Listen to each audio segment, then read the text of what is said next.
Would you believe it? The first thing I did after opening my eyes was watch, wide awake, as a woman reached under my pillow and stole my life-saving food.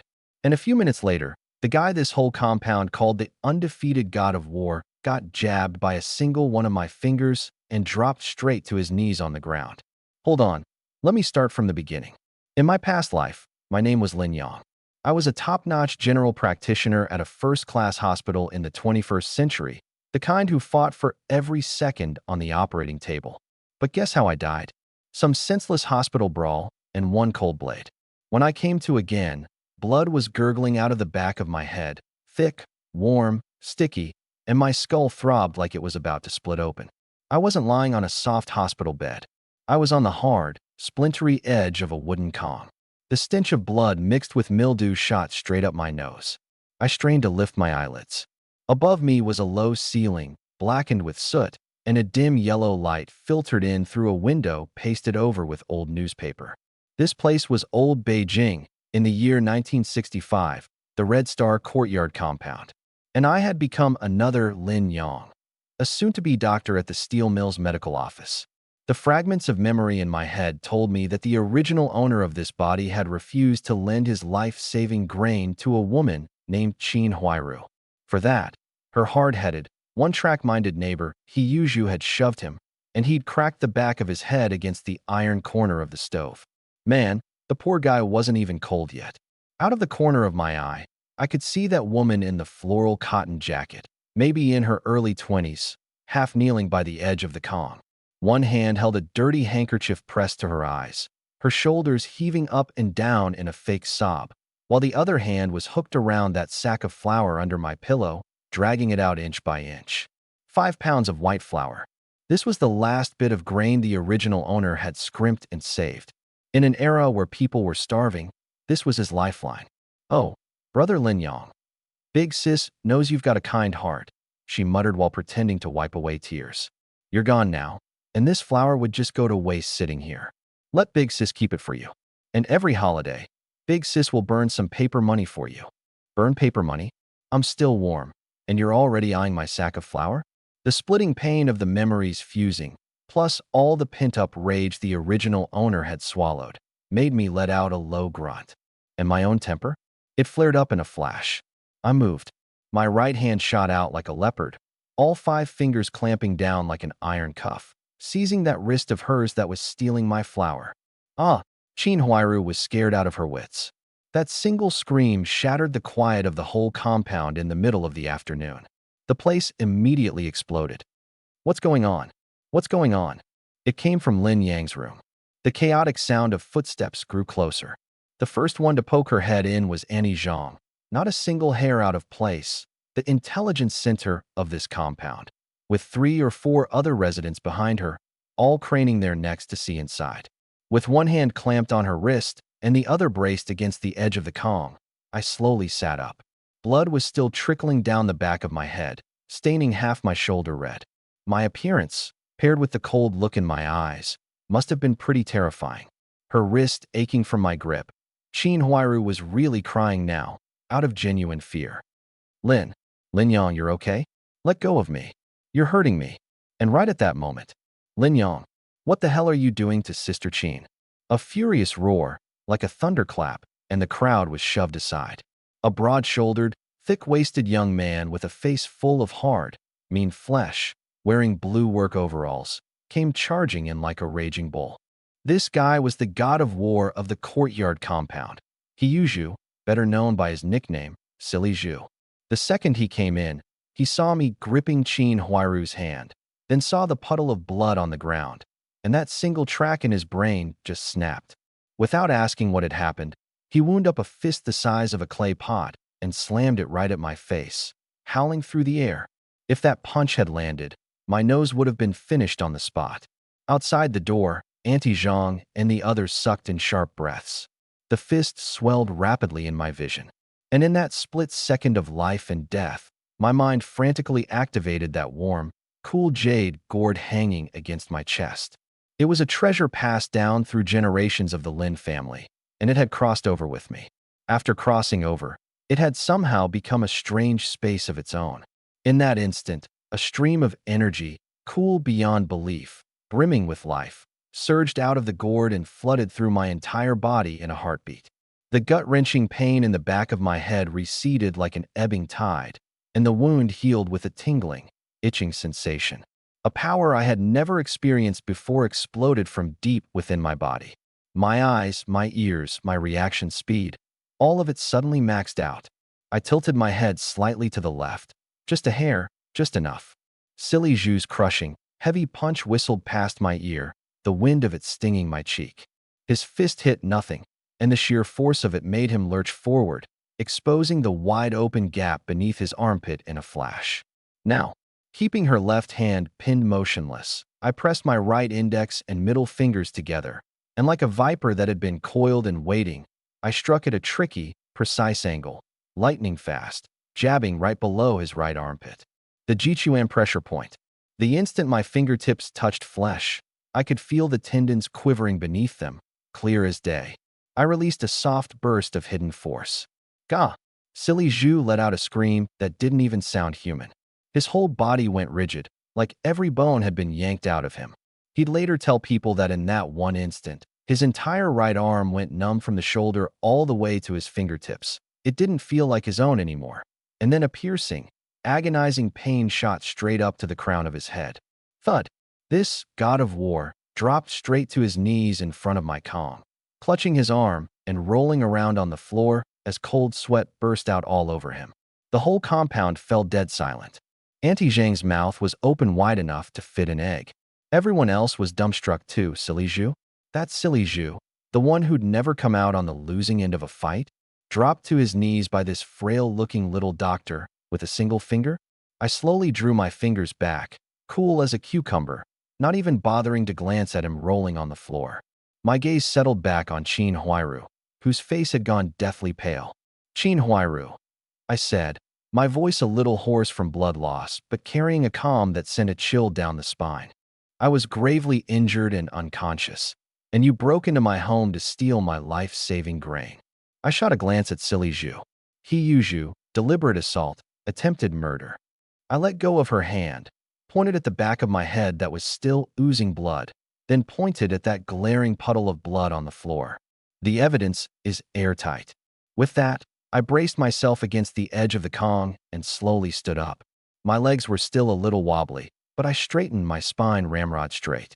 In that stance, not a single person at the door dared to look down on me anymore. I walked to the doorway and, in front of everyone, slammed the rickety wooden door shut and bolted it from the inside. Clang, trapping the gawkers along with those two inside this small room that still reeked of blood. I leaned back against the door panel and calmly looked at the two of them. 30 yuan. My voice wasn't loud, but it echoed in the quiet room. Medical fees, nutrition fees, and compensation for emotional distress. 1 cent short, I said, the corner of my mouth curling into a cold, humorless smile. And I'll have someone go to the police station right now to file a report. Theft, intentional assault. That's more than enough to keep you two busy. Especially you. He use you. You're a head cook at the steel mill cafeteria, aren't you? Once you've got a record like that, well, TSK, there goes your future. Silly Zhu's wailing stopped dead. The mean flesh on his face twitched, caught between pain and fear. Qin Huairu's legs went weak, and the sack of stolen white flour in her arms fell to her feet with a soft plop. She looked at the evidence on the ground, then at me blocking the door, then thought about the consequences of going to the police station, and the massive wave of panic crushed whatever was left of her reason. Her head shot up, and there wasn't a trace of pitiful helplessness left on her face, only the crazed look of someone cornered against a wall. She plopped down on the floor, kicking her legs wildly, slapping her thighs with both hands, her voice shrill enough to pierce your eardrums. There's no justice in this world. Everybody come see. Lin Yang, you heartless man. My husband just passed. My kids at home are crying from hunger. I came to borrow a little grain, and not only did he refuse to help a dying family, he beat up Silly Zhu, and now he's turning around and framing us for stealing. She cried until her face was a mess of snot and tears, treating the whole compound like a stage for her opera. Qin Huairu, swear to heaven, I only saw how badly he was hurt, and I was afraid the food would spoil. so I wanted to keep it safe for him. Neighbors, you've got to be the judges here. Outside the door, the murmuring surged up again. Oh dear, she's crying so pitifully. Lin Yang really did go too hard. Qin Huairu doesn't have it easy either. A widow with orphans. All the different voices blended together, buzzing in my ears like a swarm of flies. I leaned against the door, watching her performance with a blank face. Honestly, I wanted to applaud. With acting like that, back in my time, she'd have to be some kind of seasoned award winner. Only after she'd cried herself tired did I slowly speak up, my voice quiet yet somehow cutting right through all the noise outside. You done crying? Her sobbing cut off instantly. I ignored her. With a flick of my mind, my fingers seemed to reach into the inner pocket of my worn cotton jacket, but they actually slipped into that warm, cool void against my chest. A coolness touched my fingertips, and a stack of clean, thick, neatly folded medical gauze landed in my palm. It was hemostatic cloth I'd soaked in the spirit spring water inside the space earlier and dried out. In full view of everyone at the door, I turned around and pointed the back of my head toward them. Everybody get a good look. I ripped off the tattered strip of cloth that had been pressed against the wound, already stiff and soaked with blood, tossed it aside, and gently pressed the white gauze on. As the coolness of the spirit spring water seeped in, the pain eased a bit more. I turned my head so the light from the doorway fell right on the wound. SSSS. Outside the door, another chorus of sharp gasps. Near where the back of my head met my ear was a gash a good 2 inches long. The flesh curled up at the edges. Even with the white gauze covering it, the ring of dried, dark red scabs around it, and the blood that had run down my neck, staining a big patch of my collar red, was enough to make anyone shudder. On top of that, the large puddle of congealed blood at the edge of the Kong had turned a dark brown, giving off a rusty, iron smell in the dim yellow light. That blood, that wound, it did more for me than 10,000 words could. The very people who'd been feeling sorry for Qin Huairu a moment ago suddenly had a whole different look in their eyes. Right in the middle of that standoff, bang, the door was shoved open hard from outside. A broad-shouldered, thick-waisted young man in blue work overalls, with an honest, upright look about him, squeezed his way in. This was Li Erniu, a mover I'd met at the steel mill, a good brother of mine. He'd clearly run the whole way here, drenched in sweat, and the moment he came in he shouted, "Lin Yang, what happened to you? Director Wang at the mill sent me to check on you." Whoa, holy crap, what happened to your head? The instant he saw the wound on my head and the blood all over me, his eyes bulged like bronze bells. Then he saw Silly Zhu rolling on the floor, Qin Huairu with her face streaked with tears, and that sack of white flour dropped on the ground, and he blew his top on the spot. Silly Zhu, Qin Huairu, did you two do this? He rolled up his sleeves and threw himself in front of me, just like a mama bear protecting her cub. Warmth spread through my chest. I grabbed his arm. Erniu, you came at just the right time. Do me a favor and run down to the police station at the mouth of the alley to file a report. I laid it out clearly. Tell them there's been a serious incident at the Red Star Courtyard compound. Someone broke in and tried to rob the place by force. The injured party is me, Lin Yang, a doctor at the steel mill medical office. The assailant, He Yuzhu, and the theft suspect, Qin Huairu, are both being held here in the room right now. Those 3 words, police station, struck Silly Zhu's dazed, muddled brain like a bolt of lightning. His head snapped up. No, you can't call the cops. Lin Yang, we can talk this out. It's all a misunderstanding. He tried to scramble to his feet, but his right arm wouldn't obey him at all. Any movement sent piercing pain through it. And what really scared the soul out of him was that his legs had gone weak too soft to hold him up. That jab of mine just now seemed to have drained every ounce of strength from his body. Li Erniu couldn't care less about any of that. He'd long been fed up with the way this crowd in the compound bullied me, the new guy. Without a second word, he nodded firmly. Got it. I'll go right now. You just wait. And with that, he shot out the door like a gust of wind. Don't go. Erniu.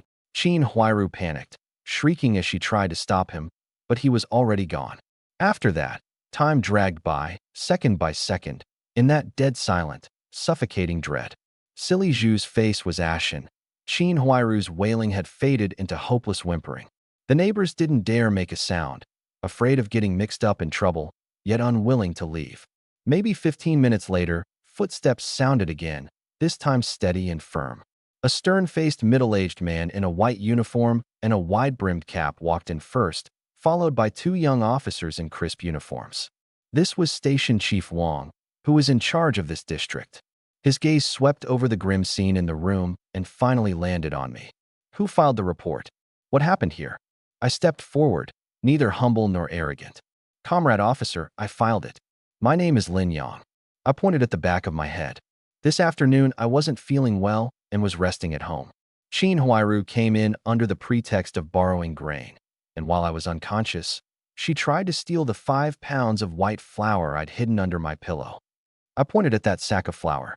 I woke with a start and stopped her, and her accomplice, Hiyuju, suddenly barged in and, without a word, beat me, slammed my head against the stove, and left me gravely injured and bleeding.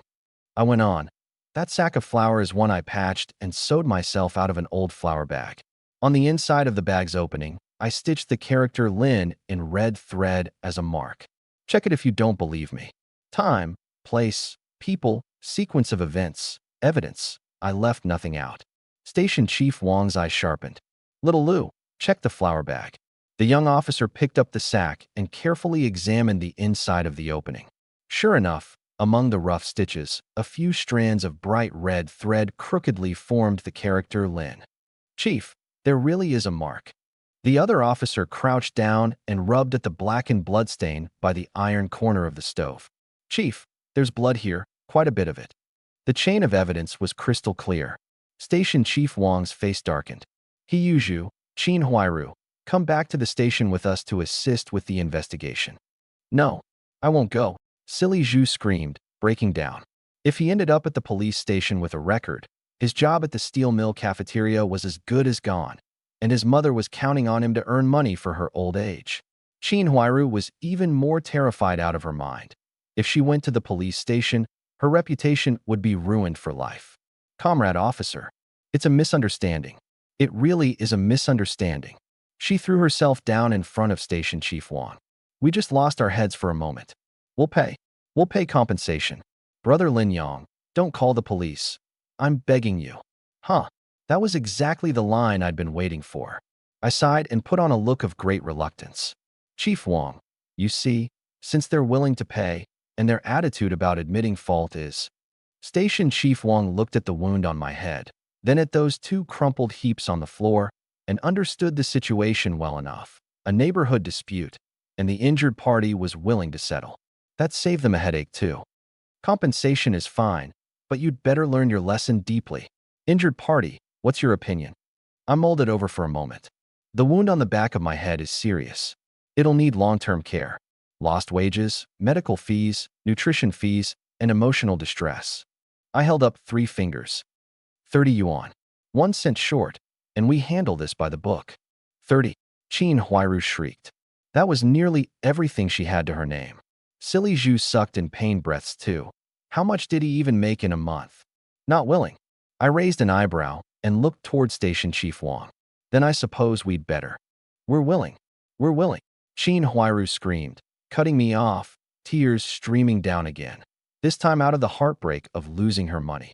She scrambled and crawled back into her room, and a moment later came back, clutching a fistful of loose bills and a few coins, counting with trembling hands for the longest time. Only 20 yuan and 35 cents. Zhu, hand over 10 yuan, quick. Hurry. Silly Zhu's right arm couldn't move, so he struggled to fish an old leather wallet out of his pants pocket with his left hand, gritted his teeth, pulled out a 10 yuan note, and threw it on the ground. Chin Huairu picked it up to make 30, then held it out to me with shaking hands. I took the stack of bills, still warm from her hands and marked with her tears, counted them, exactly 30, and tucked them into my pocket. Then, in front of everyone, I walked over to Silly Zhu, who was still groaning, and crouched down. He watched me in terror, thinking I was going to work him over again. But I only reached out with my fingers and quickly pressed, jabbed, and kneaded that spot beneath his right armpit a few times, my technique fast and precise. Silly Zhu felt a wave of soreness, numbness, and swelling pass through, and that seemingly useless arm slowly regained feeling. It was still weak, but that piercing pain was gone, and his fingers could move again. He stared at me blankly, disbelief filling his eyes. I clapped my hands, stood up, and nodded at Station Chief Wang. "Comrade officer, the compensation's settled, and I'll take care of the wound myself. Thank you both for your trouble today." Station Chief Wang gave me a long, meaningful look. "All right, since both parties have reached a settlement, we'll leave it at that. Hiyuju, Chin Huiru, go home and write a thorough self-criticism and submit it to the neighborhood office tomorrow. If there's a next time, there will be no leniency." And with that, he led his men away.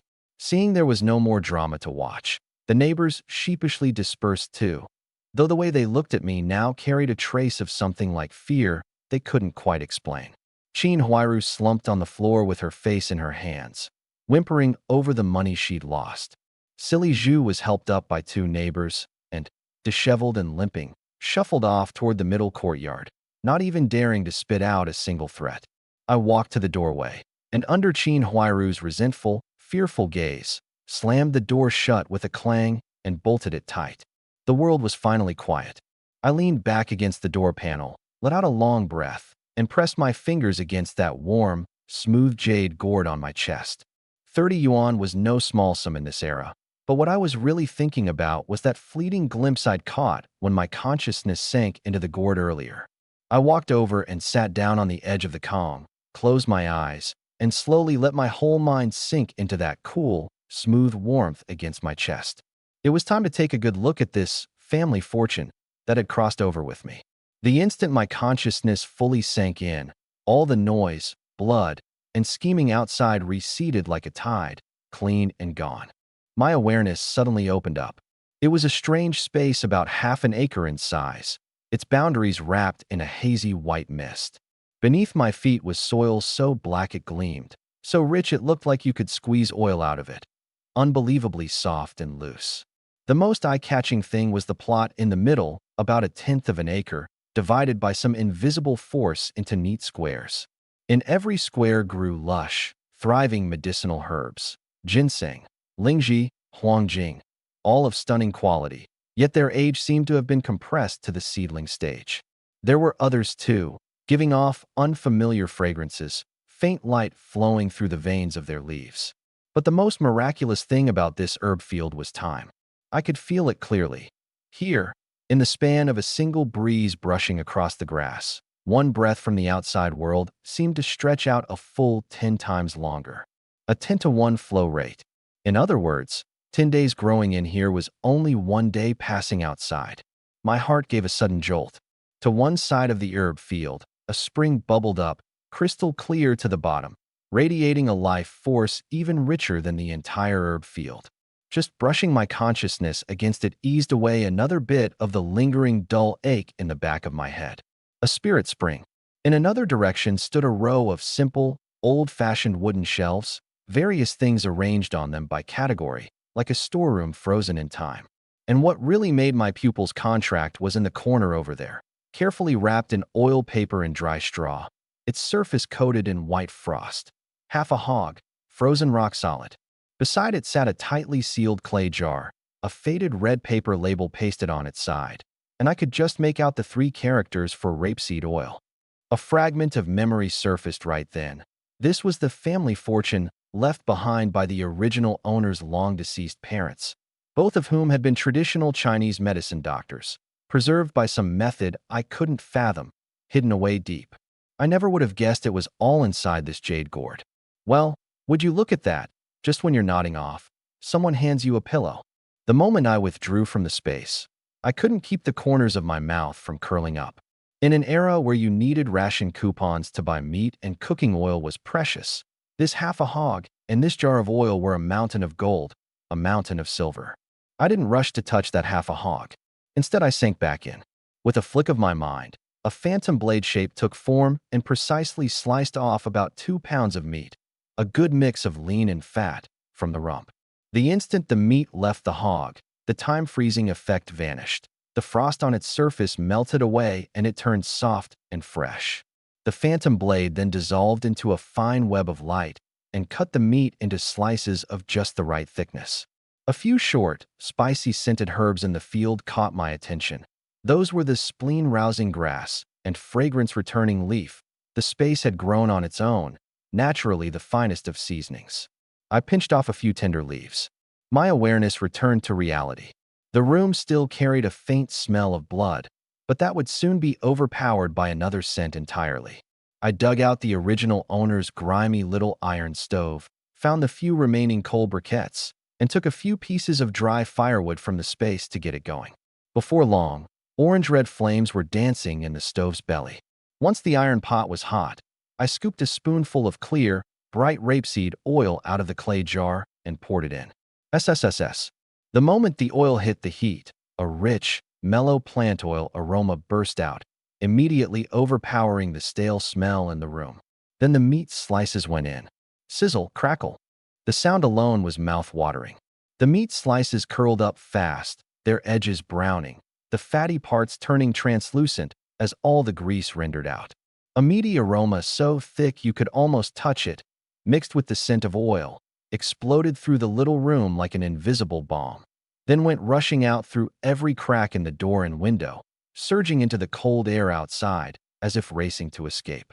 Unhurried, I tossed in the spleen-rousing grass and the fragrance-returning leaf and stir-fried them together. The fresh, spicy scent of the herbs, far from masking the meat, was like adding a lively high note to an already rich melody, and there was even a faint trace of a medicinal fragrance that made you feel instantly refreshed. When the timing was about right, I ladled in a scoop of diluted spirit spring water, covered the pot, and turned it down to a gentle simmer. Gurgle, gurgle. The tender sound of simmering rose from the pot, and that overbearing, complex aroma spread outward wave after wave, each stronger than the last. It was around dusk now, and every household was busy scraping together dinner.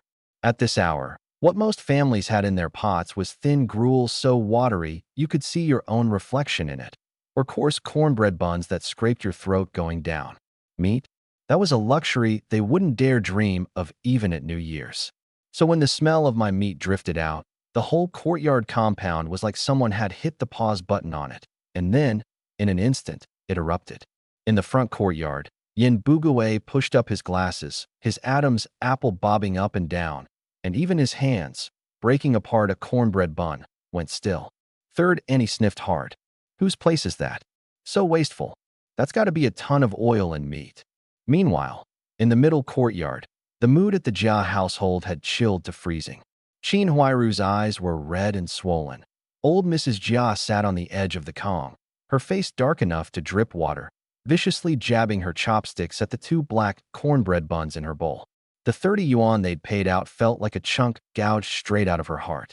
Banging, Xiaodang, and Huaihua, the three children, stared longingly at the plate of pickled vegetables on the table, so short on oil you could barely see a shine on it, all sniffling in unison.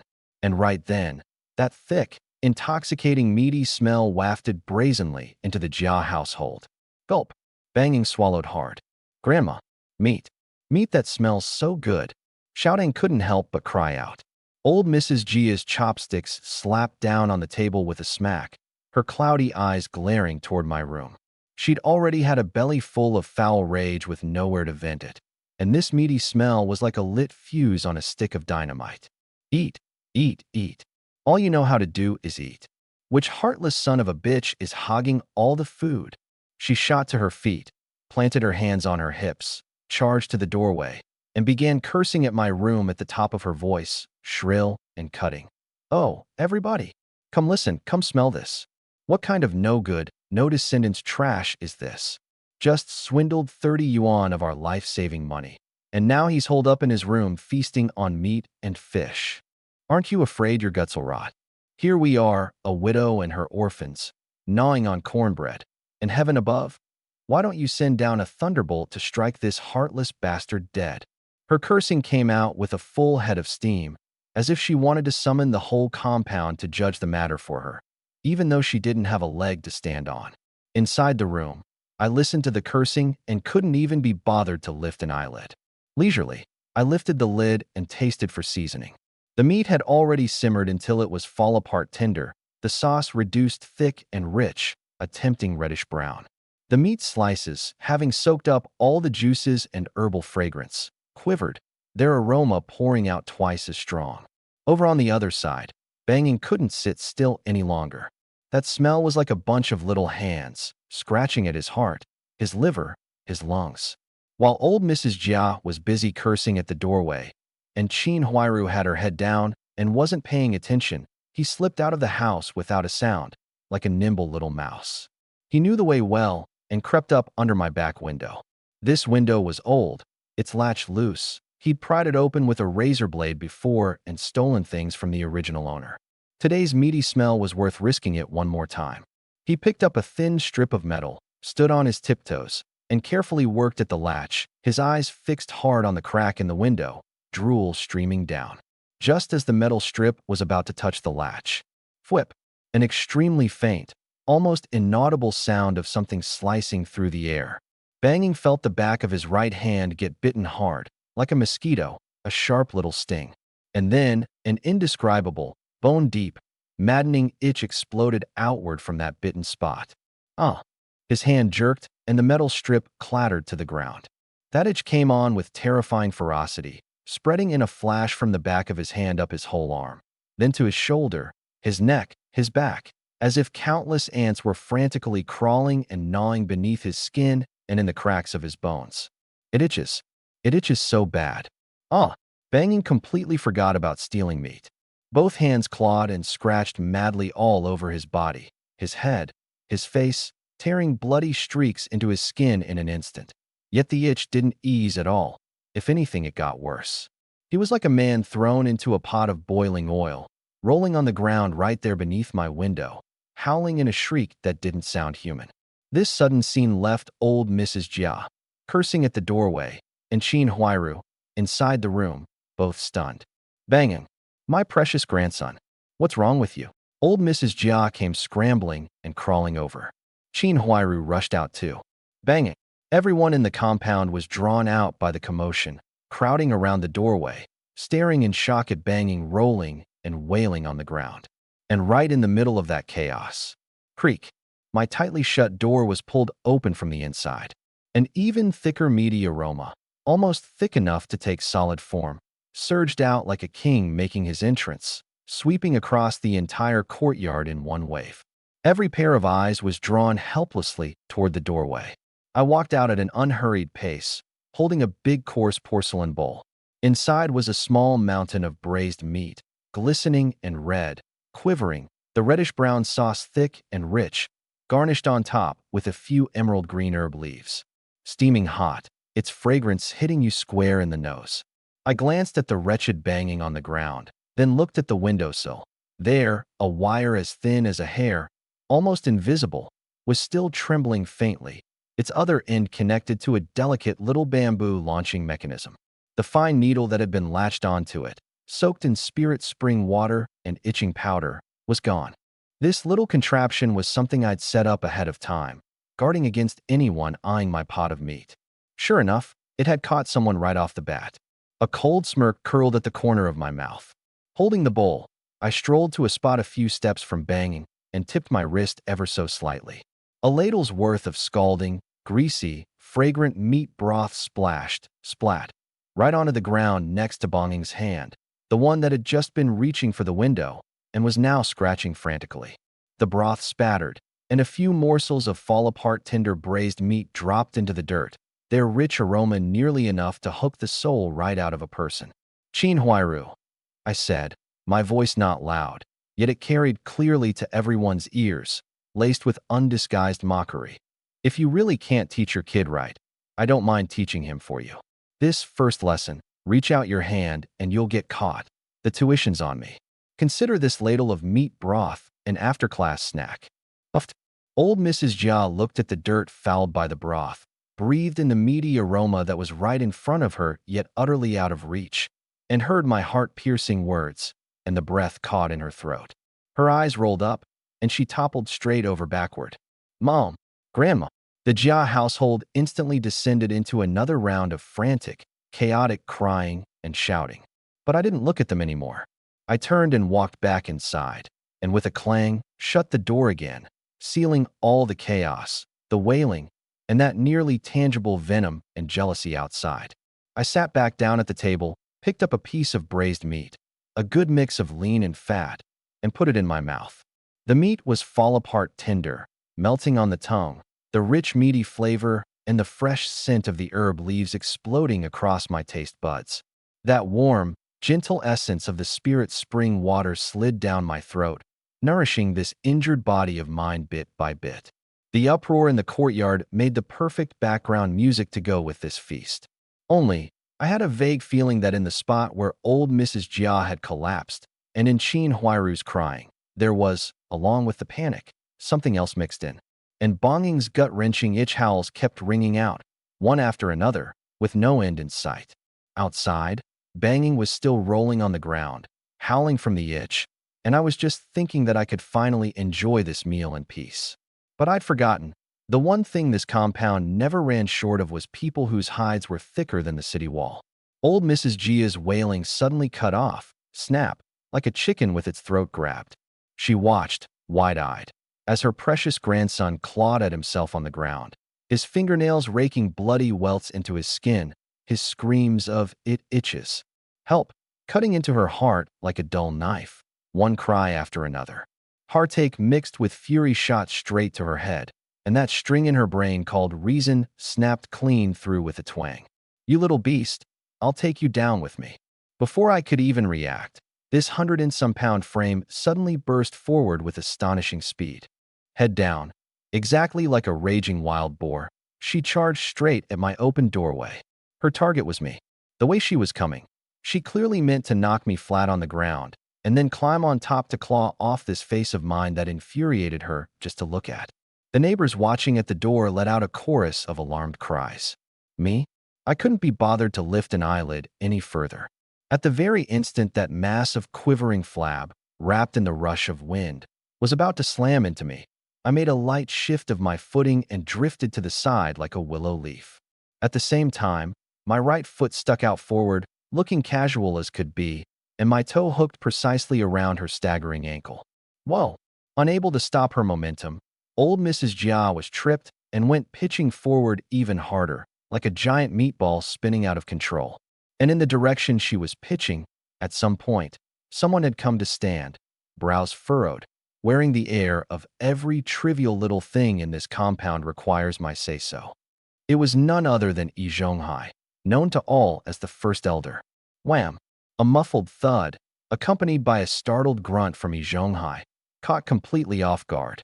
Old Mrs. Jia plowed squarely into his arms, the force of it sending Yi Zhonghai staggering back 2 full steps before he barely regained his footing, his old face flushed red, his glasses knocked askew.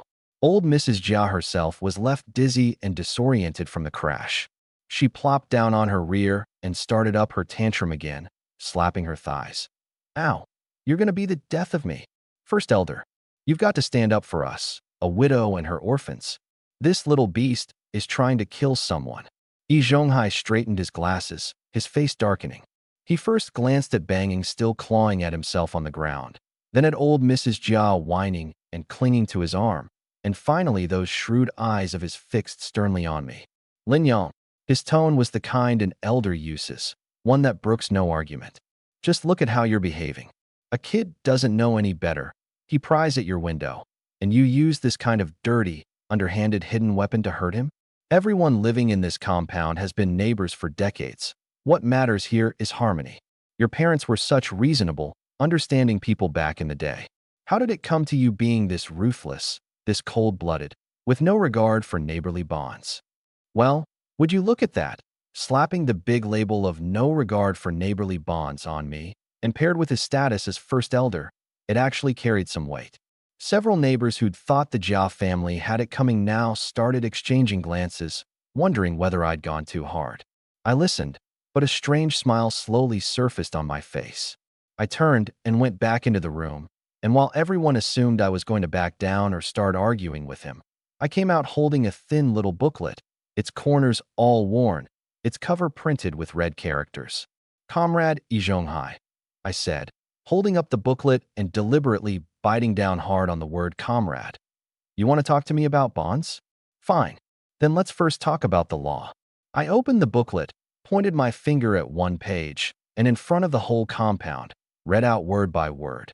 Illegally breaking into another person's home, if not serious enough to warrant a prison sentence, is punishable by detention of up to 10 days and a fine.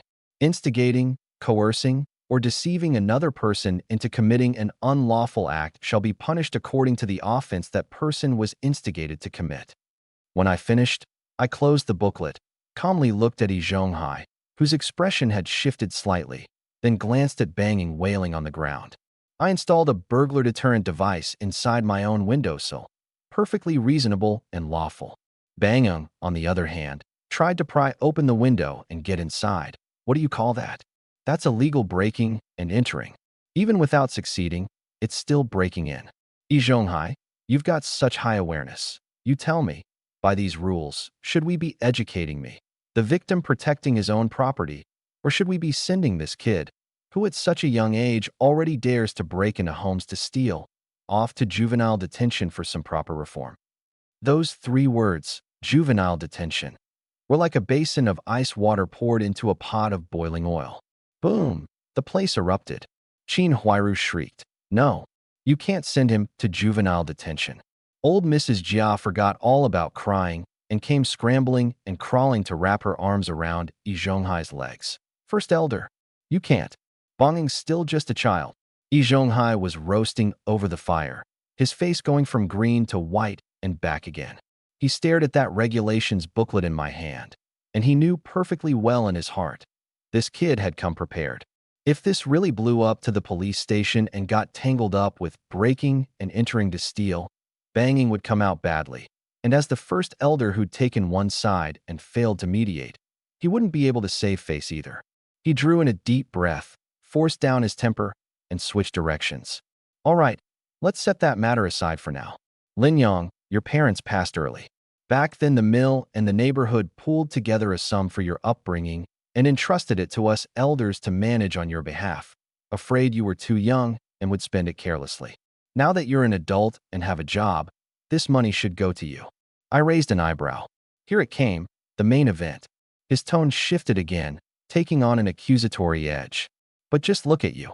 You get a little compensation money and immediately buy meat to gorge yourself.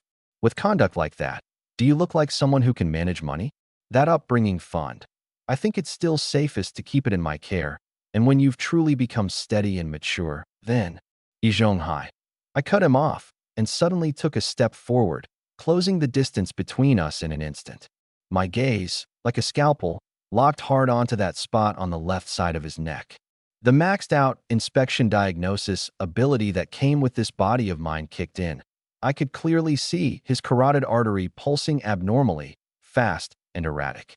This was the classic outward sign of a guilty, short-of-breath heart and pent-up liver energy. "Lately," I said, lowering my voice, yet with a force that could pierce right through a person, "have your ears been ringing constantly, especially in the middle of the night? Can't fall asleep, and when you do, you break out in cold sweats? Wake up with your heart pounding, always feeling short of breath, like you've done something you're ashamed of?" Yi Zhonghai's pupils contracted sharply. He clapped a hand over the area below his left ear, as if I'd jabbed the most hidden sore spot in him, and a flash of panic he couldn't conceal crossed his face. What nonsense are you spouting?" "Nonsense, am I?" I smiled, my voice returning to normal, making sure all the neighbors with their ears perked up could hear. "In traditional Chinese medicine, inspection diagnosis, I can tell just by looking at your face. Your complexion is dark, there's stagnant energy clogged between your brows, and your breathing is uneven when you speak. This is plainly a case of excessive worry and a restless, uneasy spirit. Yi Zhonghai, you've been managing this upbringing fund of mine for all these years. Could it be that the accounts are short, or that you've used my money for something that won't bear the light of day, and that's why you're on edge day and night, unable to sit or stand in peace?" Those words struck right at the heart. Beads of sweat instantly broke out at Yi Zhonghai's temples. He hadn't expected that not only was my tongue vicious, but my eyes were just as sharp, and even less had he expected that I seemed to have gotten hold of something he didn't know about. I pressed the advantage. That upbringing fund, exactly how much it was, both the mill's finance office and the neighborhood civil affairs office had records back then. "Yi Zhonghai, Since you keep saying you're doing this for my own good, then fine. Tomorrow I'll go to the mill finance office and ask the old-timers to help me look over the accounts from all these years and see whose hands that money of my Lin family passed through and whose pockets it went into. Let the whole compound, young and old, hear for themselves whether or not I'm some spendthrift. Go to the mill finance office and check the accounts. Those 5 words came down like a heavy hammer, striking him square in the heart. The mask of fair and selfless and of high moral standing that he'd maintained for half his life was about to be ripped to shreds by me in front of everyone. He truly had misappropriated part of that money. He'd filled the hole back in, but the paper trail couldn't withstand a close look, and certainly couldn't withstand me calling him out like this in public. Ridiculous, he barked, forcing a stern face, but his momentum had already dropped a good 3 notches. A family matter, dragged all the way to the mill. What does that look like? Yi Zhonghai, walk straight and sit upright. Do you think I'm afraid of you checking? Good. Then there's no need to fear a check. I nodded readily. Then it settled. The evening after tomorrow, we'll hold a compound-wide meeting, and in front of everyone, we'll go over the accounts line by line. IOUs, receipts, the signatures of everyone who handled the money. Bring them all out and lay them on the table. Yi Zhonghai was cornered against the wall. He gritted his teeth and forced the words out through them. Fine. Since you want to go over it, then we'll go over it. The evening after tomorrow, we hold the meeting. I've got nothing to hide. With that, he couldn't stand to stay a moment longer. He flung off old Mrs. Jia, who was still clinging to his legs, and, his face dark, strode quickly back to the middle courtyard, slamming his door shut with a bang. I turned to head back inside, then suddenly remembered something and stopped in the doorway. In front of the neighbors who hadn't yet dispersed, I unhurriedly picked up that big coarse porcelain bowl on the table, still holding a small half-bowl of meat broth. I nudged at the glistening meat slices with my chopsticks. 1, 2, 3. Then lifted my head and counted them out clearly, neither too loud nor too soft. 1, 2, 3, 4, 8 slices of meat left, and enough broth to soak 2 bowls of rice. My voice echoed in the suddenly quiet courtyard, set against the faint wailing from inside the Jia household and Bonging's intermittent cries of it itches. In the front courtyard, Yin Bugue pushed up his glasses, his Adam's apple bobbing. Several households flickered their eyes about, exchanging meaningful glances, and that thick, rich meaty aroma still stubbornly lingered right at the tip of everyone's nose. I finished counting, gave a satisfied nod, and turned to go inside under countless complicated stares. Clack! The door bolt dropped into place. Only this time, the silence outside seemed to hold something restless stirring, quietly growing in the dark. The night deepened. I blew out the oil lamp, lay down on the heated brick bed, and sank my consciousness into the space to check on the few new herb sprouts I'd just planted in the medicine field. I don't know how much time passed. Knock. Knock knock. Faint, tentative, deliberately muffled knocking suddenly broke the quiet of the night. I opened my eyes in the dark, a knowing smile tugging at the corner of my mouth. The fish had taken the bait. The knocking came again, a little more urgent this time. I didn't light the lamp. I climbed down barefoot, and the icy floor jolted me fully awake. I crept silently to the door and peered out through the crack. In the moonlight, a hunched figure stood there, holding 2 long, slender glass bottles. It was Yi Zhonghai, just as I'd expected. I wasn't in a hurry to open the door. First, I pulled a palm-sized gadget out of the space. It was a makeshift recorder I'd cobbled together that afternoon from old parts and strips of bamboo. An old magnetic strip wound around a spring spindle, with 2 little magnets rigged up as a pickup head.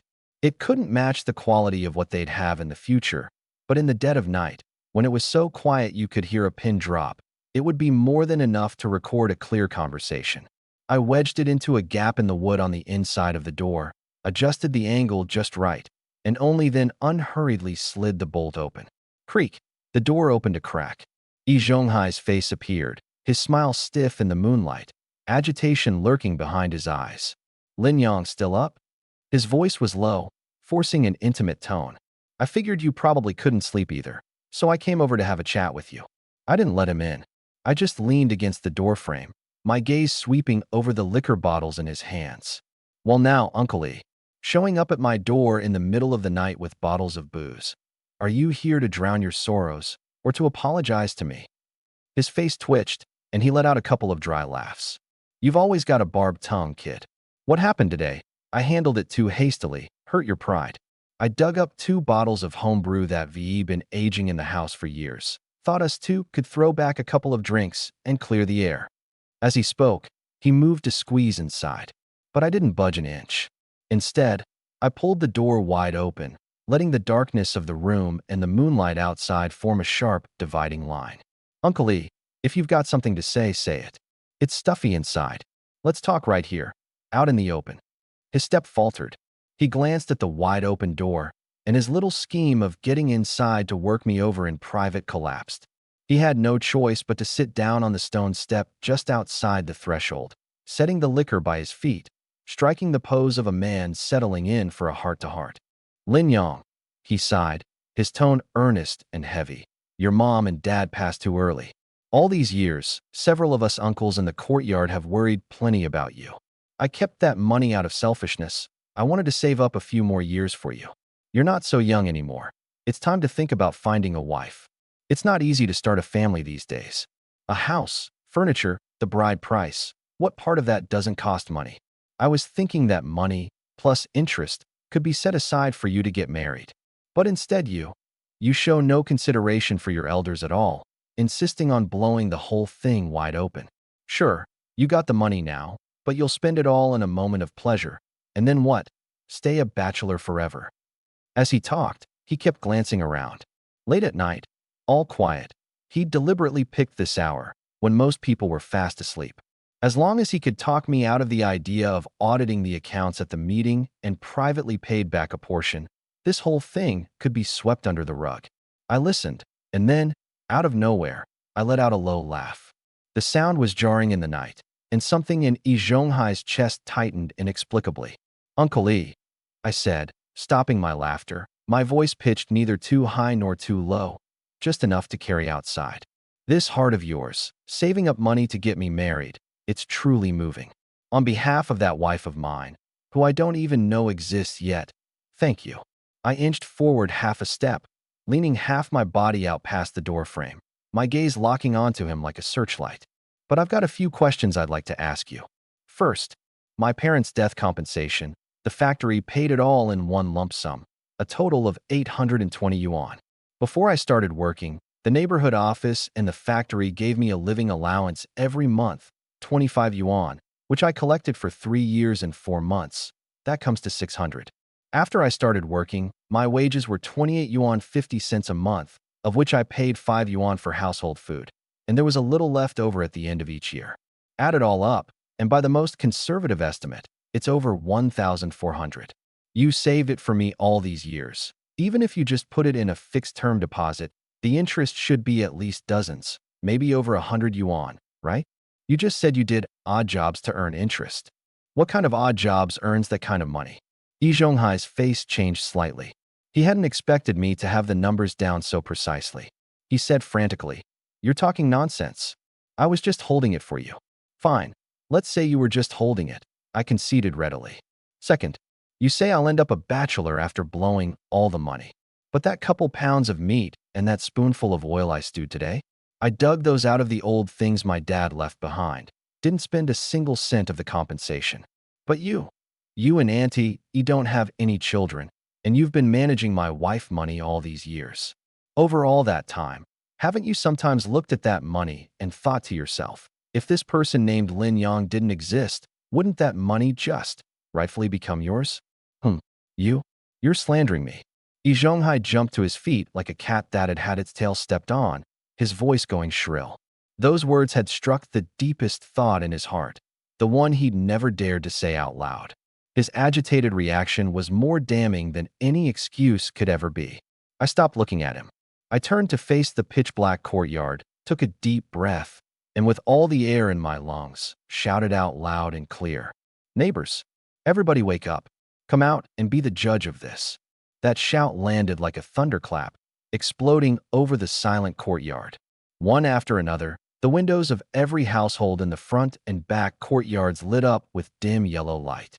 Grumbling and footsteps rose up all around. Yi Zhonghai was stunned. He lunged in a panic to clamp a hand over my mouth, but I nimbly dodged to the side. Uncle Lee Zhonghai came knocking at my door in the dead of night with liquor, saying it's all for my own good. Afraid I'll spend money recklessly, wanting to keep holding on to the death compensation my dad paid for with his life. I kept shouting. He even said me stewing meat today makes me a spendthrift. Everybody, come listen. I'm eating meat that's been passed down in my own family. Why does that hurt him so much? Unless that meat, or the money to buy it, hit him right where it hurts. The door of the Jia family in the middle courtyard was the first to be pushed open. Qin Huairu, draped in a coat, looked out with suspicion and alarm. Then Yin Bugui, Lu Haizhong, and Su Damao appeared one after another, kerosene lamps in hand. The lamplight converged in the middle courtyard, falling on the ashen-faced Yi Zhonghai and the perfectly composed me. What's going on? In the middle of the night. The neighbors gathered around, looked at the liquor bottles on the ground, then at the two men's expressions, and pretty much guessed most of what was going on. Yi Zhonghai felt countless eyes stabbing into him like needles. His lips trembled, but he couldn't get a single word of defense out. When I'd shouted, holding onto the compensation for me, and grudging me my meat side by side, even a fool could hear the something fishy behind it. I just came to talk some sense into him. He squeezed out, his voice dry. Talk sense into me? With 2 bottles of homebrew, to talk me out of auditing the accounts. I sneered, glancing around. Since everyone's up anyway, no time like the present, no need to wait until the day after tomorrow. Yi Zhonghai, you keep saying you've done nothing wrong and have nothing to hide. So right now, in front of the whole courtyard, do you dare say that you know exactly where every last cent of my 1,000+ yuan went, and that there's no shortfall whatsoever? Yi Zhonghai was pinned over the fire. Cold sweat instantly soaked through the back of his shirt. Did he dare say it? He didn't. Those accounts couldn't withstand an audit. You're just making trouble out of nothing. He barked, all bluster and no substance, and turned to leave. Trying to leave? I stepped in front of him, blocking his way. My frame was slight, but my presence bore down on him. The accounts aren't settled. Where do you think you're going? Guilty conscience. At that very moment, a voice, drowsy but unusually stern, came from beyond the moon gate. It's the middle of the night. Why aren't you all asleep? What's all this racket? Everyone turned to look. Chen Dashin, an officer from the neighborhood office, walked in with a frown, wrapped in a worn army green padded jacket. Behind him followed an elderly man, thin-faced, wearing glasses and a Zhongshan suit. The old man's gaze swept over the chaotic scene and finally landed on Yi Zhonghai. He sighed. Zhonghai, long time no see. I hear you've been holding on to a sum of money for Engineer Lin's son, and not a small sum either. The moment Yi Zhonghai saw the old man, his legs nearly gave out. AC, Accountant Zhao, how did you? The newcomer was none other than Zhao Dezhu, the retired old accountant from the rolling mill, famous for being utterly impartial. Back then, he'd handled the final step of processing Engineer Lin's death compensation. Chen Dashin waved the manila envelope in his hand. We received a report from the public that there might be a problem with unclear management of entrusted funds in this courtyard. As it happens, Elder Zhao was playing chess at my place tonight, so we came over to have a look. Comrade Yi Zhonghai, since this involves death compensation and support money, we'll look into it on the spot. No objections, I trust. What else could Yi Zhonghai say? The world seemed to spin around him. He forced himself to nod. Accountant Zhao wasted no words. From his old briefcase, he pulled out an abacus, ledgers, a fountain pen, and a photocopy stamped with a red seal. By the light of the kerosene lamp, he began. Engineer Lin's death compensation, per the factory finance records, 820 yuan exactly, disbursed in one lump sum, handled by Yi Zhonghai. His voice was steady, yet every word slammed into Yi Zhonghai's chest. During Lin Yang's minority, the living allowance was 25 yuan per month, disbursed for 36 months, totaling 900 yuan. Withdrawal required the co-signature of Yi Zhonghai and one other uncle. Per existing records, 25 yuan was withdrawn each month. The abacus beads clacked rapid fire. After Lin Yang started working, his monthly wage was 28.50. He paid 5 yuan for food and covered the rest himself. Based on his rough recollection and corroborated on the side by Comrade Yin Bugui, Lin Yang was extremely frugal in his daily life and usually had a surplus at year's end, about 150 yuan over 3 years. The clacking of the abacus stopped. He raised his head, his gaze sharp as lightning. All told, the funds that should be under Lin Yang's name, 820 plus 900 plus 150, a total of 1,870 yuan. Deducting his necessary personal expenses over these 3 years, about 360, there should be at least 1,500 yuan remaining. He picked up the photocopy of Engineer Lin's yellowed passbook and the duplicate transaction records Yi Zhonghai had turned over to the neighborhood office and the factory over the years, checking them entry by entry. The courtyard was dead silent. Only the click of the abacus and the rustle of turning paper. Everyone held their breath. Even Jia Zhangshi forgot to cry, her eyes wide open. Finally, Accountant Zhao set down his pen, wrote a final number on a sheet of white paper, and pushed it in front of Yi Zhonghai. The candlelight flickered, illuminating the figures on the paper, and Yi Zhonghai's face, which had drained of all color in an instant. The shortfall, 507 yuan, 3 jiao, 2 fun. Accountant Zhao's voice wasn't loud, but it landed like a thunderbolt. Comrade Yi Zhonghai, where did this money go? The evidence was ironclad, irrefutable. Yi Zhonghai's lips trembled. He wanted to say he'd spent it fixing his house. He wanted to say he'd used it to help out Lin Yang. But looking at Accountant Zhao's eyes that saw through everything, and at the neighbors around him, whose gazes had instantly turned to contempt and fury. I lost my head for a moment. I misappropriated it to plug the hole in the Jia family's finances and for courtyard expenses. Misappropriated. I took a step forward, my voice cold as ice. Death compensation. You dared misappropriate that? Support money. You dared misappropriate that? Yi Zhonghai, that's a crime. Chen Dashan's face went dark as iron. Comrade Yi Zhonghai, you've let the organization down terribly. Make up the shortfall immediately. Otherwise, I'll report this to the police station and the factory's security section. I'll make it up. I'll make it up. Yi Zhonghai knew the game was lost. His voice was hoarse. I'll go get it right now. He turned, soul crushed, and stumbled toward his own home, his back hunched, as if he'd aged 10 years in an instant. I watched his retreating back, feeling not the slightest joy of victory, only a cold, empty calm. I turned to Chen Dashan and Accountant Zhao and thanked them solemnly. Accountant Zhao patted my shoulder and sighed. Good that the accounts are settled. From now on, manage your own money. Be careful with it. The crowd dispersed, whispering among themselves, the looks they cast toward Yi Zhonghai's home full of complicated feelings. I stood where I was, listening to the faint sounds coming from his house, drawers being ransacked, and the muffled, suppressed arguing, probably Auntie E crying and cursing. But I felt no sympathy. The night wind blew through, carrying the chill of late autumn. I turned to the crowd that was about to disperse and said one clear sentence, not loud, but loud enough for the Jia and Yin families, walking at the very back, to hear crystal clear. Uncle E, you'd better hurry. I'm counting. Starting now, 1 hour. I raised my wrist. There was no watch on it. I just quietly looked toward his home and began counting silently. The night deepened further. The cold crept up through the cracks between the gray bricks, but the air in the courtyard was like congealed gasoline. One spark, and it would explode. Before long, the door of Yi Zhonghai's home banged open. He walked out on unsteady legs, cradling a heavy blue cloth bundle in his hands, his face ashen as if he'd just been dug out of a grave. He walked to the stone table in the center of the courtyard and, under everyone's focused gaze, untied the cloth with trembling fingers. Whoosh! 50 neat bundles of banknotes, tied up with strips of old newspaper, were slapped down onto the cold stone table one stack at a time, like bricks. With each dull thud, the corner of his mouth twitched. Those were brand new Great Unity, 10 yuan notes, glowing with an alluring, sinful green sheen in the light spilling from a few windows. 500 yuan exactly. In an era when an ordinary worker's monthly wage was 30 or 40 yuan, this was a fortune that could make people's eyes turn red. The money. It's here, he said, his voice raspy.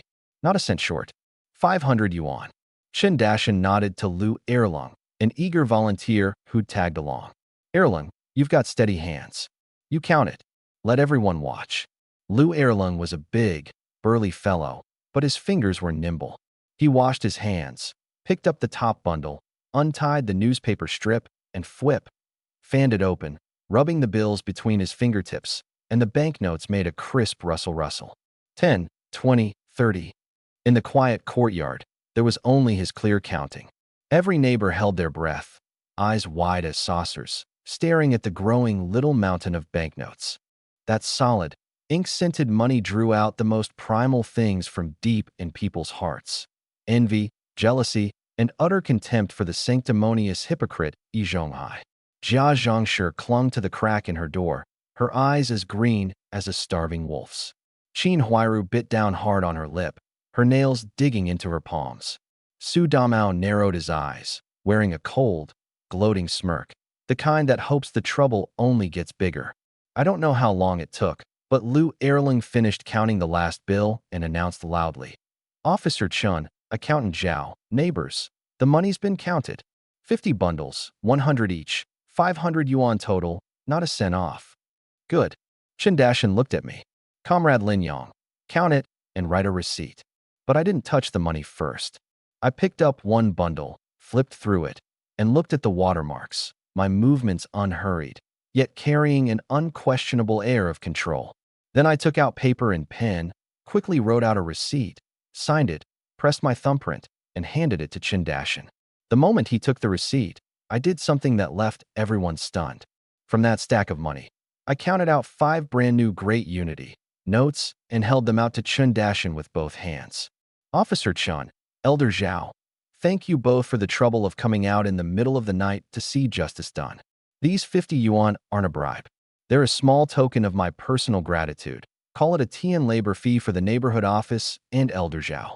I can't let dedicated comrades work for nothing. Chen Dashin quickly waved his hands. That won't do.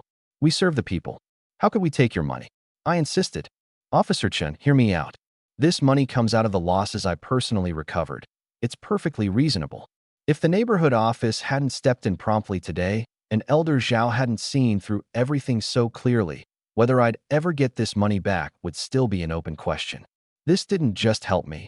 It rooted out a pest from our ranks of workers, cleaned up the atmosphere. Take it. Buy some office supplies for the neighborhood office, or a pack of tea for Elder Zhao. If you don't take it, I won't be able to sit easy with myself. The speech was airtight. It flattered them, made clear what kind of man Yi Zhonghai was, and gave them a graceful way to accept. Chen Dashin and Accountant Zhao exchanged a glance. Zhao gave a slight nod. Only then did Chen Dashin take the money, the stern lines of his face softening a bit. Your consciousness is very high. We'll accept this and record it in the neighborhood office's books afterward, as a special mutual aid fund. The neighbors around them clicked their tongues in private amazement. Just look at this Lin Yang. What a smooth operator. The money's barely in his hands, and he already knows to grease the wheels. And he made it sound so high-minded too. Compared to Yi Zhonghai, TSK. Yi Zhonghai watched 5 notes that had once been his own get put away, and another stab of pain shot through his chest. His vision went black. At that moment, Qin Huairu made her move. Like a slippery fish, she quietly wedged her way to my side, tears hanging on her face, her voice soft enough to wring water from. Brother Lin Yang, congratulations on getting your money back. But look at our family. Bangung is still aching all over. My mother-in-law has fallen ill from anger, and there's truly not a grain of rice in the pot at home. Now that you've got some money to spare, could you lend your sister a little first? Just 5 yuan will do. I'll pay you back for sure once I get the grain coupons next month. For the sake of the child crying from hunger. As she spoke, she reached to grab my arm, playing the picture of frail helplessness to the hilt. A few soft-hearted neighbors began to waver again. But the instant her fingers were about to touch my sleeve, I stepped back half a pace, dodging her, an expression of undisguised mockery on my face. Comrade Qin Huairu, I said, my voice quiet but landing like ice pellets on the ground. First, Bangung got the itching powder because he was prying open my window and ran into my anti-theft trap. His own bad behavior brought it on himself. He'll be fine once the powder wears off. Second, if your family can't put food on the table, you can apply to the neighborhood office for relief or ask the neighbors for mutual aid. But asking me, I paused, staring at her tear-streaked, pear blossom in the rain face, and said, one word at a time. What makes you think that I, a victim who was just called a little beast by your mother-in-law and had my window pried open and things stolen by your son, would lend money to you? Do you think I'm stupid? Or do you think I've got no self-respect? You. She was choked speechless, her face flushing red, tears clinging to her lashes, refusing to fall, utterly humiliated. I paid her no more attention. In front of everyone, I picked up that thick stack on the table, 450 yuan in great unity notes, and without so much as a glance, stuffed it straight into my old army satchel. And the moment the money went into the satchel, more precisely, into the pocket in the satchel's lining that was connected to the space. Deep in my mind, the space's core, which had been dormant for so long, pulsing like a slow breath, suddenly shuddered. A gentle yet surging stream of information, accompanied by warmth, radiated instantly from between my brows to every limb and joint. The medicine field's base energy was refilled. One-click field tilling unlocked. The spirit spring's water output doubled. My spiritual power was nourished, and the precision of my visual and auditory diagnosis skills was greatly enhanced. My mind was clearer than ever before. Even the night seemed to brighten a few shades. I could hear the last chirps of autumn insects under the distant eaves. I could smell the scent of each household on the wind. I could even faintly sense the black medicine field in the space turning and leveling itself, and the spirit spring bubbling up with an even merrier gurgle. The cheat, it had leveled up. Enormous joy surged in my heart. I forced down the corners of my mouth from turning up. That 500 yuan, it was so worth it. No, this wasn't spending money. This was an investment. This was startup capital. I took a deep breath of the crisp, cold late autumn air, and once more put on that placid expression with a hint of amusement. I threw a glance at the swaying, about to collapse Zhonghai, then turned and walked toward the moon gate. A moment later, while the crowd hadn't yet fully dispersed and was still buzzing with talk, a crisp bell rang out. Ring-a-ling. I pushed a slightly worn 28-inch bicycle steadily through the moon gate and back into the middle courtyard. The paint on the frame was a little chipped, but it had been wiped spotlessly clean, and a mesh bag hung from the handlebars. Every gaze was instantly drawn to it. In these times, a bicycle was absolutely a big-ticket item, a luxury ride. Hey, Lin Yang, where'd the bicycle come from? A neighbor couldn't help asking. Had a friend pick it up from the consignment shop this afternoon. Used, cheap, I said offhandedly, patting the seat. Makes commuting to and from work easier from now on. And in that mesh bag, plainly visible, were 2 pieces of pork belly, streaked with fat and lean, wrapped in oil paper, along with a small bottle of soy sauce and a knob of old ginger. The rich, raw scent of the meat drifted out stubbornly into the cold air. I lifted the mesh bag and gave it a heft, then announced out loud to the pitch-dark courtyard, at just the right volume for the front, middle, and back courtyards all to hear clearly. It got pretty late with all this fuss, and I'm hungry. As luck would have it, I just bought a bike. Now that I've got legs, it'll be easy to whip up something good from now on. This meat, I'm stewing it tonight. Braised pork, to celebrate. Puffed. Zhonghai, who'd been barely holding himself together, heard those words, saw that meat, thought of the 500 yuan he'd lost and his shattered reputation, and could hold on no longer. A rush of coppery sweetness surged up his throat, and he violently coughed up a mouthful of fresh blood. The blood splattered on the cold stone slabs, shocking to behold in the moonlight. Old E, first uncle. The middle courtyard erupted into chaos. Zhonghai crumpled limply, and the frantic Auntie E and several neighbors carried him back inside in a clumsy scramble. Inside the Jia household, the muffled thuds of Jia Zhangshi pounding the bed and the feeble groans of Bangung suddenly went quiet too. I acted as if I hadn't seen the pool of blood, hadn't heard the commotion. I hung the mesh bag on the handlebars, unhurriedly fished a greasy little tin can and a rag out from under the seat, crouched down, unscrewed the chain guard cover, dipped into the lubricant, and stroke by stroke, with intense focus, oiled the gleaming chain. Squeak, creak. The faint friction of the metal chain being worked echoed, monotonous and clear, in that midnight courtyard steeped in blood, jealousy, and dread.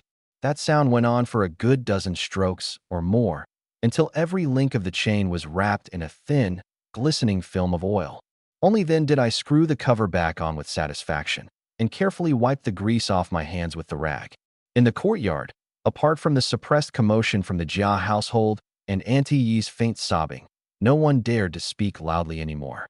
The air was a mixture of blood, meat, engine oil, and a silence called fear.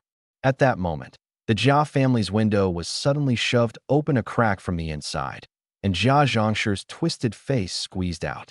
In the dim light, her expression was unclear. Only her shrill voice cut through the silence. "You little beast. What are you so smug about? That money of yours came from a dirty place. It's extortion. It's blackmail. Sooner or later the security section will haul you off. Eating meat? I'll see you eating prison rations." The curses reverberated through the night sky. My hand paused mid-wipe. Then, before everyone's astonished eyes, I extended a finger still smeared with engine oil and, ever so leisurely, pressed it down on the bicycle bell. Ring-a-ling-a-ling. A crisp, loud, even piercing bell suddenly blasted out, like the most direct, most brazen possible answer to Jia Zhongshi's tirade. The bell rang wave after wave, never stopping, its penetrating sound instantly drowning out every other noise, ringing until people's eardrums went numb. The front courtyard, the back courtyard, even the neighboring compound lit up, and grumbles of displeasure drifted over. Almost everyone in our own courtyard pushed their doors open again, staring dumbfounded at this figure in the middle courtyard madly ringing the bell. Jia Zhongshi was so startled by the sudden bell that she gave a shudder, and the rest of her curses were swallowed back down her throat. Her face flushed the color of pig's liver. I rang it for a full half-minute, until I felt I'd woken up the entire alley, and only then let go. The world instantly fell silent. I swept my gaze over the neighbors, struck speechless by this stunt, and a very faint, almost wicked curve tugged at the corner of my mouth. I pushed the bicycle forward, kicked back the kickstand, swung one long leg over, and settled steadily onto the seat. "I'm off." I tossed out those two light words, pushed down on the pedal, and the wheels rolled forward. Escorted by countless complicated stairs, I made my way unhurriedly through the moon gate and vanished into the dark alley leading out of the compound. The wheels ground over the bluestone slabs with a faint rumble. Once I'd rounded a corner and completely left the courtyard's line of sight, a single thought crossed my mind, and man and bicycle both vanished in an instant. Entering the space again, it felt completely different from before. The spiritual energy flowing in the air was more than twice as thick.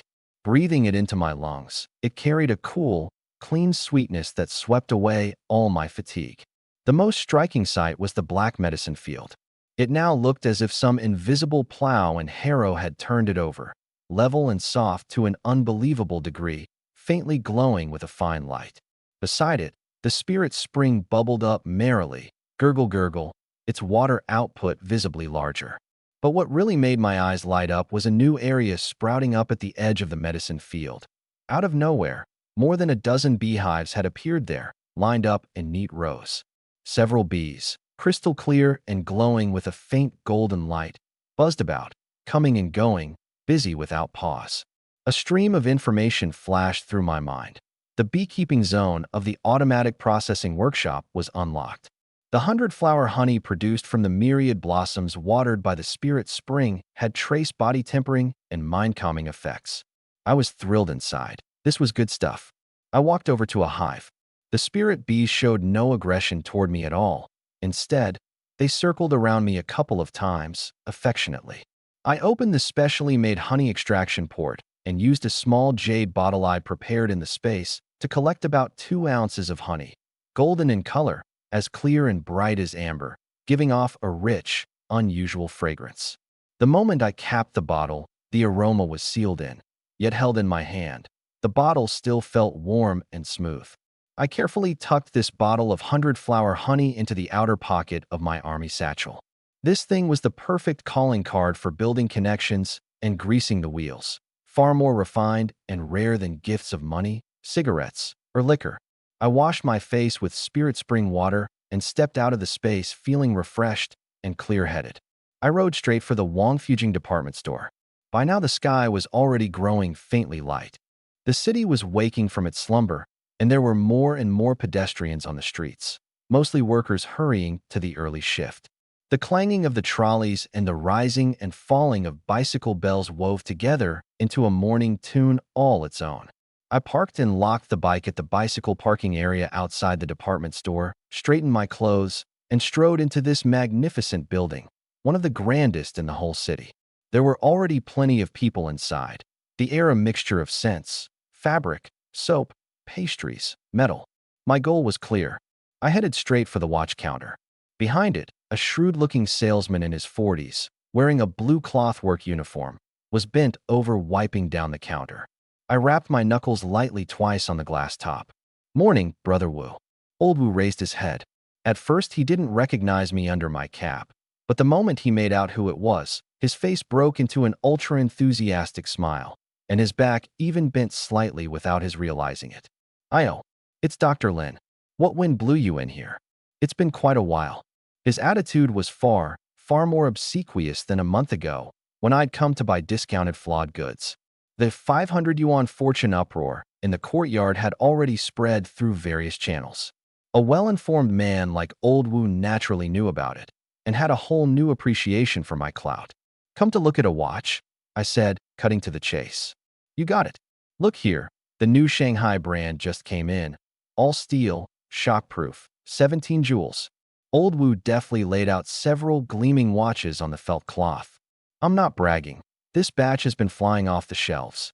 Only these few left." I picked one up and tried it on my wrist. The metal band was cool, and the dial reflected fine glints of light in the lamplight. I nodded. "This one? How much?" 120 plus one industrial coupon. I pulled out the money and coupons I prepared in advance. Out of my pocket, actually the space. Counted out 120, then added 2 industrial coupons and pushed them over. "Brother Wu, 2 coupons. Help me write up the receipt." Old Wu's eyes lit up. A single industrial coupon could be privately traded for quite a few useful ration tickets. He wrote up the receipt in a flash, put away the money and coupons, then leaned in close and lowered his voice. "Dr. Lin, you're one of these now." He discreetly gave a thumbs up. "So let me let you in on something, brother to brother. The day after tomorrow, there might be a few cartons of Zhonghua cigarettes and a couple bottles of Matai coming in under the counter. But those are all reserved for special channels. If you're interested, I could keep an eye out for you." I understood perfectly. This was Old Wu volunteering a favor, showing he wanted to get close. I smiled. "Sure, I'll have to trouble you with that, then. When it works out, I'll treat you to a drink." "Easy done, easy done." Old Wu, all smiles, set the watch to the right time and fastened it onto my wrist. Watch bought, I was in a good mood and figured I'd stop by the stationery counter to see if there were any decent notebooks and pens. Just as I reached the corner of the central hall, a familiar and detestable voice drilled into my ears. "Teacher Wanru, now she's the flower of our Red Star Elementary, a true campus beauty. Good looks, a gentle temperament, and her family background is beyond reproach. A family of scholars. I'm not just talking myself up here, but in all of this old capital, count as you may, the only one worthy of her is a fine young man like me, with a proper, good job, broad experience, and who knows how to treat a woman well." I looked up. Sure enough, it was Su Damao. Today the guy was wearing a brand new navy blue Zhongshan suit, his hair slicked down glossy and smooth, spraying spittle as he bragged to a kind-faced middle-aged woman dressed like a matchmaker. In his hand, he was even fiddling with a red acrylic hair clip. "See, I was thinking this clip would suit her complexion. I'll bring it back and give it to her next time. Guaranteed to make her happy." The matchmaker giggled, tickled. "Projectionist Su, you're so thoughtful." Su Damao was full of himself. But when he turned his head, he suddenly caught sight of me, standing not far off, and the fresh metallic gleam on my wrist. His gaze froze instantly, then shifted down to my feet, the newly bought leather shoes, polished to a shine, then up to the crisply pressed trousers and a jacket of good material. Worst of all was the way I looked. Perfectly composed, a faint, almost imperceptible smile still at the corner of my mouth. It stabbed deep into his nerves. This morning, he'd already heard that I hadn't just pried a fortune of 500 yuan out of Zhonghai. I'd bought a used bicycle on the spot, too, so enraging Zhonghai that he'd coughed up blood. And now this kid had actually gone to the department store and bought a Shanghai brand watch.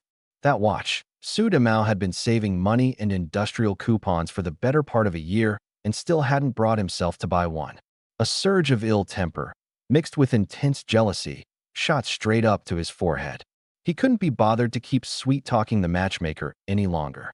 He strode over in a few steps and planted himself in front of me, his voice shrill from forcing it up. Well now, if it isn't Dr. Lin Yang himself? What's this? Already sporting a watch. That watch can't have been cheap, huh? I hear you struck it rich last night. His voice was very loud, deliberately meant for those around to hear. And sure enough, the customers and salespeople at several nearby counters turned to look. Seeing that he had an audience, Su Damao got even more worked up. He pointed at me, his face wearing a hypocritical mask of heartbroken grief. Lin Yang, we live in the same courtyard, and there are some things I really shouldn't say.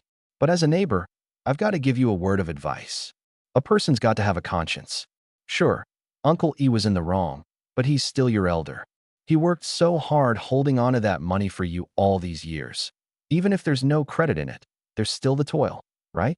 But you teamed up with outsiders to blow the lid off the whole thing and drove the old man to cough up blood. And now, with that money you squeezed out of him, you're buying a bike, buying a watch, buying meat. Doesn't that money feel like it's burning a hole in your hands? He paused, watching the gradually changing looks in the eyes of those around him.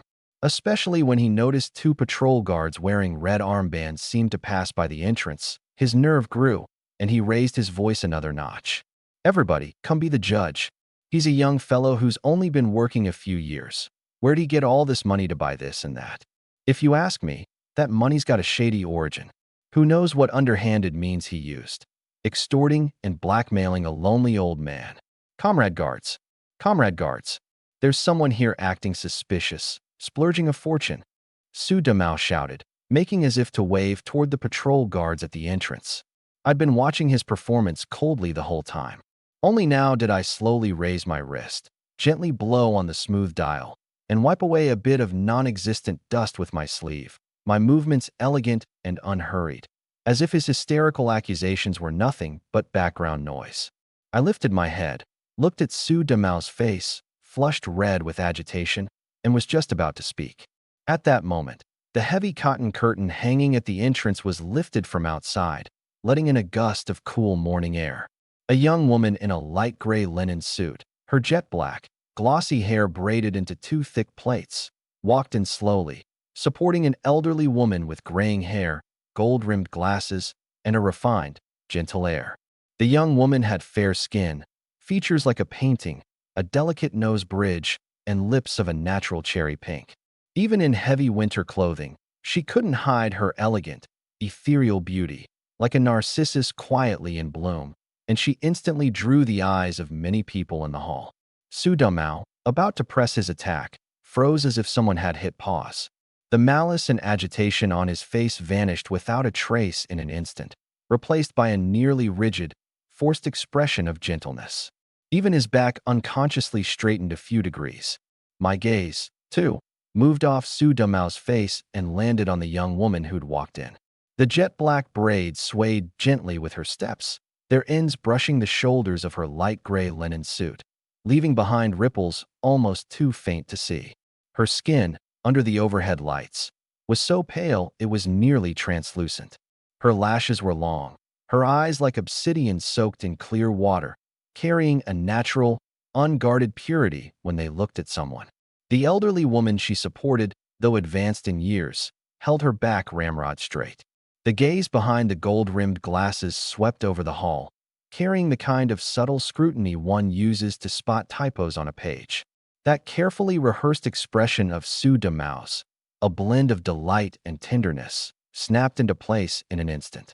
He practically launched himself forward, holding out that red hair clip as he rushed to greet them, bowing at just the right angle, his voice sweet enough to make your teeth ache. "Ayo, Auntie Zhou Wanru, what a coincidence. It's really fate. You two came to shop at the store as well? On such a cold day, you've got to bundle up warm." He edged sideways, trying to press in close to the young woman, attempting to use his body to cut her off from the old lady while holding out the hair clip, his eyes frighteningly bright. "Wanru, look, I just picked this out, thought it really suited you." all bright red, so festive. The young woman, Shun Wanru, knitted her brows almost imperceptibly. Her hand tightened slightly on her mother's arm. She didn't slow her steps, only giving Su Dumao a polite, distant nod. Projectionist Su. Her voice was crisp and clear, like the water from an icicle melting under the eaves in early winter. At that moment, I made my move. I'd been standing near the stationery counter, but now I pushed that slightly worn 28-inch bicycle and cut, unhurriedly and directly, across the path between Su Dumao and the Shun mother and daughter. The wheels rolled over the smooth terrazzo floor with a faint, continuous rumble. Su Dumao was so completely fixated on Shun Wanru that how could he have anticipated a steel steed cutting in from the side? He'd just stepped out half a pace, wanting to get a little closer, when a dark shape flickered before his eyes. Clang! The cold metal front fork of the bike slammed squarely into his lower belly. The force wasn't heavy, but the spot was wickedly precise. It hit him with a herk, and the rest of his words were all choked back. Clutching the hair clip, he stumbled back 2 steps, and the smile on his face instantly twisted into a wince, teeth bared. Ow! You! Su Damao clutched his stomach, and when he looked up and saw it was me, his temper flared up in an instant. But in front of the Shun mother and daughter, he forced the curse words back down, only glaring at me with a look that wished he could swallow me alive. I acted as if I'd only just noticed him, my face full of surprise. Oh, Su Damao. Sorry about that. Didn't see you. Are you all right there? The concern in my tone was so fake it could crack your teeth. Before he could blow up, I'd already deftly propped the bike off to one side, turned to the old lady, gave a slight bow, and put on a properly respectful smile with a touch of student-like earnestness, my voice clear, warm, and gentle. Teacher Zhou, hello. I'm Lin Yang, a doctor at the medical office of the Red Star Rolling Mill. I'm also a student that Wanru, teacher, once taught. I cleverly omitted the middle form of address, both making the relationship clear and avoiding excessive familiarity. Zhou Ping had merely watched this little collision from the sidelines with cold detachment. But now, seeing me behave properly, speak clearly, and greet the elder first, she couldn't help but look at me a couple more times and gave a slight nod. Dr. Lin, hello. In the instant she spoke, my visual diagnosis skill had silently activated. My gaze swept across her face and settled near her temple. Beneath the skin there, several fine blue-purple blood vessels ran a slightly twisting course, their color a shade deeper than normal, extending faintly into her hairline. Combined with the fact that, despite her dignified bearing, there was a trace of hard-to-detect fatigue and hidden pain locked between her brows, I already had my judgment.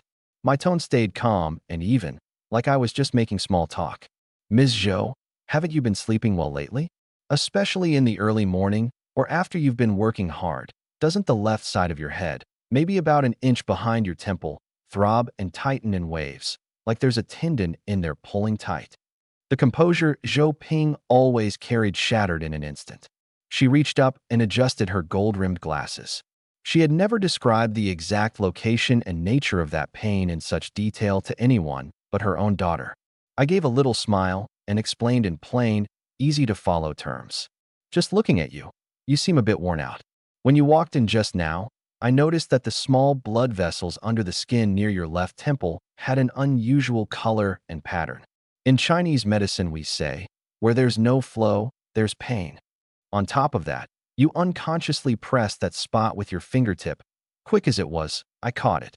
My guess is that with all your long-term worrying, plus maybe some old trouble in your neck, when the blood and energy reach that checkpoint, they don't pass through smoothly. They get backed up, and that's what hurts. The way I laid it out was solid and reasonable, part observation, part traditional medicine backing it up, and described in such detail that Zhou Ping couldn't help but believe me. The way she looked at me changed at once, now carrying a good deal of curiosity and genuine respect. Dr. Lin, you're so young, but you've got a sharp eye. I really have seen a few doctors about this, and not one of them explained it as clearly as you just did. Beside her, Xin Wanru's eyes had gone wide too. She looked at her mother, then back at me. She'd only known that her mother often got headaches. She'd had no idea there was so much behind it, and certainly never expected that this young doctor, who came across as a little flippant, would see right through it at a glance. Su Domao had been left standing off to the side. His stomach was still aching dully, and now, watching me pull all the attention of the shunned mother and daughter away with just a few words, and looking so mysterious and profound while doing it. Jealousy burned him up. He jumped in at once, trying to win back the room and show off his own value. Hey, Auntie Zhou Wanru, don't let him fool you. Su Damao sneered, puffing out his chest and putting on the air of, I'm the down-to-earth one here. Doesn't seeing a doctor mean instruments and lab tests? He takes 2 looks and just hands out a diagnosis? He's a quack, plain and simple. Now, when it comes to getting things done in this society, you've got to look to people like me. People with a real work unit and real connections. Take me, for instance. I run the movie projector over at Red Star Steel Mill, and I deal with the plant leadership all the time. Director Li, Secretary Yang. Which one of them isn't polite to me when they see me? Why is that? Because I can get them the good stuff. He lowered his voice, putting on an air of mystery. Take those internally supplied cigarettes, liquor, and tea. Stuff you can't find anywhere on the open market. And the scarce foodstuffs around the holidays. All I, Su Damao, have to do is ask, and I can always scrounge up an extra share more than anyone else. Auntie Zhou, if you ever need anything down the road, say, some good tea or health tonics, just say the word. I've got contacts over at the department store too. As he said this, he shot me a pointed glance. Not like some folks who get a little money and it burns a hole in their pocket, buy a watch and want the whole world to know about it. Who knows if that money's even clean? With this bragging plus veiled insult, Su Damao figured he'd played it beautifully, showing off his connections and abilities while stomping on me at the same time. But when I'd heard him out, I just let out a soft little tch of a laugh, not loud, but it carried clearly into everyone's ears. Su Damao, that line of yours is fine for fooling folks who don't know any better. I crossed my arms and looked at him, taking my time. The plant leaders are polite to you? That's them being polite to your job. They're afraid you'll botch the movie or pull something while they're trying to watch. As for that internal supply, I paused, my gaze sweeping over the slightly yellowed shirt collar peeking out from the collar of his brand new mouse suit, my tone laced with undisguised mockery. As far as I know, the plant's special supply gifts all come with strict quotas and records, reserved for entertaining important foreign guests and higher-ups. You're a projectionist. However long your arm is, can it really reach into the cabinets of the plant offices? No. All you do is go down to the countryside or over to sister work units to show movies. And using the plant's name, you coax and hint your way into skimming a little off the goodwill gifts those goose houses and unions had set aside. And as for your department store contacts, my gaze shifted over toward Old Wu, the man who'd just sold me my watch. Old Wu had noticed the commotion over here long ago and was quietly sneaking looks our way. The second my eyes landed on him, he ducked his head and pretended to tidy up his counter. All that is you grabbing some clearance vouchers for defective goods, or playing middleman for people and taking a cut. That extra share you brag about, isn't that just you counting the public's allotment as your own personal ability? My words took a sharp turn, my gaze cutting straight to his face.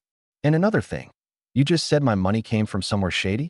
If you ask me, you're the one who ought to worry about yourself. Look at your complexion. Your face is all shiny and greasy, but your temples are dull and lifeless. Your eyes are murky and bloodshot, your lips dry and peeling. That's not a healthy glow. That's a textbook case of depleted kidney essence with empty fire rising. On top of that, your voice sounds hollow, your steps are light and floaty. Su Damao, you've hollowed yourself out, and you're still out here putting on a show? Want me to write you up a prescription to nourish the essence and cool the fire? Otherwise, one of these days you'll get so empty you won't even be able to crank the projector anymore. You're full of it. Every word had hit Su Damao where it hurt, especially that last bit about depleted kidney essence, which was basically pulling his pants down in public. His face flushed the color of raw liver, the veins on his neck bulged, and the finger he pointed at me trembled. But between his guilty conscience and his fury, he couldn't string together a single coherent comeback. Listening to me lay it all out, clear, logical, backed by hard evidence. Especially that closing rundown of Su Damao's physical condition, and then comparing it to his flustered, crude, utterly graceless reaction, Whatever polite tolerance Shen Wanru had barely maintained toward him as a courtyard neighbor vanished completely. Disgust surged up in her like a tide. She turned her body away, completely dodging the red hair clip he was still trying to hand her, and even took half a step back. She looked at me, her eyes clear as a spring, filled with genuine curiosity and a touch of apology, an apology for a fellow courtyard resident's rudeness. Softly, she asked, "Dr. Lin, you said just now that my mother's headaches are because of stagnant blood and energy? How exactly should I understand that? Does she need to take medicine, or is there some other way?" She deliberately opened up a new topic, leaving Su Damao stranded in an awkward dead corner. Watching Shun Wanru give me that gentle, inquiring look he'd never once received from her, and hearing her question me while treating him like he didn't exist, the last shred of Su Damao's reason burned to ash in the flames of jealousy. He whirled around and bellowed toward a few temporary workers in ragged padded coats who were moving cargo in one corner of the department store. "Wang Air, Li Laosi, stop hauling that stuff. Get over here. Somebody's bullying us steel mill folks and slandering me on top of it." The temp workers looked up at the shout. Seeing it was Su Damao, who came by often to show movies and would occasionally slip them a cigarette. Calling them, they set down the crates in their hands, even though they had no idea what was going on. With uneasy, menacing expressions, they started drifting over. The atmosphere in the store went tense in an instant. And right at that razor's edge moment, Su Damao, a low shout, holding back a fury, rolled in from the doorway like muffled thunder. Everyone's heads snapped around in unison. A middle-aged man in a worn navy blue wool cadre uniform, his hair streaked with gray and his face stern, was striding in fast, his complexion iron-hard. His chest heaved slightly. Clearly he'd rushed here the whole way. And his sharp gaze shot like a knife straight at Su Damao, who was about to direct the temp workers to swarm in. Shin Wanru cried out in delighted surprise, "Dad!" Zhou Ping let out a breath of relief too. "Zhang Wo, you're here."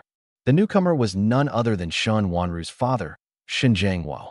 The moment Su Damao saw Shin Zhangwo, especially that iron-hard face and those sharp eyes, his heart dropped with a thud. His arrogant bluster died away in an instant, and he instinctively started to hide the hair clip behind his back. Shin Zhangwo took a few steps forward until he was right up close. He didn't so much as glance at me. His eyes locked dead onto Su Damao, his lips pressed tight, as if the very next second he'd sternly rebuke him for his outrageous behavior in this public place. But right at the instant he drew a deep breath and got ready to speak. Shin Zhangwo's face abruptly shifted from iron-hard to an unnatural flush. His right hand shot up, 5 fingers clamping tight around the fabric over his heart on the left side of his chest, and his body swayed. Then he swayed twice more, as if every bone in his body had been yanked out, and toppled straight backward, stiff as a board. "Dad!" Shin Wanru's scream ripped shrilly through the air. She lunged to catch him, but her mother, Zhou Ping, seized her arm in a death grip. Zhou Ping's own face had gone deathly pale, but what reason she had left told her she couldn't let her daughter get hurt in the chaos. The customers who'd been gathered around to watch the show scattered with a roar, cries of alarm rising one after another. "Oh no, he's a goner. Get back. Is it a heart attack?" Su Damao was the closest. Watching Shin Zhangwo's iron-purple face and those instantly unfocused eyes turned toward him, his mind went blank with a buzz. All his flattering, all his scheming, every bit of it was doused by a wave of icy terror. If the man dropped dead right in front of him, wouldn't the Shun family skin him alive?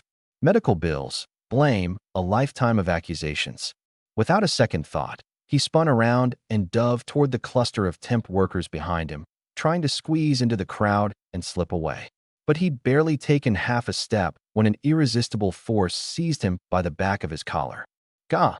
Su Damao felt his neck jerk tight, and he was hauled backward like a little chick, stumbling over his own feet. Thud! He crashed flat on his back, the back of his head cracking against the terrazzo floor, stars bursting in front of his eyes. I let go, as though I'd just casually brushed aside a piece of garbage. Without even a glance at Su Damao, who lay on the floor grimacing in pain, my voice cut through the surrounding din, cold and sharp as a blade. "Everybody freeze. If you don't want a death on your hands, don't touch him. Su Damao, get up and keep order. Clear the crowd back. Nobody comes within 10 feet. Su Damao was dazed from the fall, and the commanding roar jolted him with a shiver. Meeting my eyes, cold, without a trace of warmth, carrying a pressure that felt almost physical, he didn't dare talk back. He scrambled up on all fours and, on pure instinct, threw his arms out and hollered at the panicked crowd around him. Don't come over. Everybody back up. Back up. I was already down on one knee beside Xinjiangwo. My left hand darted to the artery at the side of his neck. The pulse under my fingertips was faint and chaotic, like a bird pecking at scattered seed. At the same time, my right hand had already slipped into the army green satchel at my side, and with a single thought, an old, plain rosewood needle case shifted from my space into my palm. With a soft click, the case popped open. Inside were no ordinary hospital stainless steel needles, but 9 specially made silver needles of varying lengths, their color as warm and gentle as silver, with tiny dragon patterns coiled at their tails. Under the lights, they flowed with a faint, cold sheen. What's he trying to do? Needles? Acupuncture? This young guy knows Chinese medicine? This is crazy. You can't do needles in a place like this. Who's responsible if someone dies? Doubts and cries of alarm erupted from the crowd. 2 department store security guards who'd hurried over at the noise pushed their way in. Seeing the scene, the younger of the 2 immediately moved to stop me. Hey, what unit are you from? Practicing medicine without a license is illegal. Stop right now. I didn't even look up. My left index and middle fingers pressed together and, quick as lightning, tapped rapidly over several points on Shun Jiangwo's chest, temporarily guarding his heart. At the same time, I said coldly, I'm Lin Yang, doctor at the Red Star Steel Mill Infirmary. This patient is suspected of acute heart collapse, phlegm and stagnant blood blocking his system, his life hanging by a thread. Which one of you is sure you can get an ambulance here within 5 minutes and guarantee he'll last that long? If we lose time, will you take responsibility? I spoke fast, every word landing with weight, carrying an authority that brooked no argument. Cowed by my presence, the guard's outstretched hand froze in midair. I paid him no more mind. My right hand plucked up the longest of the dragon whisker silver needles. I drew a deep breath, and my gaze slid instantly into a state of absolute focus and clarity. All the surrounding noise seemed to suddenly recede far away. The pads of my thumb and index finger rolled the needle's tail, and the silver needle actually hummed faintly, giving off the tiniest quivering tone. Naguan point. Calm the heart, settle the spirit, regulate the energy, stop the pain. I murmured it in my mind. My wrist dropped, and that silver needle glinting with cold light plunged, with a steadiness and precision that sent a shiver through anyone watching, straight into the hollow between the 2 tendons, 2 inches above the crease of Shun Jiangwo's wrist. The needle sank into flesh almost without a sound. Then came the second, Danzhong point, the gathering place of energy, opening the chest and easing the diaphragm. The silver needle landed precisely at the midpoint of the line between the 2 nipples. In the blink of an eye, 3 silver needles were firmly set into the key points. My fingers never left the needle's shafts. Instead, with a distinctive rhythm, now lightly twisting, now faintly trembling, my fingertips wrapped a barely there warmth around them. That was me secretly channeling my internal energy, working with the needles to guide the flow of blood and vital force. The crowd gradually fell silent. Everyone held their breath, eyes wide, staring at this scene that bordered on witchcraft. Shen Wanru bit down hard on her lower lip, her nails digging into her palms, tears sliding silently down her face, her eyes locked fast on my steady profile. Time seemed to stretch out. About 3 minutes passed, and the ghastly blue-purple color of Shun Jiangwo's face visibly began to recede, gradually turning to a weak pallor. Though he was still unconscious, his chest had begun to rise and fall faintly. I didn't relax my focus. I knew this was only a temporary clearing. The most critical stagnant phlegm still hadn't dissolved. My left hand swiftly took out, from a hidden compartment in the needle case, which was really my space, a jade vial no bigger than a thumb. Inside was but a single drop of liquid, clear as morning dew yet faintly shimmering with a strange luster, diluted spirit spring water. I pulled out the stopper, aimed the mouth of the vial at the tail of the silver needle set in the Danzhong point, and gently tipped it. The drop slid down the smooth shaft of the needle and, without a sound, seeped into the skin at the point. Almost the very second the spirit spring water sank in. HRRGGH. A long, drawn-out sound, like a bellows being worked, suddenly tore out of Shun Jangwo's throat. His body jolted violently, his head snapped to one side, and with a loud bleg he spat out a mouthful of thick, yellowish, foul-smelling phlegm. The phlegm hit the floor. His tightly shut eyes fluttered, and then a faint but clear breath, drawn in with a heavy gasp, came from his mouth. His breathing had come back. The crowd went dead silent for an instant, then erupted into an even greater uproar. He's alive? He really pulled him back. Good heavens, a few needles, and he dragged the man back from death's door? A miracle doctor. This young fellow's got to be a miracle doctor. At that moment, a burst of hurried footsteps came near. 4 or 5 members of the department store's security section, wearing red armbands and uniforms, shoved their way through the crowd. At their head was a middle-aged section chief with a square, blocky face. "What's going on here? Who's causing trouble?" the chief barked. Su Damao, who had just caught his breath on the floor, saw the security section people arrive and seized on them like a drowning man grabbing a lifeline. Forgetting all about his aching head and sore backside, he sprang up, pointed at me, still crouched beside Shin Jangwo, and shrieked, "Chief! Chief! Thank goodness you're here. It's him, Lin Yang. He's practicing feudal superstition, sticking needles into people.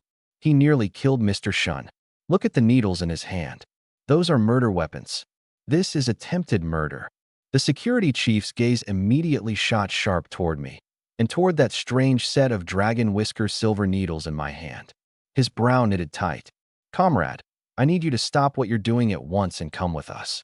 At the shout, 2 of the security officers moved a step forward. And right at that make-or-break moment, Don't touch him." A hoarse, weak, but extraordinarily firm voice rang out. It was Shun Jangwo, who'd just gotten his breath back, his face still pale, somehow already half opening his eyes.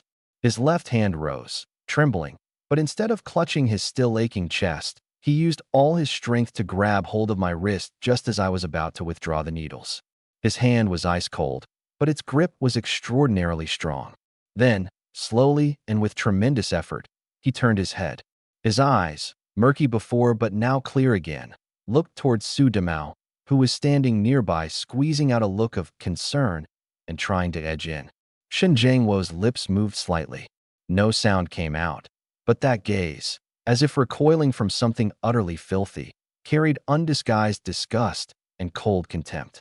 Then the hand gripping my wrist tightened a few degrees more. The hand clutching my wrist tightened again. The force was frighteningly strong, as if he wanted to press all of it. The gratitude, the lingering fear, and the sheer relief of a life snatched back from death's door, straight into my bones through his trembling fingertips. I could feel that the entire department store had gone silent as a grave in that moment. The security chief stood frozen with his mouth open. Su Damao's face was white as a sheet of paper. Shin Wanru's eyes were red, teardrops still clinging to her lashes. Every pair of eyes was fixed on Shun Jangwo's hand, gripping mine for dear life. The next second, this old engineer I'd just pulled back from the brink of death actually shook off his daughter's supporting arm. "Dad, you can't move around yet," Shin Wanru cried, rushing to steady him.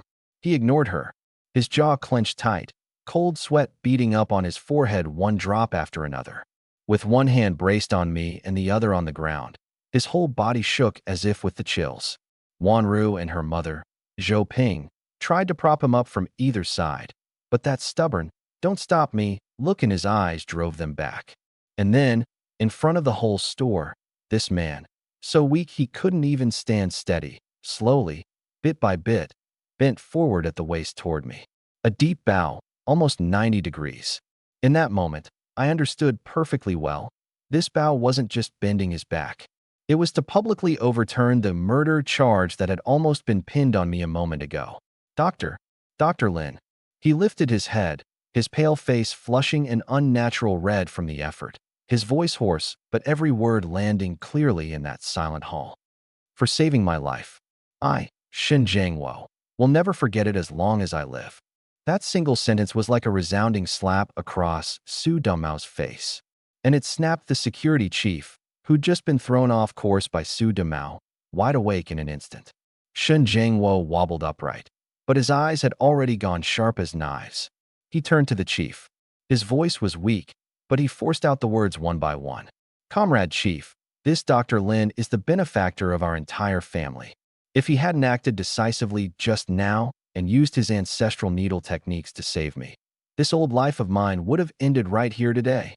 He paused, raised his hand, and his index finger jabbed straight, like a javelin, at Su Damao, who was trying to shrink back into the crowd. As for him, Su Damao, when I was on the ground, my life hanging by a thread, what was on his mind wasn't saving me, wasn't calling a doctor, it was to run. And he had money clutched in his hand, money my wife had slipped him earlier. That was goodwill money meant for our Wanru. With that money in his pocket, his first thought was to slip away. And now, of all things, he bites back and calls the man who saved my life a murderer? Absurd. Shameless. Whoosh. The crowd completely blew up. A few people who'd still been eyeing me with half-belief a moment ago now looked at Su Damao with nothing but contempt. Oh my, what a piece of work. Running off with the family's engagement money? Bah, ungrateful wretch. Now, Dr. Lin. That's what you call a doctor with a good heart and real skill. The security chief's face went from scrutinizing to iron-hard in a flash. He whipped his head around, his eyes locking on Su Damao like a hawk, the man who tried to slip away and failed, and barked to the officers behind him. Keep an eye on him. Su Damao's mind buzzed. Frantic, he hopped in place, his face red and neck bulging as he argued. No, Uncle Shun, let me explain. I was scared out of my wits at the time. I was going out to call a doctor, to call an ambulance. I wasn't running. Call a doctor? Only now did I speak up, unhurried. My hands, in no rush at all, were wiping down the last silver needle and returning it to the rosewood case. That composure of mine, set against his flustered fury, made the difference between us plain as day. I stood up, brushing off the dust that wasn't actually there, from my knee, lifted my eyes to him, and let the corner of my mouth curl. Su Damao, this talent of yours for lying with a straight face is as finely honed as that frail little body of yours. My voice wasn't loud, but it held the whole room. Call a doctor? In a place like this, is it your turn to go call one? I stepped forward twice, closing in on him. My gaze swept over the spot where he'd fallen and scrambled up a moment ago, and over the corner where those temp workers were clustered. After you fell and got up, your first reaction was to bolt toward the southwest corner, toward that temp workers' break shed by the back door, and you sprinted about 7 steps in one go. Am I right? There's still a half a shoe print you scuffed off in your panic, fresh, canvas-soled tread, and it's an exact match to the pair on your feet. Su Damao instinctively looked down at his own shoes, his face going even whiter. I sneered inwardly. In truth, there was no need for any memory superpower. The moment a person panics, all their tells are written right on their body, impossible to hide. At that 7th step, there's a stack of empty wooden crates. You had your right hand clamped tight around something, your left hand braced on a crate, and you were gasping for breath, eyes darting all over, looking for the latch on the back door. Weren't you? Too bad it's bolted shut from the outside. I fixed my eyes on that right hand of his, the one he kept trying to shove into his pocket, but which only stood out more the harder he hit it. Inside was not only a red hair clip. Peeking out between his fingers was the edge of a small folded stack of paper bills. What you've got clutched in there isn't just the hair clip, is it? I turned to Zhou Ping. Ms. Zhou, if my eyes don't deceive me, when he was fiddling with the hair clip, what was showing between his fingers were the edges of 2 brand new big Unity Tinyuan notes. So new they don't match the worn bills circulating in this store at all. Zhou Ping immediately fixed her eyes on Su Damao's hand, even though she couldn't see clearly from that distance. One look at that guilty way he was practically trying to cram his whole right hand into his trouser pocket. And what more did she need to understand? That was exactly the money she'd privately slipped Su Damao yesterday afternoon, to keep the relationship on good footing, telling him to buy Wanru something nice. Su Damao. Zhou Ping was so furious her voice went shrill. This lady of a refined, scholarly household, who normally cared more than anyone about keeping up appearances, was trembling from head to toe. You utterly shameless creature. Give the money back." Now the security chief understood completely. The way he looked at me was full of admiration and lingering dread. He'd nearly arrested the family's benefactor as a murderer. Turning back to Su Damao, all that was left in his eyes was ice. "Su Damao, what else do you have to say for yourself? Standing by while a man nearly died, framing an innocent person, and pocketing someone else's money on top of it. You're coming with us." "No, I didn't. Auntie Zhou gave that to me of her own free will." Su Damao was utterly panicked now, still thrashing in his death throes. Of her own free will? Shen Jingwo let out a cold laugh, one carrying the exhaustion and finality of a man who'd just come through a brush with death. "Su Damao, from this day on, our Shen family has nothing whatsoever to do with your Su family. Whatever was said before about trying to get to know each other, it's all off. The money, you give me back every last cent, right now, this instant." Those words were like a final verdict, cutting Su Damao's dream of latching onto the Shun family clean in two. He crumpled as if his spine had been yanked out, sagging limply to the floor, where two officers hauled him up by either arm and dragged him away. Shen Jiangwo didn't spare him another glance. When he turned to me, his face had shifted into one full of apology and gratitude. "Dr. Lin, today has really. I've made a fool of myself in front of you. A debt this great can't be repaid with mere thanks. Allow me to make it up to you another day. I wonder if I might ask you to come sit at my home, take another careful look at me, and write up a prescription to help me recover."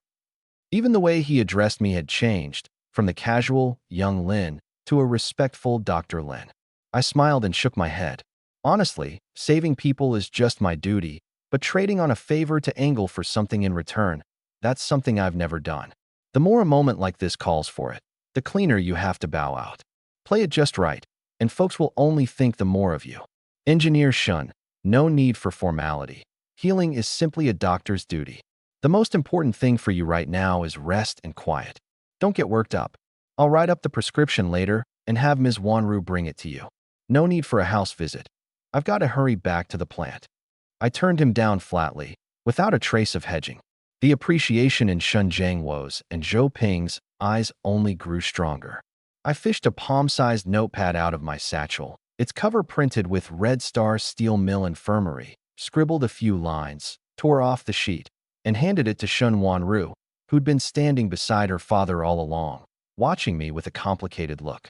"Miss Shun, this is the infirmary's address and my duty hours. When Engineer Shun needs treatment down the road, come find me anytime." She took the slip of paper, still warm from my hand, and when her fingertips touched the writing on it, she gave a slight tremble. In a low voice she said, "Thank you, Dr. Lin. Today, we really owe you everything." She lifted her eyes, and in those clear, bright pupils, gratitude, curiosity, and some other light I couldn't quite name were all stirred together. I nodded, said nothing more, turned, and rolled out that worn old 28-inch bicycle, heading for the door. The crowd parted to make way for me on its own, pair after pair of eyes trailing my back. A miracle doctor. He's from the steel mill infirmary? From now on, when I need a doctor, I'm going straight to him. Look at that young fellow. Sharp-looking, top-notch skills, and an upright character to boot. Amid all the chatter, Su Damao was hauled off, looking every bit like a stray dog with nowhere to go. I rode my bike, the wheels rattling over the potholed bluestone slabs of the alley. The evening wind carried a chill, and the brand-new Shanghai brand watch on my wrist swayed with the handlebars, now and then catching the last golden-red glint of the setting sun. The mottled vermilion gate of Luoguoga Lane, standing half open, was getting closer and closer. And in the very instant I slowed down, about to turn into the mouth of the alley, the corner of my eye caught something in the shadow of the gateway arch. Two pairs of eyes, suddenly lighting up, the greed in them not hidden in the slightest. It was Bonging, and behind him, furtively hiding, Widow Jia. The grandmother and grandson stares were like two hooks, nailed dead onto the bulging, oil paper-wrapped package hanging from my handlebars. Inside was the 2 pounds of pork, part fatty, part lean, that I'd cut today using my meat ration coupon. I sneered inwardly, but let nothing show on my face. I even deliberately let the handlebars sway a little, making that oil paper package all the more eye-catching. Come on, then. Today, I'm just waiting for you two to take the bait. I pushed down on the pedals, and the bike went whooshing through the gateway, riding toward my little room in the back courtyard. In the shadows behind me, Widow Jia elbowed her grandson, keeping her voice low, a scheming edge to it. See that? Meat. A whole 2 pounds. Bonging, tonight it's all on you. Get your hands on it, and Grandma'll stew you a big pot. Eat till you're stuffed. Bonging licked his cracked lips, stared at my receding back, and gave a heavy nod. What he didn't know was that from the very moment I hung that package of meat on my windowsill, it had already become a carefully laid trap. The instant my figure rounded the corner into the back courtyard, that package of meat, wrapped in oil paper, its aroma wafting out, was hung on the wooden peg on the outer side of my windowsill, swaying to and fro like a flag of victory, tempting Bonging until his eyeballs nearly popped out. Go on. Widow Jia gave him another hard shove. Take it right off his windowsill, and be quick and quiet about it. His light's not on. He's for sure gone inside to put his things away, and he won't be out for a while. Bonging swallowed hard, hunched over, and hugging the base of the wall, darted over to my window in a flash. The windowsill wasn't high. No trouble at all for a half-grown boy like him. He held his breath and listened. Sure enough, there was no sound from inside. His heart leapt with joy, and he reached out to grab that oil paper package. His fingertips hooked the twine tying it, gave a tug, and it was his. A hefty 2 pounds of meat. His heart pounded with excitement as he clutched it and ran toward the spirit wall where Widow Jia was hiding. He never noticed that in the very moment his fingers dug into the bottom of the package, the exact spot where I deliberately patted an extra layer of oil-absorbing paper, a colorless, odorless, slightly slick powder had already smeared all over his palm and the crevices between his fingers. That was a fluorescent tracking powder I'd extracted from a glowing moss growing in a corner of my medicine field and ground down. In daylight you couldn't see it, but the moment it met heat, or sat in the dark for about a quarter of an hour, it would give off a faint green glow. It clung fiercely. Without a specially made solution, there was no washing it off at all. Got it, Grandma? Bonging called out in a low voice. Widow Jia snatched the oil paper package away, gave it a squeeze, and her yellowed buck teeth spread into a grin. Oh, my precious, this is some fine meat. Come on, let's get home and stew it. Tonight we too are having ourselves a meat feast. But she'd barely taken 2 steps when those beady triangular eyes rolled around, and she stopped dead in her tracks. She looked down at the glistening package in her arms, then raised her eyes toward my pitch-black window. The fatty flesh of her face twitched, and suddenly, she put on an expression of shock and outrage. Inside my room, through the crack in the window, I watched her whole face-changing act, clear as day. Well, now here comes the show. Something's not right. She slapped her thigh hard, her voice shooting up abruptly, shrill enough to slice through the night sky. This meat came from somewhere shady. The shout made Bonging jump. Grandma, what are you doing? Hurry up and let's go home and cook it. Cook it, my foot. Widow Jia grabbed his arm and yanked his hand up in front of her eyes. By the faint light spilling out from the various windows, she saw that her grandson's palm was a little red, with a few red marks pressed in by the edge of the oil paper, which was actually just a mild reaction to the powder he'd gotten on it. She instantly seized on it as if she'd caught hold of the biggest scandal in the world and began to wail. Ayu, this is terrible. That murderous wretch Lin Yang, he's poisoning people with tainted meat. Come look at my precious grandson's hand. It's all red. He's trying to poison the only heir of our Jia family. Bonging's palm did itch a little, but it was nowhere near actual poisoning. He stared blankly at his own hand, then at the fragrant meat in his grandmother's arms, his mind not able to keep up. Widow Jia didn't care whether he was keeping up or not. She plopped herself down on the bluestone ground in the middle of the courtyard, kicking her feet wildly and pounding the ground as she let out dry, put-on wails. Heaven above, there's no law and order anymore. Neighbors, all of you come out and see. Lin Yang got tainted meat through his black market wheeling and dealing and hung it on his window to lure children in. My Bonging just touched it once and his hand swelled up like this. He's trying to poison our whole family. Boo-hoo-hoo, my poor precious grandson. That voice of hers, rising and falling with its own peculiar rhythm, carried in an instant across the entire courtyard compound. Door curtains were flipped aside with a clatter, one after another, lights spilling out, heads crowding forward. What's going on? Widow Jia making a scene again? Tainted meat. What's wrong with Bongging's hand? People gathered around, pointing and murmuring. Yi Zhonghai came out of the main room with a coat thrown over his shoulders, frowning. He'd been sitting on a belly full of anger all day over the lost money. His authority in the courtyard had taken a hit, and he was itching for a chance to prop up his first elder heirs again. Hearing this commotion, his eyes lit up. Here was his opportunity. He parted the crowd, walked up to Widow Jia, and put on a stern face. Sister Jia, what's this about? Crying and carrying on in the middle of the night. Where's your dignity? If something's wrong, get up and explain it clearly. Seeing that the leadership had arrived, Widow Jia wailed all the harder, holding up Bongging's hand. First elder, you've got to see justice done for me. Lin Yang deals in black market goods, brought back this shady meat of dubious origin, hung it on his windowsill. Isn't that deliberately luring my Bongging into making a mistake? The child's young. He touched it just once, and look at this hand. It's definitely poisoned. This is a deliberate attempt to murder him.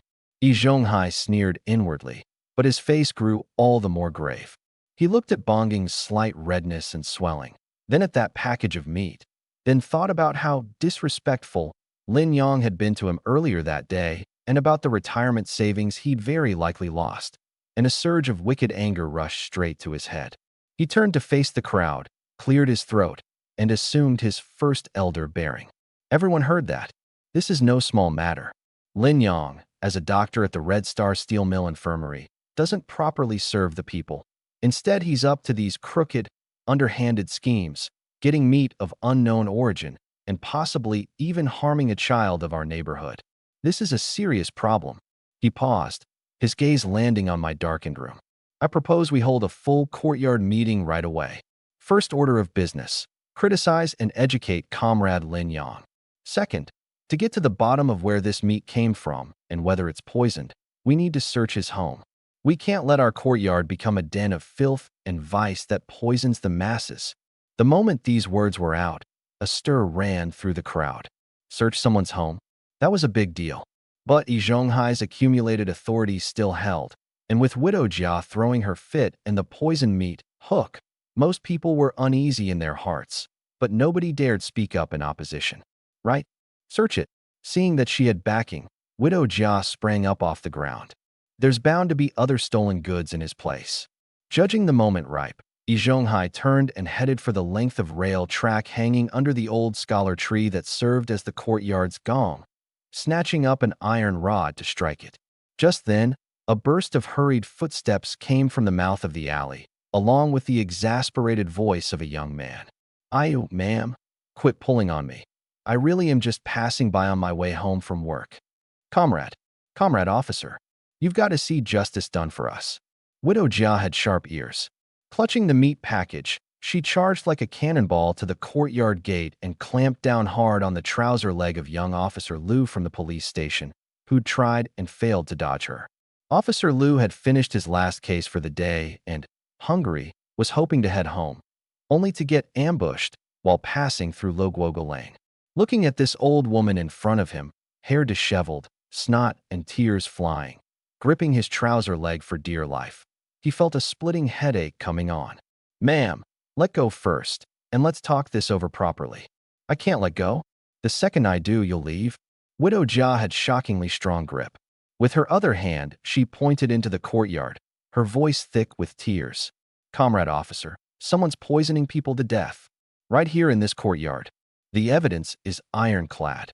Poison. The moment Officer Liu heard that word, his expression turned serious at once. He followed her pointing finger and saw the lights flickering in the courtyard, the shadowy figures crowding about, the whole eerie atmosphere, and he found himself 30% inclined to believe it. Yi Zhonghai quickly set down the iron rod and came forward to meet him, putting on the airs of the man in charge, and laid out the story, the version, of course, that he and Widow Jia had doctored up, with all the emphasis on my meat of unknown origin and how I'd harmed the offspring of the revolutionary masses. Officer Liu listened, his brow knitting tight. First elder, A search requires solid evidence, or the consent of the party involved, or formal paperwork. Isn't the evidence enough? Widow Jia cut in shrilly, thrusting Bonging's hand right under his eyes. My grandson's hand is like this.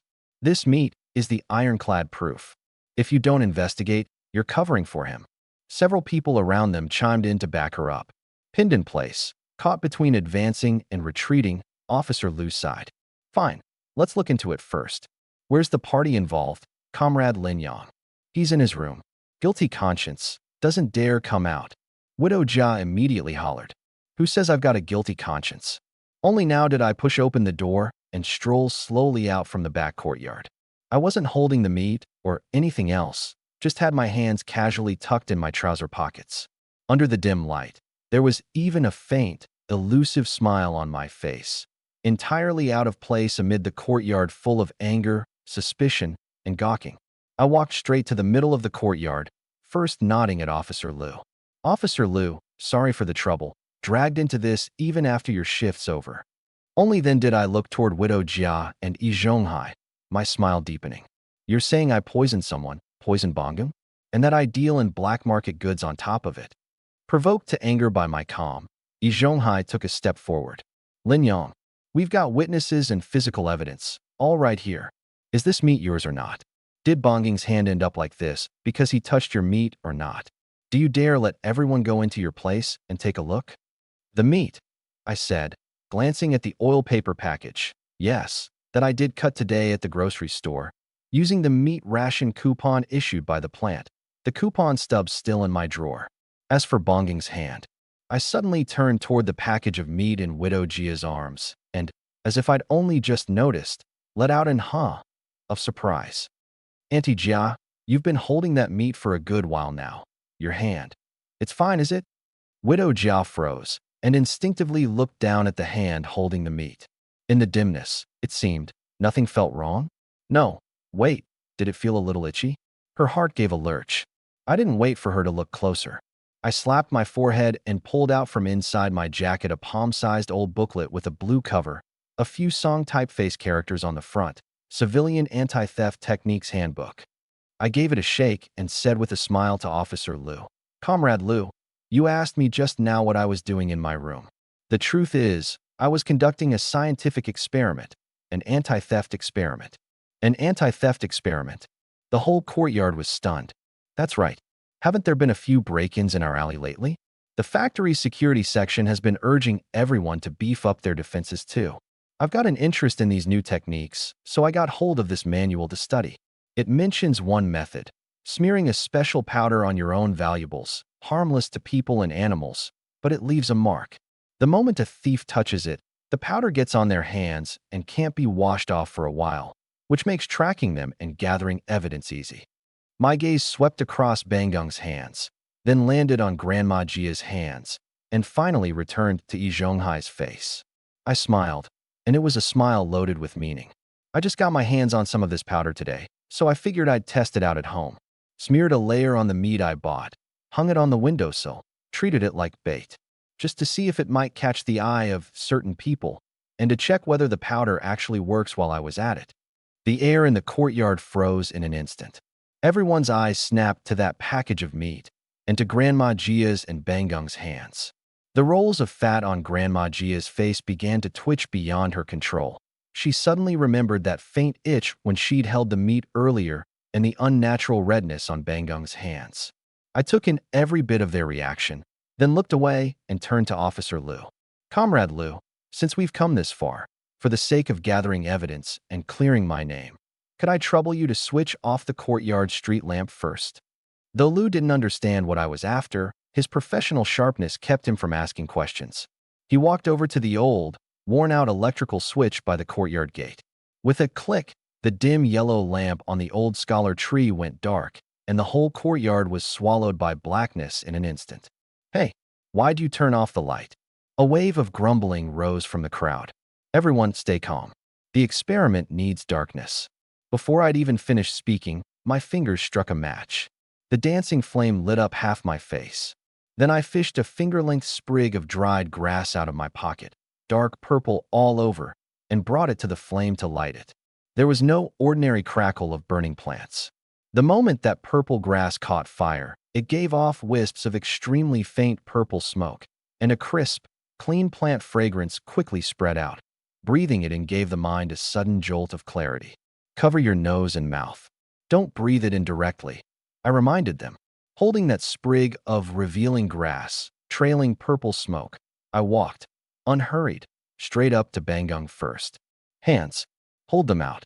My voice wasn't loud, but it left no room for refusal. Officer Liu stepped in beside him at just the right moment.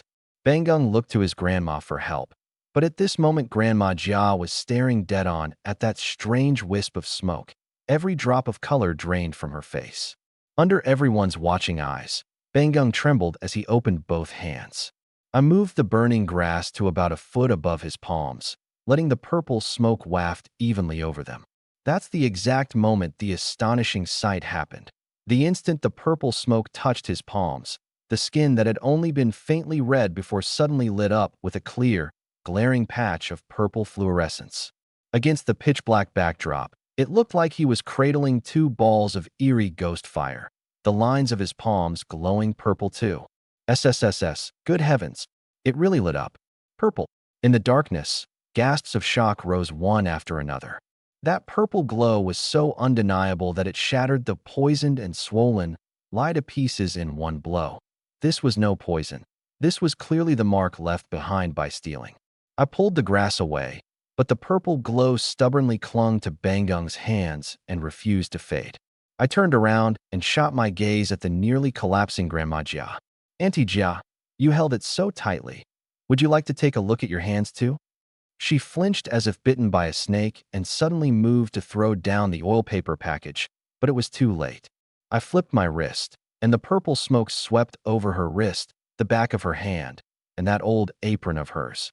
The next second, even more dramatic than Bangung's, from her fingertips to her wrist, and even where the front of her apron had touched the meat package, great swaths of purple glow lit up one after another. And the shapes of those purple splotches matched the bottom of the oil paper package exactly. There's more, I said. Holding the grass, I walked calmly toward the Jia family's dark room. Officer Liu caught my meaning and followed, giving the petrified Bangung a shove along the way. I pushed open the half-shut door and swept the purple smoke over the door frame and the door handle. No reaction. My eyes fell on that cold earthen stove. I lit up the firebox with a match and slowly guided the purple smoke into that pitch-black depths, running it along the inner walls. The neighbors who had followed in all sucked in a cold breath at the same time. On the brick surface near the bottom of the firebox's inner wall, there sat several small, purple glowing fingerprints. Bangung's exactly. Beside them was a large streak of fluorescence in a dragging shape, left when the oil paper package had been hastily stuffed inside. The evidence was rock solid. The meat had been stolen by Bangung and hidden in his own family's stove. Stealing someone's things, then turning around and accusing them of poisoning you. Now that was a slick move, really beautifully played. So it really was stolen. Even hidden in the stove. No way to weasel out of it now. Public opinion flipped in an instant. Contemptuous stares came down like spotlights, fixed hard on Grandma Jia and her grandson. At this point, Qin Huairu, who had been hiding at the very back of the crowd, saw that she was completely exposed. She dropped to her knees in front of me with a thud, tears pouring out like a floodgate had burst. Dr. Lin, I beg you, show some mercy. Let Bangung off just this once. He's still a child. He doesn't know any better. We'll pay you back for the meat. Just please don't report this to the police. A softer-hearted man might have had his resolve melted by these tears. But I only looked at her coldly, and in the gap between her sobs, I spoke with precision. Qin Huairu, hold off on the crying. A child's mistake has its own rules for discipline. The problem is, your family didn't just steal. I pulled a folded slip of paper out of my pocket again, unfolded it, and held it up in the faint light coming through the window so everyone could see clearly. It was a receipt from the Red Star store dated today. Pork, 2.5 jin, 1 yuan, 2 jiao, 3 fun, complete with the stamp, the serial number, and the clerk's personal seal. The goods match the receipt, and the source is crystal clear. I gave it a shake, my gaze suddenly sharpening like a knife. Now it's my turn to ask. breaking into a home and stealing, with the stolen goods valued at over 1 yuan. That counts as a fairly large sum. Stealing without any remorse, then turning around on the spot to fake a poisoning and maliciously frame the victim. Qin Huairu. Is this something a child who doesn't know any better can talk its way out of? This is theft plus false accusation. Yi Zhonghai still wanted to make one last struggle. Lin Yang, when you're in a position to forgive, forgive. The kid's young. If this gets dragged all the way to the police station, his future's ruined. The meat's been recovered anyway. You haven't suffered any loss, so let it drop. All right. First uncle. I cut him off without the slightest courtesy. First, whether or not I've suffered a loss isn't for you to decide. Damage to my reputation, my life thrown into chaos. You call that no loss? Second, it's precisely because the kid is young that he needs discipline all the more. If you don't check him for stealing meat today, won't he dare to steal money tomorrow?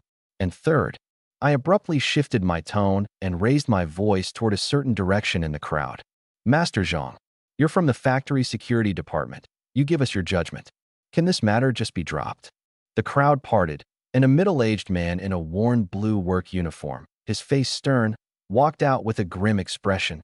It was old Zhang, a staff officer from the security department. He nodded to Officer Liu first, then swept a severe glare over Yi Zhonghai and the others, his tone weighty. Dr. Lin is an important physician in our factory clinic. The safety of his residents and property falls under the security department's protective duties. What the Jia family did is theft and false accusation directed at our factory's medical personnel. It's sabotage of production. The nature of this is vile. These words landed like a heavy hammer, completely smashing Yi Zhonghai's plan to handle it internally. Officer Liu hesitated no longer. He walked up to Bangung, whose face was ashen. Jiagong, you're suspected of theft and false accusation. I'm now issuing a verbal summons. Be at the police station at 9 tomorrow morning, with your guardian present as well. The stolen goods are hereby impounded. In addition, the Jia family is ordered to compensate Comrade Lin Yang for emotional damages, 5 yuan, in cash. 5 yuan. In these times, an ordinary worker's monthly wage was only 30 or 40 yuan, so that figure was enough to make Grandma Jia's heart bleed. Hearing summons and 5 yuan, and then looking at her grandson's purple glowing hands, she was so overcome with panic and rage that a strange ha gurgle came from her throat, and she was actually rendered speechless with fury on the spot. Qin Huairu, too, went limp on the ground, her face drained white. I thanked Officer Liu and old Zhang, then turned and went back into my room. A moment later, I came out carrying a large bowl, thinly sliced, neatly stacked, sauce-colored slices of meat, steaming hot, the meaty aroma laced with the clean fragrance of medicinal herbs, overpowering every other smell in the courtyard. It was medicinal meat I'd stewed earlier with herbs.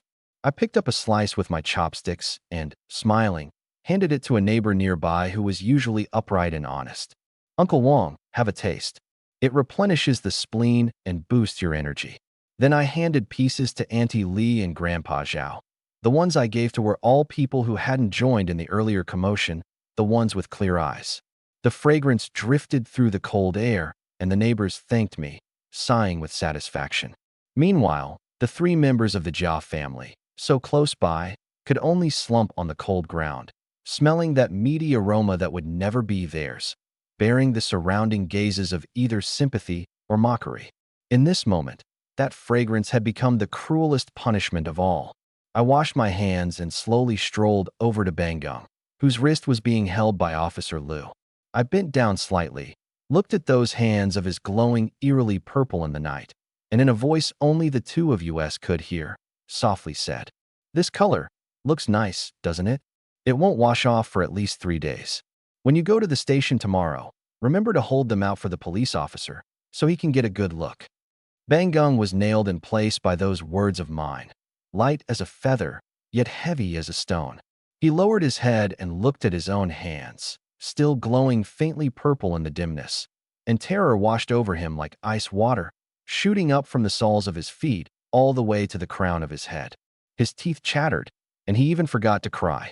At this dead silent moment, they Broken bellows sound in Grandma Gia's throat suddenly climbed higher, like an old hen with its neck being wrung.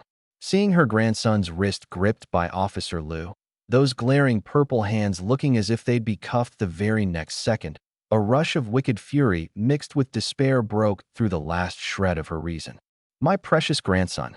You can't take him. You can't arrest him," she shrieked hoarsely, her voice like sandpaper grinding against sheet iron. Her heavy body actually burst into astonishing speed, and like an enraged wild boar, she charged straight at Officer Liu, her target being the hand that held Bangong. She meant to snatch him away. "Watch out," a neighbor cried in alarm. Officer Liu reacted fast and twisted his body to dodge, but with one hand still controlling the weak-kneed Bangong, his movement was ultimately restricted. Just as Grandma Jia, wrapped in a rank stench, was about to slam into him, I moved. There wasn't really any big motion to it, just a slight shift of my feet, a sway of my frame, and I happened to block the space right between the two of them. Turning sideways, raising my arm, I used my shoulder and forearm to set up a wall, steady yet soft, directly in the path of her charge.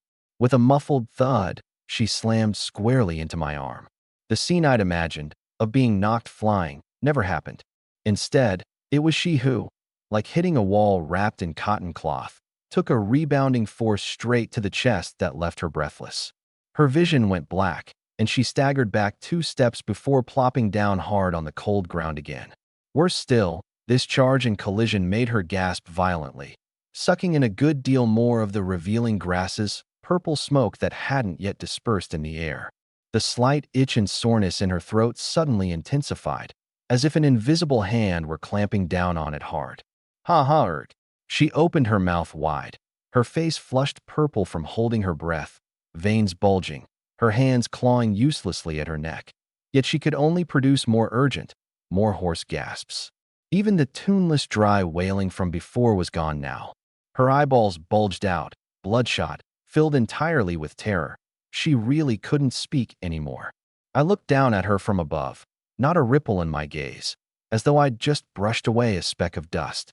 Truth be told, I knew perfectly well the smoke's irritant effect on the throat. It wouldn't kill her, but it was more than enough to keep her quiet for a good while. I turned to Officer Liu, whose face had gone pale. "Comrade Liu, are you all right?" Andy Jia got far too worked up, and combined with a bit of an allergy to this smoke, her throat has swollen. It's best not to provoke her any further, or she really might choke herself into trouble. Officer Liu steadied himself, nodded at me, and the look he gave Grandma Jia turned even more wary and disgusted. This old woman, stealing, false accusation, snatching a person, and even assaulting an officer, it was utterly lawless. Just then, I pulled my hand out of my trouser pocket. This time what I held wasn't the anti-theft manual, nor the revealing grass, but a neatly folded, slightly yellowed, thin sheet of paper. I unfolded it and handed it first to old Zhang, my voice not loud, but clear enough for everyone around to hear. "Officer Zhang, it's good you're here. I need to clarify the nature of this meat." Old Zhang examined it carefully in the light coming through the window. It was a Red Star Rolling Mill Clinic Supply requisition form. The header, the serial number, the requisitioner's signature, the date, all filled in neatly. The requisition supplies, column read, fresh raw pork for experimental use, to Gene, with a note in parentheses afterward, for experiments on changes in meat quality under specific environments and on the adsorption of medicinal auxiliary materials. And at the very bottom was the clinic's clear diamond-shaped official seal, along with the perforation straddling seal of the Logistics Department for Materials Transfer. "This meat," I said, pointing at the document, my gaze sweeping across the whole scene, "is not my personal food ration. It's scientific research and experimental material requisitioned by our factory clinic." Hanging it on the windowsill served 2 purposes. First, to run the anti-theft experiment, and second, to simulate a specific storage environment. In terms of its nature, it is factory-level research material. The 4 words "research material" were like 4 pebbles tossed into a lake, sending out ripple after ripple. Old Zhang's brow furrowed at once, and he checked those 2 official seals over and over. He recognized them, and they couldn't be faked. As a security department officer, no one knew the factory's regulations for protecting research and production materials better than he did. He suddenly lifted his head, his gaze sharp as a hawk's, sweeping over the ashen-faced Qin Huairu, the wheezing Grandma Jia, and Bangung with his trembling purple hands. His voice was resolute and unwavering. Everyone heard that? This is no longer a simple case of neighborly theft. This is the theft of factory-level research material. It's sabotage of production. The nature of it is extremely vile. He turned to Officer Liu. Comrade Liu, this case must be taken over and led by our factory security department. Please take the persons involved back to the security department for preliminary examination right now. From a dispute between neighbors to theft, and then to stealing research material and sabotaging production. The nature of it had jumped up 3 levels in a row. Qin Huairu's last shred of luck was completely shattered. She no longer cared about dignity. Throwing herself at Officer Liu's feet and clutching his leg, tears mixed with snot streaming down. No, it wasn't stealing. He picked it up. Bangung picked it up. He thought nobody wanted it, so he brought it home. The kid's young. He doesn't know any better. Picked it up. I let out a scornful laugh and pointed at the Jia family's open door.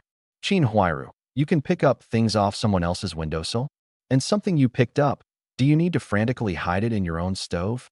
I took 2 steps forward and said to Officer Liu, Comrade Liu, since they keep making excuses, we might as well search this thoroughly. There are purple glowing fingerprints and drag marks in the stove. But with a slab of meat this big, if they meant to stew and eat it tonight, it wouldn't necessarily all be stuffed into the stove. Might a portion of it have been broken off and hidden somewhere else? Say, the cellar. The 2 words the cellar struck Grandma Jia and Qin Huairu like a bolt of lightning. They ha, gurgling in Grandma Jia's throat suddenly stopped, her eyeballs bulging as if they'd pop out, shaking her head wildly. Qin Huairu's whole body went stiff, and the hands clutching Officer Liu instinctively loosened their grip. Officer Liu's eyes flashed, and he caught the abnormality at once. He shook off Qin Huairu, called over 2 upright neighbors to serve as witnesses, and strode toward the Jia household. I followed behind, relighting that not yet burned out sprig of revealing grass, and the purple smoke curled up once more. Officer Liu's flashlight swept over the shabby room and finally settled on the mouth of a cellar in the corner, covered by a broken wooden board. Moving the board aside, a whiff of damp, earthy air rose up. The flashlight beam reached down, and there, right beside a pile of ragged burlap sacks, sat a small chunk of pork, casually bound with a straw rope, the oil paper not even wrapped tightly around it. The cut was fresh, and it looked to be at least half a jean. And on the ground and the straw rope beside the meat, when the purple smoke brushed over them, several scattered but undeniable patches of purple fluorescence appeared clearly, the same source as the ones on Bangung's hands and in the stove, caught red-handed, with rock-solid evidence. Officer Liu's face was so grim it could have dripped water. Using a handkerchief as a pad, he took out that half chunk of meat as material evidence, turned around, and walked back into the courtyard, up to Bangung, who was as limp as mud. Click! The crisp metallic sound was especially jarring in the silent night. One end of a gleaming pair of handcuffs snapped shut around Bangung's still purple glowing right wrist. No. Grandma. Mom. Save me. Bangung finally snapped out of it, wailing and struggling with heart-rending cries. Officer Liu moved briskly, his face cold, and click, locked the other end of the cuffs around the left wrist of Grandma Jia, who had lost her voice and was flailing her arms wildly in a futile attempt to stop him. Huh. Grandma Jia jolted as if struck by lightning, twisting frantically, her cuffed left hand desperately trying to shake free, her right hand pointlessly clawing at the cuff, a caged beast howl rising from her throat, drool running down. One old, one young, bound tightly together by the same pair of handcuffs. The purple fluorescence, the cold handcuffs, together they formed the most striking scene of the night. Grandma Jia, Jia Gong. Officer Liu said, each word deliberate, for the suspected theft of factory-level research material and for false accusation and framing. You are now formally taken into custody and brought in for investigation. Move. He gave the chain a tug, and Bangung was yanked into a stumble. Grandma Jia was pulled forward too, her feet flailing as she tried to plant them on the ground. But how could she resist? The courtyard was dead silent, leaving only the wheezing, the wailing, and the clattering rattle of the iron chain, all fading into the distance. Chin Huairu slumped on the ground, watching her mother-in-law and her son being led away chained by a single pair of handcuffs. Her eyes rolled back, and she nearly fainted. I stood where I was with my hands tucked away, watching this farce, one I had orchestrated single-handedly, one they had acted out themselves, and one that had ultimately trapped them like silkworms in their own cocoons, draw to a close, no grief and no joy on my face. Just at the instant they were about to step over the courtyard gate's threshold. Wait a moment. That horse, wait a moment, burst through the night like a cracked gong. Officer Lu's steps paused, and he turned around. Old Zhang looked over too, his face grim. There was Yi Zhonghai, looking as though his very spirit had been drained out of him, yet forcing himself to pull it together, rushing forward a few staggering steps to block Officer Lu's path. That face of his, which on ordinary days always put on the airs of a moral authority, was now pale as paper, greasy cold sweat beading on his forehead.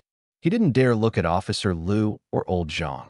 He only cast his pleading gaze at me, his lips quivering. Doctor Lin, stay your hand. There's no need to blow this up to such a point. We're all neighbors in one courtyard. We see each other coming and going every day. If you really let the security department cuff people away, this courtyard's reputation is finished. Let's settle it internally. How about it? He caught his breath and once again trotted out that old, grief-stricken tune. When you can forgive, forgive. Bang Gung is still a child, and sister-in-law Jia just had a momentary lapse. The meat's been recovered anyway, and you haven't suffered any real loss, right? I'll have them apologize to you and pay you back double. Just for the sake of the whole courtyard's face, show some mercy and let it go this once, all right? The whole courtyard was dead silent, everyone holding their breath and watching. I knew perfectly well. This old man wasn't feeling sorry for the Jia family. He was feeling sorry for his own face, the first uncle image he'd spent decades cultivating. If that face couldn't be salvaged today, then who in the courtyard would listen to him from then on? I slowly turned around to face him. There was no expression on my face, neither anger nor smugness. My gaze calm to the point of coldness, like a pool of water in late autumn. First uncle, I began. The way you put it, it's as if my refusing to let them off makes me the one guilty of destroying neighborly unity. His expression stiffened. I strolled one small step forward, pressing in on him. You keep going on about settling it internally, about forgiving when you can. Fine. Let me ask you 2 questions. I raised one finger. First, Officer Zhang just defined the nature of it. What they stole was factory-level research material. It's sabotage of production. You now want to settle it internally. Do you think the rolling mill security department's regulations count for less than your face as first uncle? Or are you willing to take on joint responsibility for the Jia family, for this crime of sabotaging production? The 4 words, joint responsibility, hit him so hard his scalp went numb. He opened and closed his mouth, unable to spit out a single word. That hat was too big. He couldn't afford to wear it. I raised a second finger. Second, you say I haven't suffered any real loss. Isn't my reputation being destroyed a loss? Isn't being falsely accused of poisoning someone a loss? Isn't being harassed in the dead of night so I can't have any peace a loss? By your logic, do I have to wait until I've been beaten and crippled or wrongly locked up in a cell before it counts as a loss? He was left speechless, the cold sweat at his temples gathering into a stream that ran down, and he couldn't even be bothered to wipe it. I looked away from him and turned to Officer Lu and old Zhang, my tone shifting to strictly business. Comrade Lu, Officer Zhang, whatever the law and the factory regulations stipulate, do exactly that. Handle it however it should be handled. I won't say a word otherwise. No. Yi Zhonghai was so anxious he nearly shouted, his voice cracking out of pitch. He knew I'd made up my mind, that the whole speech I'd just given had merely been offering him one last step down, and now I was even pulling that step out from under him. He suddenly whipped his head around to look at the collapsed Chin Huairu on the ground, his eyes full of restless urgency. Chin Huairu shuddered all over, as if struck by lightning. She knew. The time to cut off her own flesh had come. Her mother-in-law and her son were right there at the gate, and the cold gleam of the handcuffs stabbed at her eyes until they ached. She suddenly lunged forward, not at me, but to Officer Lu's feet, clawing desperately at the ground with both hands, fingernails digging into the cracks between the bricks, and lifting a face streaked with tears and dust, she cried out shrilly, "We'll pay. We'll pay. Dr. Lin, name your price. As long as we can scrape it together, we'll pay even if we have to sell everything we own. I beg you, don't let them be taken away." I looked down at her, not a shred of pity in my eyes. This was exactly what I'd been waiting for the Jia family, waiting for Yi Zhonghai to be forced to this point of cutting off their own flesh to survive. "All right," I said, spitting out a single word. "Since you've spoken up, I'm not an unreasonable man." I swept my gaze around the dead-silent courtyard, then let it fall back on her face, each word deliberate. "The meat, pay for it at the original price. The receipt says 1 yuan, 2 jiao, 3 fun. I'll take a slight loss and call it 1 yuan, 2 jiao. But that's not enough." I paused, and my voice abruptly turned cold. "Your family's theft, false accusation, and disturbance have caused me emotional harm, wasted my time, disrupted my work, and ruined my reputation. That's a separate account. Together with the meat money, you'll pay me 50 yuan even, in cash, right now." 50. Qin Huairu shrieked like a cat whose tail had been stepped on, her voice splitting. "Where would my family get 50 yuan? Dr. Lin, you're driving us, a widow and her orphan, to our deaths." In these times, 50 yuan was nearly 2 months' income for the Jia family without eating or drinking a thing. "Don't have it." I tugged at the corner of my mouth, revealing a trace of derision. "Qin Huairu, your mouth says you've got no money, but the slick way your son stole that meat and the careful way he hid it, that doesn't look like it came from a household so poor it can't lift the lid off the pot." I looked away from her and turned my gaze toward a thin, small figure in the crowd, wearing old glasses, who'd been shrinking his neck the whole time. "Third uncle." Yin Bugue gave a full-body jolt. "Yes, yes, Dr. Lin, your orders." He immediately squeezed out from the crowd, his face piled high with unprecedented eagerness. This old man was a shrewd one. He'd been waiting for just this chance to pledge his loyalty to me. I pointed at the Jia family's gaping doorway. "I'll trouble you to make a trip inside and help the Jia family look around. Their memory might be poor. Maybe they've forgotten which nook or cranny they stuffed the money into. You're a teacher, meticulous, and as the courtyard's third uncle, you're fair-minded. Just act as a witness, oversee things a bit, so they don't fail to find it or find the wrong amount." The sarcasm in those words was thick enough to cut, but Yin Bugue listened with his eyebrows dancing. The fair party, the witness. Wasn't this a golden opportunity to prove his worth? "No problem. Leave it to me."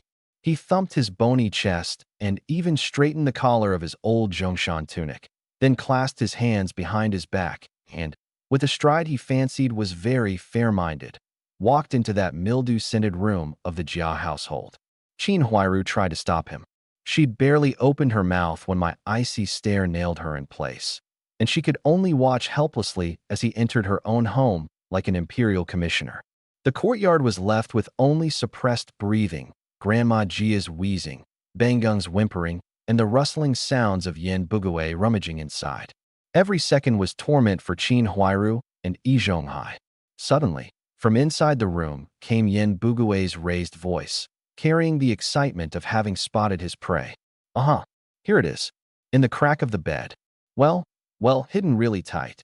He hurried out clutching a small, bulging bundle wrapped in an old handkerchief, his face glowing, walked to the center of the courtyard, and in front of everyone, gave it a sharp snap of a shake. In the dim light, several stacks of banknotes bound with rubber bands tumbled out. That thickness, those crisp, stiff new edges, these were clearly the 5 yuan Great Unity notes. A full 3 stacks. Some scattered small notes, grain coupons, and cloth coupons had come loose too. Huh. A wave of sharp intakes of breath swept the courtyard. 3 stacks of 5 yuan notes. That came to 150. With the scattered bits added, nearly 200. And this was having no money. This was selling everything they owned. Yin Bugue crouched down and counted, then picked up 1 stack and held it high, his voice trembling with excitement. Dr. Lin, Comrade Lu, Officer Zhang, everyone got a clear look, dug right out of the layer inside the straw mattress padding of the Jia family's bed. 3 full stacks of 5 yuan notes, 150, and over 10 more in small change. Qin Huairu, you said your household only had less than 3 yuan? That less than 3 yuan of yours sure came up short, didn't it? Boom! The crowd erupted again. Heavens, 150. Hidden that deep. Crying poor to this extent. She's got no shame left. 1 minute it's only 3 yuan. The next you dig out over 100. Her scheming mind's got more holes than a honeycomb briquette. The instant that stack of 5 yuan notes was held up, Qin Huairu went as limp as if her backbone had been yanked out, collapsing completely to the ground, her face ashen, forgetting even to cry. Her last shred of luck, her last bit of pretense, had been torn to pieces by the very abacus-brain miser she usually looked down on. Yi Zhonghai closed his eyes, the last trace of color draining from his face. It was over, all over. The witnesses, the evidence, the reason and the sense of it all, everything had tilted in my favor. He no longer had any standing left to smooth things over. That old face of his, cultivated over decades, had today been pressed to the ground by me, ground back and forth, and finally stamped into the mud, and then ground in a little more. I looked down at Qin Huairu slumped on the ground, my voice flat and unrippled. Qin Huairu, 50 yuan, in cash now.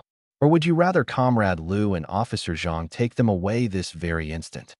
She trembled violently, like a leaf in the wind, lifting her tear-filled eyes to look at her son and mother-in-law at the gate, cuffed and gazing back at her pleadingly, then at that glaring pile of over 100 yuan on the ground. She knew there was no choice. She crawled over on all fours, trembling as she picked up one stack, then gathered some from the loose change, and shakily counted out 50 yuan. Her fingers trembled so badly the money slipped through them several times, and she picked it up again each time. At last, cradling that crumpled stack of bills, warm with her body heat and her despair, she shuffled forward on her knees before me, held it up high, and buried her head deep down. 50 yuan.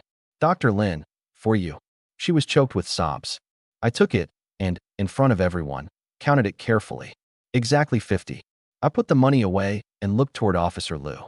Comrade Liu, I'll trouble you to draw up a mediation statement according to the rules, clearly stating the facts of Grandma Jia and Jia Geng's theft of factory-level research material and their false accusation and framing, and that through mediation they've compensated the victim 50 yuan even.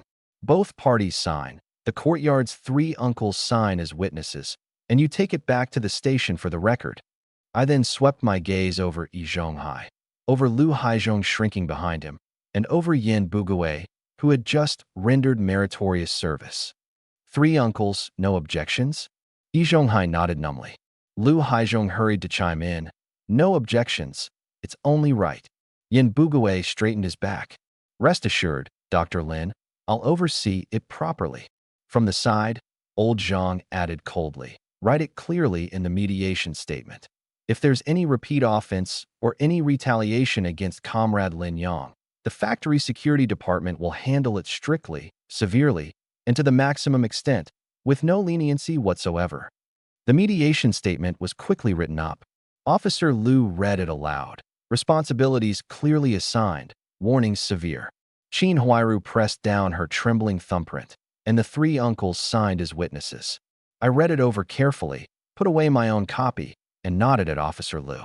Only then did he walk to the gate, pull out his key, and with a click, unlock those handcuffs binding the old woman and the boy. The moment the cuffs came off, Bangung slumped to the ground with a wah and bawled his head off. Grandma Jia, meanwhile, looked as though she'd been fished out of water, drenched in cold sweat, collapsed on the ground with nothing left but her gasping, the wheezing in her throat now much weaker. All right, the 2 of them are handed back to you. Conduct yourselves properly. Officer Liu tossed out the words, then shook hands separately with old Zhang and me. Dr. Lin, Officer Zhang, we'll be off now. Thank you for your trouble. Old Zhang and I saw them off a couple of steps. The gate closed again, and a death-like silence and desolation filled the courtyard.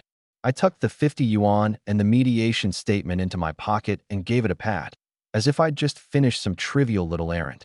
I looked around at the neighbors, all wearing different expressions, and my gaze landed on Yi Zhonghai's face, ashen, as if he'd aged 10 years overnight. I said nothing. I only tugged the corner of my mouth up ever so slightly. That wasn't a smile, but a silent declaration. Then I turned and walked toward that room glowing with warm light. Just at that moment, bang! The courtyard gate was violently slammed open from the outside, and a figure, carrying an empty lunchbox, covered in grease, rushed in like a whirlwind, his voice raised to shake the heavens. Huiru, Sister Chin, I'm back. There were leftovers at the cafeteria today, so I grabbed some. Huh, what's going on here? Why is the courtyard empty? Auntie Jia, Bangum, what are you doing sitting on the ground? Silly Zhu stared dumbfounded at this empty courtyard with its eerie atmosphere, and at the three people in disarray on the ground. The empty lunchbox in his hand hit the floor with a clang. His brain went off with a buzz. 50 yuan. The Jia family paid me 50 yuan, and it was a mediation only reached after being hauled off in handcuffs. That fury he'd been building up the whole way from the cafeteria, indignant on Qin Huiru's behalf, mixed with the shock and rage of witnessing this wretched scene, instantly overwhelmed what little reason he had.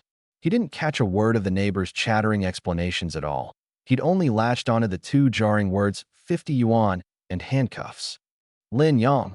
A beast-like roar exploded in the courtyard. His eyes bloodshot, like a maddened raging bull, he hurled the lunch box to the ground, swung up a fist the size of a clay pot, and, carrying a gust of wind laced with grease smoke and fury, smashed it recklessly toward the back of my head. Zhu, don't, a neighbor cried out in terror. Watch out. This was a woman's voice, laced with worry. It seemed to be Xin Wanru, awakened by the noise, calling out softly from her window. The wind of the fist had already reached the back of my head. Too bad he'd picked the wrong opponent. I stopped walking, didn't even fully turn around, and in the instant that fist was about to graze my hair, my waist twisted like a willow branch, dodging the frontal blow by a hair's breadth. At the same time, my right arm shot out from below like a nimble snake emerging from its den, darting upward. The motion looked unhurried, even casual. My index and middle fingers pressed together, precise as a scalpel, and struck the outer side of his wildly swinging right wrist, right on that sunken outer gate acupoint.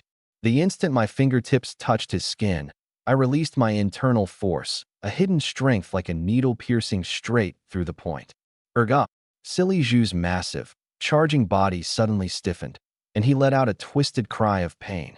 He felt as if half his right arm had been struck by a high-voltage current, numbness shooting from his fingertips to his shoulder, followed by a bone-deep, aching swell. The strength in his fist vanished in an instant. His entire arm went limp, as if its tendons had been drawn out, and drooped helplessly. And that wasn't the end of it. In the split-second flash while he staggered from the sharp pain, his guard wide open, the toe of my left foot flicked upward like a scorpion's tail, extremely subtly, hooking squarely onto the ankle of his forward-lunging left foot.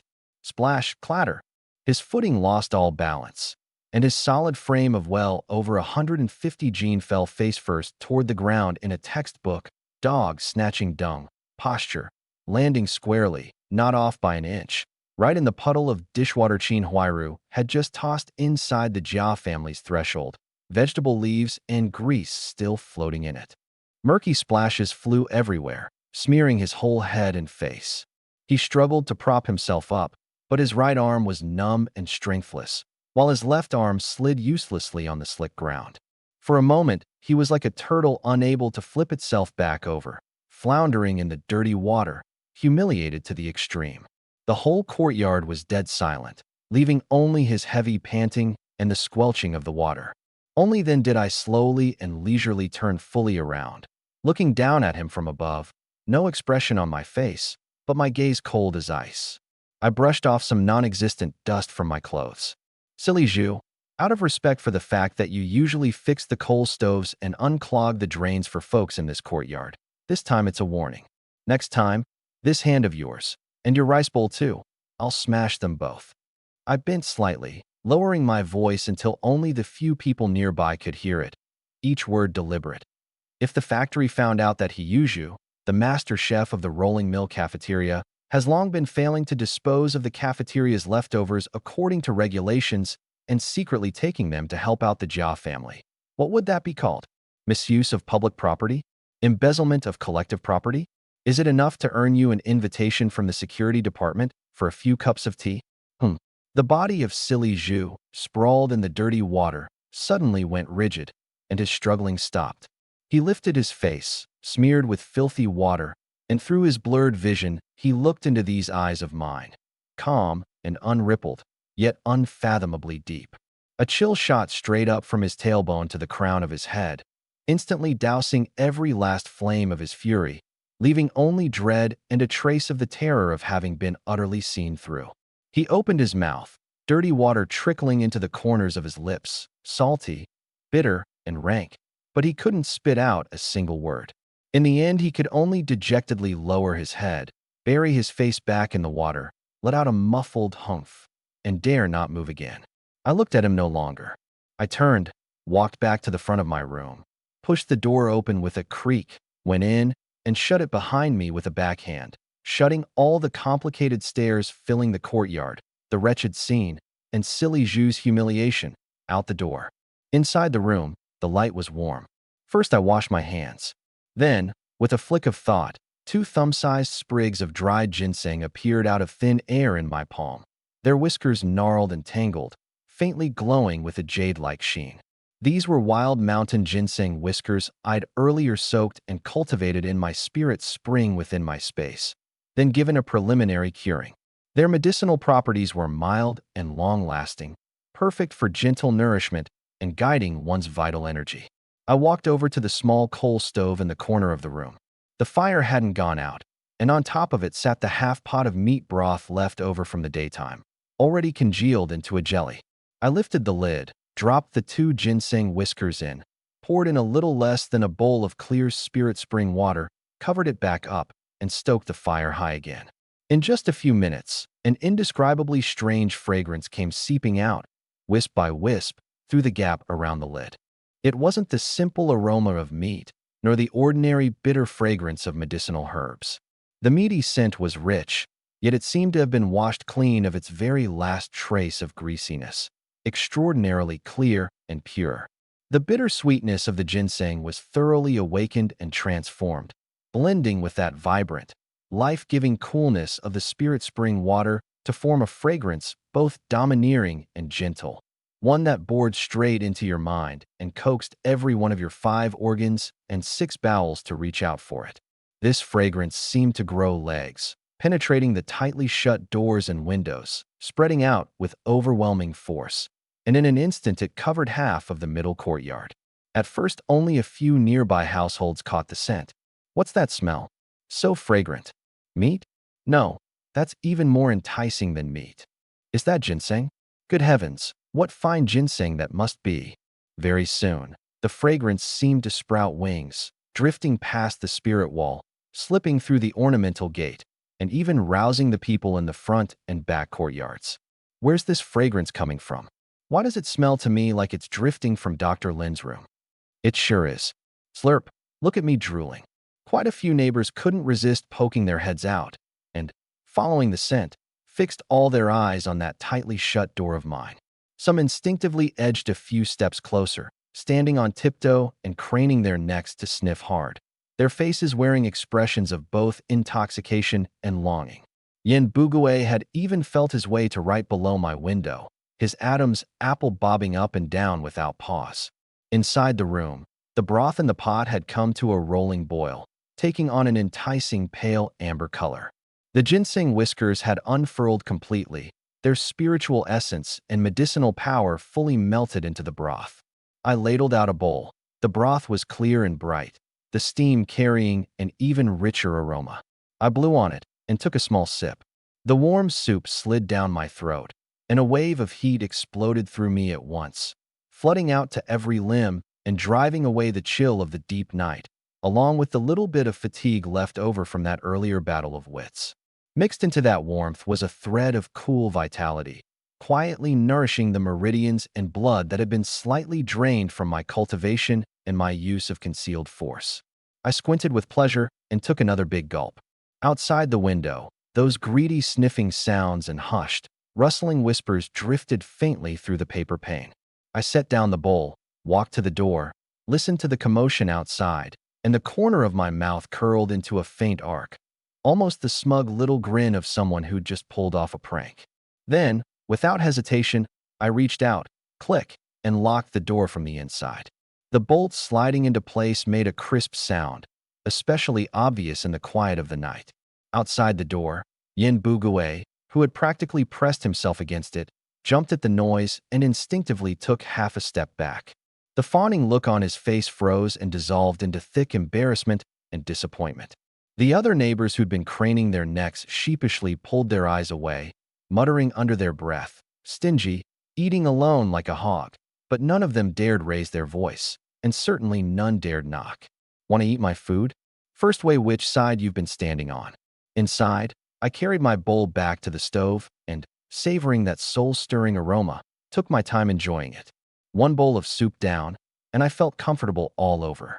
I washed the bowl, cleaned up the pot and stove, glanced out the window at the few blurry shadows still loitering, and at the dark, gaping window of the Jia household in the distance, then blew out the oil lamp.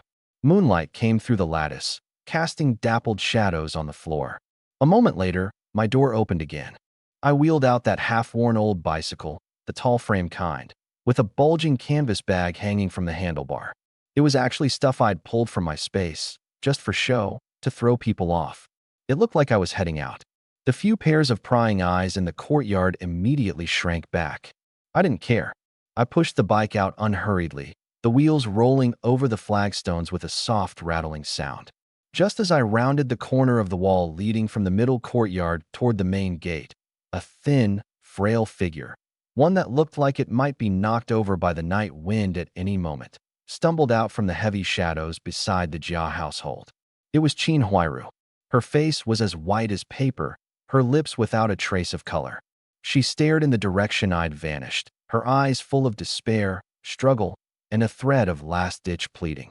Her fingers clutched the hem of her clothes so hard the knuckles turned white. She hesitated and hesitated again, then finally gritted her teeth and, with unsteady steps, sneakily followed at a distance in the direction I'd gone. The night was as thick as ink, swallowing up most of Qin Huairu's slight figure. She didn't dare follow too closely, keeping only to the deep shadows cast by walls and eaves, stumbling along, trailing far behind the sight of me pushing my bike. The night wind bit through her thin clothes, sending shiver after shiver through her, but colder than the wind was her heart. 50 yuan pressed down on her like a mountain. The rice jar at home had hit bottom, and her mother-in-law in Bonging, freshly shaken up, had somehow developed even bigger appetites. She had to take a gamble, even if she could only borrow the tiniest bit of grain, just enough to get through this one crisis. The truth is, the moment she followed me out, I noticed. The shaky footsteps, the trembling breath, the deliberately muffled sound. She couldn't hide that little bit of noise from me. I didn't call her out. I just pedaled along at an easy pace, the wheels rolling over the potholed dirt road of the alley with a monotonous clunk, clunk.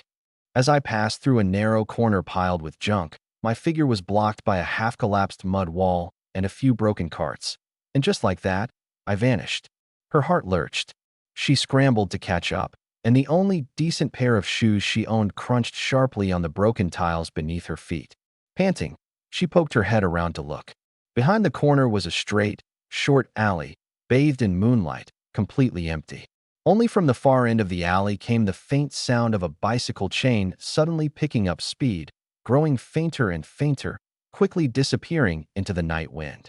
I hadn't stopped at all, hadn't even looked back. I'd just used that blind spot to shake her off with ease. Honestly, it's not that I'm hard-hearted. It's just that some people, the more you help them, the more they think it's owed to them. That's a door I can't open. Qin Huairu stood frozen in place, the night wind blowing her hair into a mess, plastering it against her cold, sweat-damp face. She stared at the empty end of the alley, and that little bit of desperate courage popped like a punctured balloon, deflating completely, leaving nothing but boundless humiliation and despair. Her legs gave out, and she grabbed the cold mud wall to keep from collapsing. Having shaken off my tail, I put my strength into the pedals, and the bicycle flew forward, its bell cutting a string of crisp rings through the silence of the early morning. A dozen or so minutes later, the familiar iron gate of the Red Star steel mill appeared before me. Old Lee at the gatehouse yawned and opened the small side door for me. The clinic was in a row of red brick single-story buildings in the southeast corner of the factory. I parked my bike and pushed open the door with its peeling paint and a wooden sign reading clinic. A pungent smell of Lysol mixed with old medicine hit me in the face, with a faint whiff of mold in between. The room was dimly lit, with only an old desk lamp shaded in green glowing. A middle-aged man in a white coat, hair combed impeccably, wearing gold wire-rimmed glasses, sat behind the desk reading the People's Daily. Hearing the door, he looked up, his eyes behind the lenses sweeping over me quickly, without any warmth. "You're Lin Yang." He set down the paper, his voice flat, carrying a bit of that put-on, officious tone. "I'm Wang Jiangwo, the clinic director. I've seen your transfer order." "Hello, Director Wang."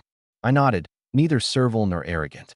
He gave an his gaze falling on the canvas bag on my back, more precisely, on the rubber tube of a stethoscope poking out the side. It was the brand-new, gleaming dual-tube stethoscope I'd brought from the modern era. In these times, it was absolutely a rare treasure.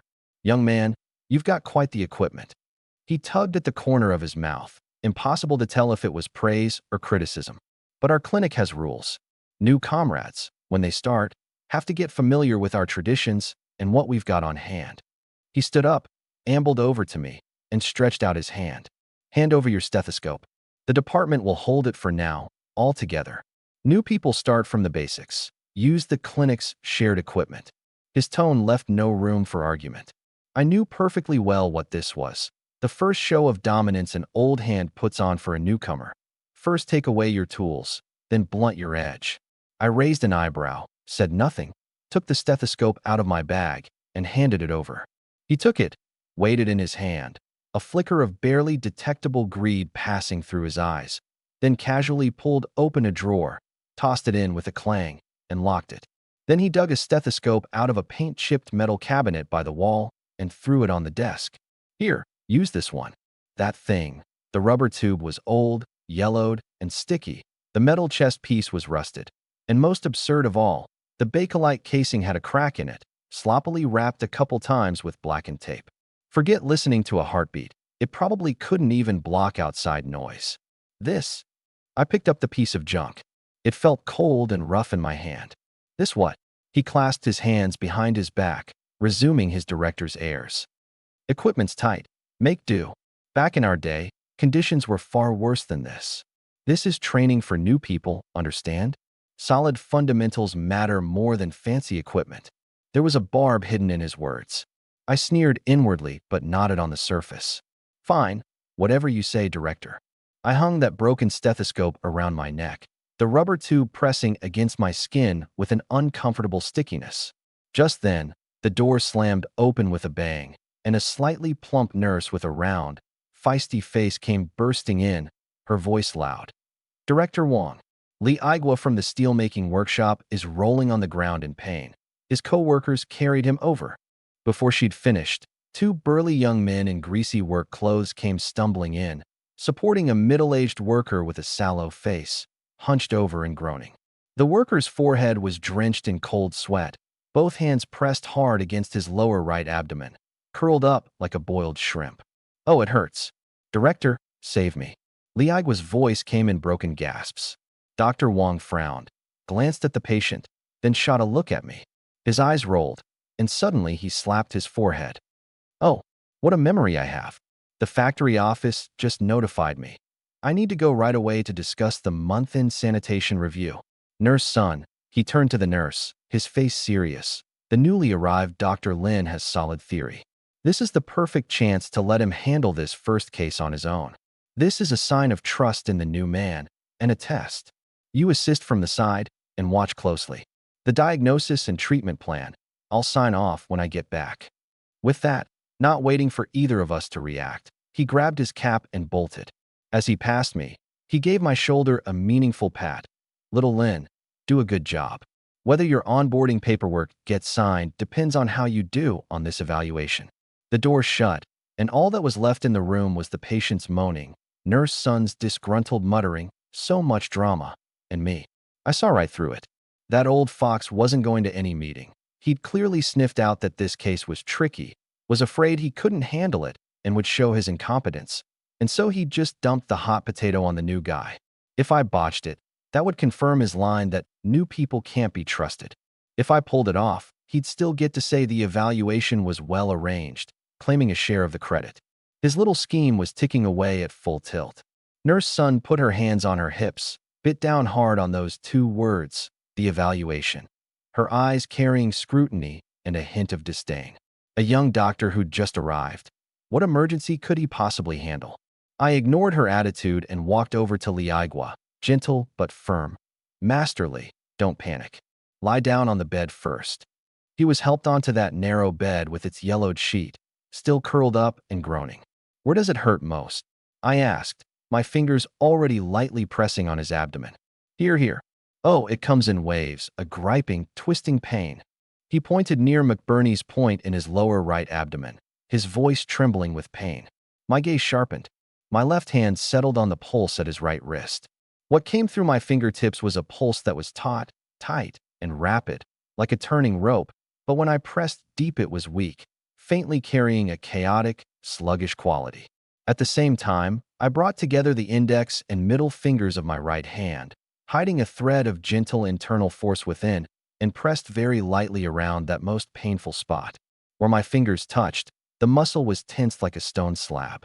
And at a deeper layer, my fingertips, nourished by the spirit's spring and tempered by my family's inherited martial arts, clearly sensed that, beyond the obvious tenderness and rebound pain, there was, in the direction of the ileocecal region, a fist-sized mass with unclear borders and a hard texture.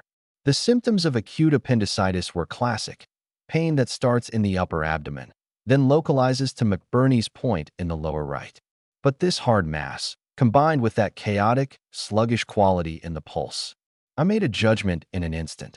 This wasn't just acute appendicitis. It had very likely already progressed to a localized intestinal obstruction, far trickier than it looked on the surface. Nurse Sun, I said, not looking up, acute appendicitis, possibly complicated by intestinal obstruction. We need to relieve the spasm and the pain immediately to buy time for follow-up treatment. Intestinal obstruction? She leaned in, half believing. How do you know that? Director Wang never taught us to feel for that. I had no time to explain and no need to explain it to her. My right hand still pressed above the hard mass, index and middle fingers slightly bent, knuckles protruding, focusing that thread of warm, nourishing concealed force at my fingertips, turning it into a precise, gentle vibration that passed through skin, fat, and muscle to act directly on the intestinal wall that was spasming, congested, and swollen from the inflammation and obstruction. This wasn't ordinary massage. This was using concealed force to knead apart the stagnation, using internal energy to unblock and guide out the obstruction.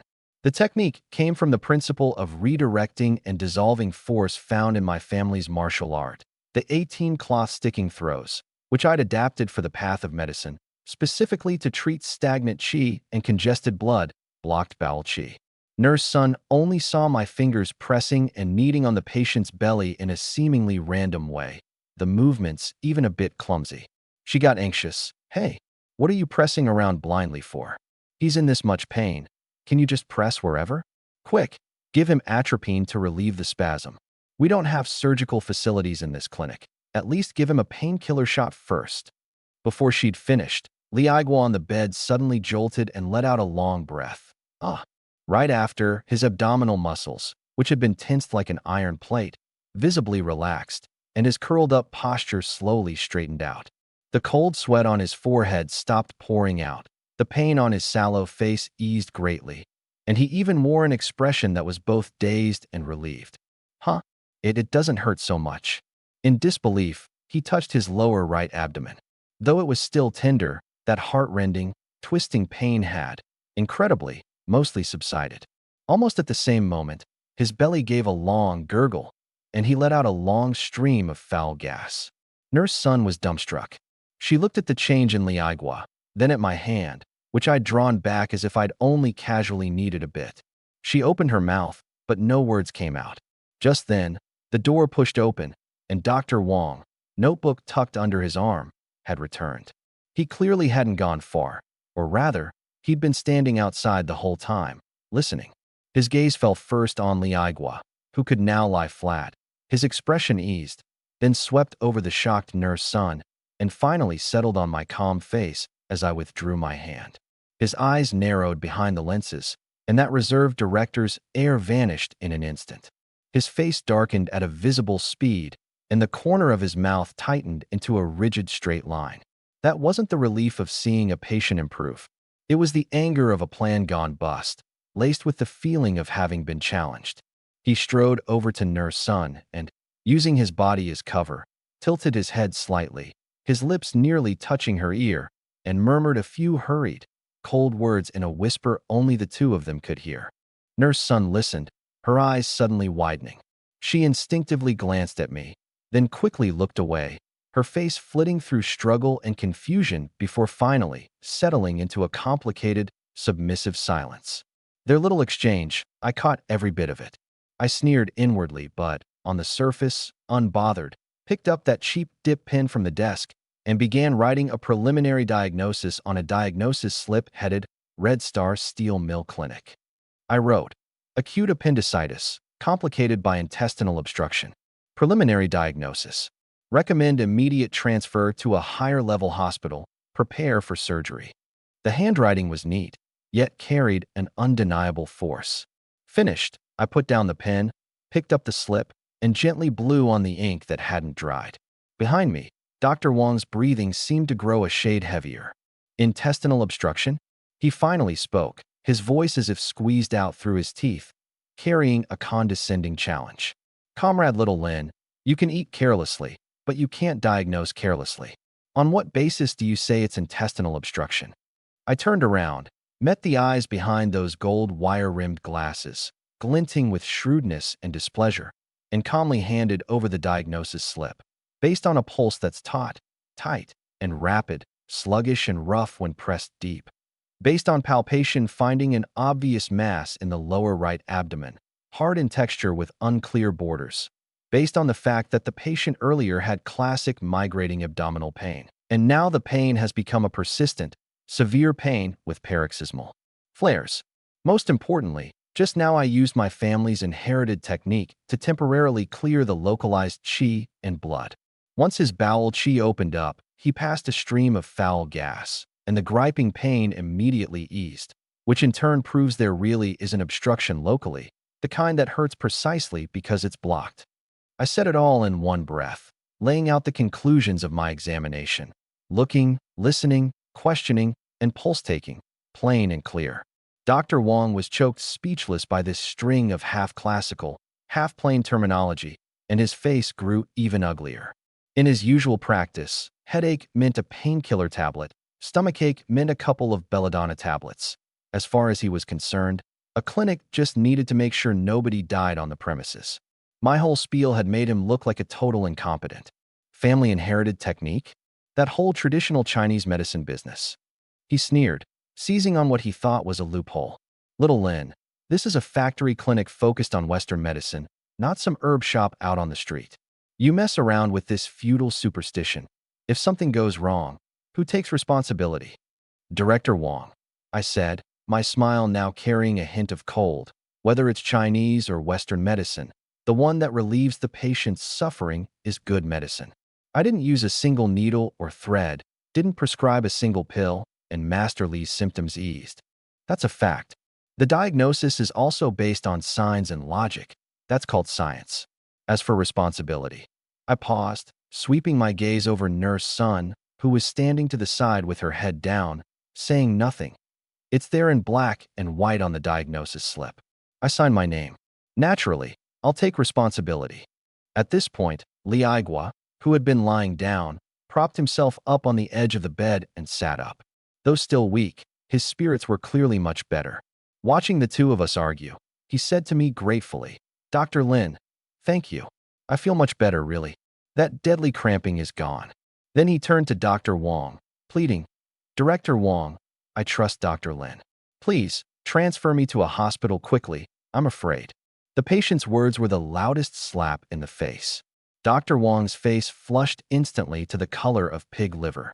He glared hard at me, then looked at the co-workers and at the strange looks on Nurse Sun's face, feeling that his authority as director had been trampled into the dirt and ground to pieces by this newly arrived greenhorn. Fine, fine, fine, he said fine 3 times and snatched the diagnosis slip out of my hand. Since you're so capable, then you handle it yourself. I'd like to see just how you get this man transferred. The transfer form needs my signature. The referral letter needs me to issue it. Let's see how you. Before he could finish, the clinic phone rang shrilly. Ring, ring, ring, as if throwing him a lifeline. Nurse Sun snapped out of it and ran to answer. Hello, Red Star Steel Mill Clinic. What? Director Yang? Yes, yes, yes, we'll be right there. She set down the phone, her face gone white, her voice trembling. Director Wang, Dr. Lin. The factory office just called. Director Yang suddenly collapsed in his office. They want us to bring the emergency kit over right away. What? Dr. Wang was horrified, and a belly full of grievances against me was flung to the back of his mind in an instant. Director Yang. He was the anchor, the steadying force of the Red Star Steel Mill. If something happened to him on Wang's watch, Wang could kiss his director's job goodbye. He couldn't afford to keep sparring with me anymore. He grabbed the emergency kit off the wall and, turning back, barked at me. What are you standing there for? Saving a life is like fighting a fire. Hurry up and follow me. With that, he was the first one out the door. The medical file with my diagnosis on it was still clutched tightly in his hand. I frowned. Director Yang collapsing. This was no small matter. No time to think it over. I quickly followed him out. Left in the consultation room were only Li Aigua and the 2 co-workers, staring at each other. Well, the director's life is worth more than ours, one co-worker said, smacking his lips. Aigua, what do we do now? Li Aigua rubbed his belly.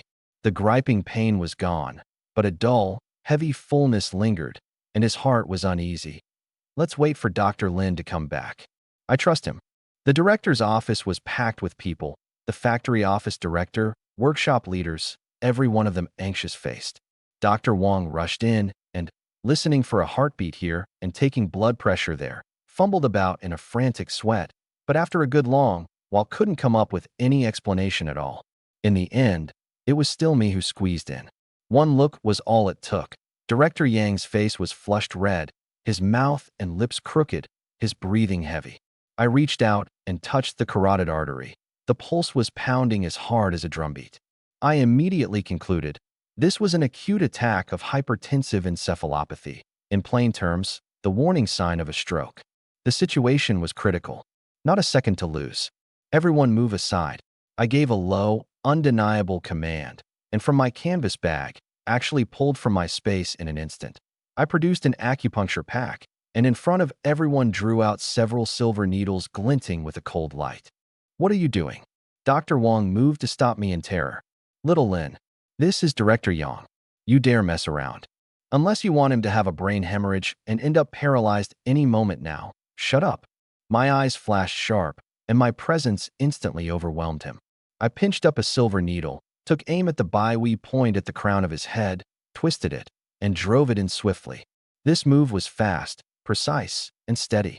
Under the horrified eyes of the crowd, my 10 fingers flew, Rinzhong, Naguan, Higu, Zasanli, Taichong, one silver needle after another, like leaping sprites, sank precisely into the key acupoints. Twisting here, lifting and thrusting there, vibrating elsewhere, the needle tails humming, as if an invisible energy were flowing. Especially at the Shirshian points on the 10 fingertips, I used a 3-edged needle to prick quickly, squeezing a few drops of dark, blackish-red blood from each finger. Strange as it sounds, as the dark blood flowed out, Director Yang's heavy breathing gradually steadied, and that abnormal flush on his face visibly receded. A few minutes later, the unconscious man let out a groan in his throat, and his fingers twitched slightly. He's alive again, someone in the crowd cried out softly. Everyone breathed a sigh of relief, and the way they looked at me changed from horror and doubt to utter, complete awe. Dr. Wang stood off to the side, his face ashen, his mouth open wide enough to fit an egg. Watching my almost supernatural needle technique, watching Director Yang pulled back from the brink of danger, his hands and feet went cold. He knew he was finished. This young man was not someone he could push around at all. Half an hour later, the ambulance arrived and took away Director Yang, whose vital signs were now stable. As the first responder on the scene, I climbed into the ambulance too, to go to the hospital for the handoff. Before leaving, the director's secretary gripped my hand tightly, saying over and over, "Thank you, Dr. Lin. You're the savior of our factory." The ambulance sped away with its siren wailing, leaving behind the clinic doorway in a shambles and a Dr. Wong whose soul seemed to have left his body. All of this, by the way, was told to me by others afterward.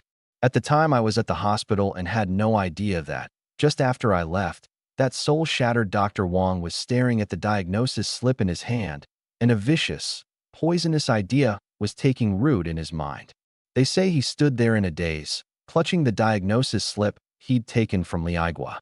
The night wind blew, rustling the paper, and it also jolted him back to his senses. He lowered his head and looked at those words, acute appendicitis, complicated by intestinal obstruction, and then thought of my dazzling, crowd-stunning acupuncture, and a surge of jealousy and fear he couldn't hold back welled up. He couldn't let this young man rise. Absolutely not. He glanced around warily, and, seeing that Nurse Sun and the workers were talking in the distance with no one paying attention to him, he quickly slipped back into the empty consultation room and locked the door behind him. He pulled open the drawer and took out that brand-new fountain pen of mine. For some reason, he'd never gotten around to locking it away. Then he spread out the diagnosis slip, took a deep breath, and carefully began to alter it with the pen tip. He crossed out the words "complicated by intestinal obstruction" with ink, blotting them out thick and black, and beside them, imitating my handwriting, he added 3 crooked, clumsy characters: gastroenteritis. Acute appendicitis became acute gastroenteritis. One word's difference, and the truth was thrown off by 1,000 miles. The former could be fatal, the latter, a couple of pills would take care of. If Liaigua really did take a turn for the worse, this doctored medical record would be the ironclad proof of my misdiagnosis. Having done all this, he panted, still shaken, put the fountain pen back where it belonged, and set that broken dip pen back on the desk. He looked at his masterpiece, the ink glistening wet under the lamplight, and a sick sense of pleasure curled the corner of his mouth into a sinister grin. "Lin Yang, aren't you so capable? I'll make you fall and smash to pieces." He folded the diagnosis slip and tucked it into his pocket, then opened the door and walked out as if nothing had happened. But what he didn't know was that at 4 in the morning, I came back from the hospital. After getting Director Yang settled and handing off his condition in detail to the attending physician, I finally got free. Though tired, I was in a good mood. After this battle, I'd truly established myself at the factory, and more importantly, I'd hooked up with the top-tier connection that was Director Yang. I wheeled my bike into the deserted clinic. The air still carried the residue of Lysol and tension. The desk lamp was still on, and beneath it, that Liaigua diagnosis slip I'd written half of was pressed flat and smooth under a glass cup. I walked over and picked it up, meaning to file it. Just as my fingertips touched the paper, in the lamplight the corner of my eye caught something off. The place that had been crossed out and altered, the color of the ink there seemed darker, brighter than the other characters, as if it had been written on not long ago and hadn't fully dried yet. I saw right through it. Back at the hospital, in my day, I'd seen this kind of behind-the-back dirty trick far too many times. Without letting anything show, I wiped my hands dry and unhurriedly ambled back to the desk. My gaze swept over the paper and stopped on that glaring line, acute gastroenteritis. Sure enough, the ink hadn't fully dried, giving off a faint, moist sheen. Beneath it, that crudely crossed-out mark was like an ugly scar, the paper fibers even bristling up. My face showed nothing. I didn't even give it a second glance. I just reached out and gently pushed the paper in front of Dr. Wong. By now the sky was growing faintly light, and he'd come in for work. "Director Wong, please give it a review." My tone was respectful, but my eyes were like the surface of a frozen lake, calm on top, with cold beneath. My attitude left him even more unsure of himself. He gave a dry cough and instinctively reached for the fountain pen, then forced himself to stop, only putting on airs with his hands clasped behind his back. "Little Lin, young people need to be cautious with diagnoses. Intestinal obstruction? That would require opening up the abdomen. Does our factory clinic have those facilities?" If it's a misdiagnosis, who takes the blame? Acute gastroenteritis. That's the safe call. Even as he spoke these high-sounding words, he kept staring hard at my face out of the corner of his eye, trying to find anger, defiance, or even a trace of panic. But there was nothing. I just nodded, and the corner of my mouth even curled into a faint, unreadable arc. "You're right, Director. Better to be cautious," I said, my gaze sweeping seemingly by chance across the right pocket of his white coat, where a rectangular shape bulged faintly. Actually, yesterday, when he'd leaned in to whisper to Nurse Sun, I'd appeared to be absorbed in writing the diagnosis, but the keen perception granted by my space had seen his little maneuver behind me perfectly clearly. He'd used his personal fountain pen to alter the medical record, and instead of destroying the original, he'd quickly folded it up and tucked it into his own pocket. He probably figured that keeping this evidence would let him nail me for a reckless diagnosis down the line. I sneered inwardly. "Want to play? Then I'll play along with you." Time ticked by minute by minute. Liaigua's condition had stabilized considerably. He could even sit up with his co-worker's help and drink some hot water. The way Nurse Sun looked at me had already changed, from that initial disdain to an uncertain suspicion. Dr. Wong, however, was fidgeting, constantly checking the time and shooting glances at me now and then, as if waiting for something. At 10 in the morning, the door was slammed open again, this time more urgently and loudly than when Nurse Sun had come in the night before. Even the door frame shook. Two workers, covered in grease and looking panic-stricken, rushed in, with several more behind them, carrying someone on a makeshift stretcher, and it was none other than Liaigua. He lay on the stretcher, eyes tightly shut, his complexion having gone from sallow to a terrifying pale blue, vomit still clinging to the corner of his mouth, his body seized by intermittent violent convulsions. "Director Wong, Dr. Lin, it's bad." Master Li suddenly collapsed by the lathe just now, threw up like crazy, and his eyes rolled back. The worker in front was trembling even as he spoke. Dr. Wong shot to his feet, his expression shifting, but he immediately put on his director's airs, stepped forward, took one look, and said loudly, "Everyone stay calm. Nurse Sun, prepare an injection. Acute gastroenteritis has caused dehydration and pain-induced shock. First give a shot of atropine for the pain, then add a dose of chlorpromazine to sedate him. Quick." He was dead set on treating according to the diagnosis he'd doctored. Startled by his shouting, Nurse Sun instinctively went to pull open the medicine cabinet drawer. "Don't inject." A clear, calm sentence rang out. At some point, I'd already positioned myself between her and the medicine cabinet. My movement wasn't fast, it was even composed, but my position blocked the crucial path exactly. "Lin Yang, what do you mean by this?" A vein throbbed at Dr. Wong's temple as he barked sharply. "I'm the director. This is my patient. If you delay the emergency treatment, can you bear the responsibility? Before we've clearly ruled out intestinal obstruction, we can't use strong painkillers or sedatives," I said, looking at him, my pace steady, every word clear. "The obstruction hasn't been cleared, and the intestine may already be locally ischemic, necrotic, or even perforated. Painkillers will mask the condition, sedatives suppress intestinal motility. Both are a death sentence. Injecting now isn't saving him, it's killing him." As I spoke, I gave Liaigua a quick scan. His abdominal breathing was weak, and though his belly wasn't as rigid as before, when I got close and confirmed with my perception, there was still obvious muscle tension and deep tenderness, and the bowel sounds were almost inaudible. It was worse than yesterday. "That's bullshit." Dr. Wong lost his temper, his face flushing bright red. "What does a newcomer who just got here understand? Am I the director, or are you? Nurse Sun, carry out the medical order. Security. Where's the security team? Take this guy who's disrupting medical order and endangering patient safety out of here for me." He turned his head and shouted toward the door. The security office was right next door, and normally they were on close terms with the leaders of every department. Nurse Sun held the syringe, her hand trembling, looking at the ferocious Dr. Wong, then at me, the calm-faced man blocking her way, not knowing what to do. Just then, from outside the door came a burst of panicked, hurried footsteps and shouting, growing closer. It wasn't the security team. "Dr. Wong, is Director Wong here? Hurry!" A shout on the verge of tears pierced through the standoff in the room. The door burst open, and little Chun, The director's secretary rushed in. His hair was disheveled, his whole head drenched in sweat, the collar of his white shirt askew, his usual refined, gentlemanly manner completely gone, leaving only panic. Dr. Wong. Hurry. Director Yang. Director Yang was inspecting Workshop 2 and suddenly collapsed. His face has gone purple. He's not breathing. The factory doctor needs to grab the emergency kit and come with me. Everything's in chaos. What? Dr. Wong was thunderstruck, spinning around sharply. Director Yang is heart, cardiac arrest? Those last two words came out with his teeth chattering. Yes. Everyone's waiting for you. Hurry, grab the medicine kit. Little Chun was so frantic he was stamping his feet. Dr. Wong's mind went buzz, a total blank. Cardiac arrest. Did he even grasp what that meant?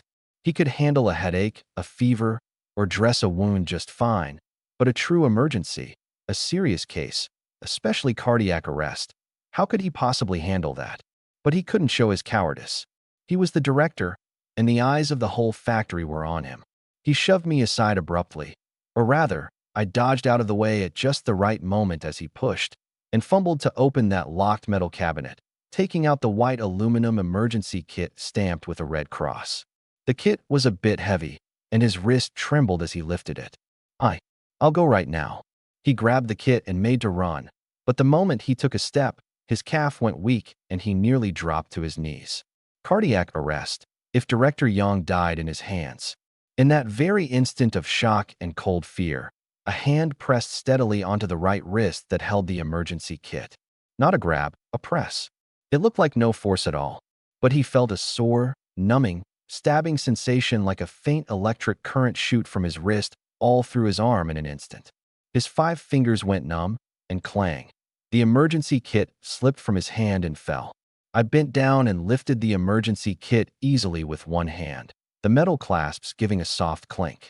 Without even a glance at him, ashen-faced, clutching his wrist, staggering backward, I said just 2 words to the stunned little Chun. Lead the way. Before the words had faded, I was already shooting out the door like an arrow off the string, the hem of my white coat sweeping up a crisp arc behind me. The corridor echoed with my rapid but orderly footsteps, mixed with Little Chin's panting pursuit. A few workshop cadres along the way looked up in astonishment, seeing only a white blur streak past, the wind of its passing fluttering the production slogans on the walls. The doorway of the Workshop 2 director's office was already in chaos. Several factory leaders crowded around the desk, their faces drained of color. Behind the desk, Director Yang slumped in the large wooden chair, his head tilted back, his complexion turning from purple to a lifeless gray-white, his lips blackened, his chest showing not the slightest rise or fall. The air was thick with the smell of stale tobacco and the sour sweat of despair. Move aside. My voice wasn't loud, but it was like an ice pick piercing through the buzzing clamor. Carrying the kit, I didn't slow down. I turned my shoulders slightly and, with a deft push, sent the 2 vice directors blocking the door, wringing their hands in anxiety, staggering to either side, clearing the way. I stepped up to the desk in one stride, my fingers darting to the carotid artery like lightning. It was cold to the touch, a dead stillness beneath the skin, no pulse. The pupillary light reflex was gone. He'd stopped breathing for at least 2 minutes. The golden window for resuscitation was slipping away madly, second by second. Where's the factory doctor? Why hasn't Dr. Wong come yet? A deputy secretary wearing blue cloth sleeve covers shouted in a panic. I'm here. Dr. Wong squeezed in through the back of the crowd, panting, his face not much better than Director Yang's, his white coat rumpled, still limply holding that emergency kit he'd snatched back. I didn't even look at him. My left hand had already opened the aluminum kit. My movements were so fast they left only afterimages. My right hand swept precisely past the compartments, my fingertips finding the cold needle case. A flicker of intent. On my wrist, that jade-green gourd mark against my skin gave off a shimmer of light no ordinary person could detect. In the spring beside the space's medicine field, that gurgling spirit spring, a single crystal-clear droplet, wreathed in faint white mist, was stripped away by an invisible force, crossing space, and in an instant settled onto the tip of the longest silver needle I'd pinched up. The needle tip flashed cold, and that drop of spirit spring water soaked in soundlessly, leaving behind a fleeting moisture. No hesitation, and not the slightest flourish. The first needle, driven straight into the starting point of the heart meridian, Jichuan. The needle went in about an inch. I pinched the needle tail between my thumb and index finger and gave a sudden twist and lift. An extremely faint tremor sounded, yet it bored clearly into the eardrums of everyone present. That silver needle piercing into the body. Its tail began to vibrate at a visibly high frequency, tracing a faint silver blur, as if it were alive and screaming. Dr. Wang's pupils shrank abruptly, his legs went weak, and he nearly sat down on the floor. He stared hard at that trembling needle tail, and his mind went boom, a near-legendary term, one he'd only ever seen passed down by word of mouth from his ancestors, or in some tattered medical text secretly hidden away during the campaign to smash the four olds, exploded in his head, controlling the needle with chi, the golden needle humming and trembling. How was this possible? My movements didn't stop. The second needle, Qingling Point, went in with a slight rotation, humming and trembling. The third needle, Shaohai Point, its tail vibrating like the wing of a bee. The fourth needle, the fifth, my hands moved like lightning, each needle landing with a precision as if measured by a ruler, the angle and depth exquisite to the finest degree. With each needle that entered the body, there had to be a thread of barely detectable spirit spring chi, carrying a warm current of vitality, guided in along the needle tip, protecting the last faint flame of the heart's meridian, then using the needles as a guide to unblock and channel that nearly congealed, stagnant chi and blood. The onlooking cadres held their breath, and all that was left in the room was the ceaseless humming of the needle tails vibrating at high frequency, like a swarm of tiny bees beating their wings, or some ancient, mysterious chant. They couldn't understand the technique, but they were pinned in place by that solemn atmosphere charged with a strange rhythm, not daring even to breathe hard. The eighth needle, Shaofu Point.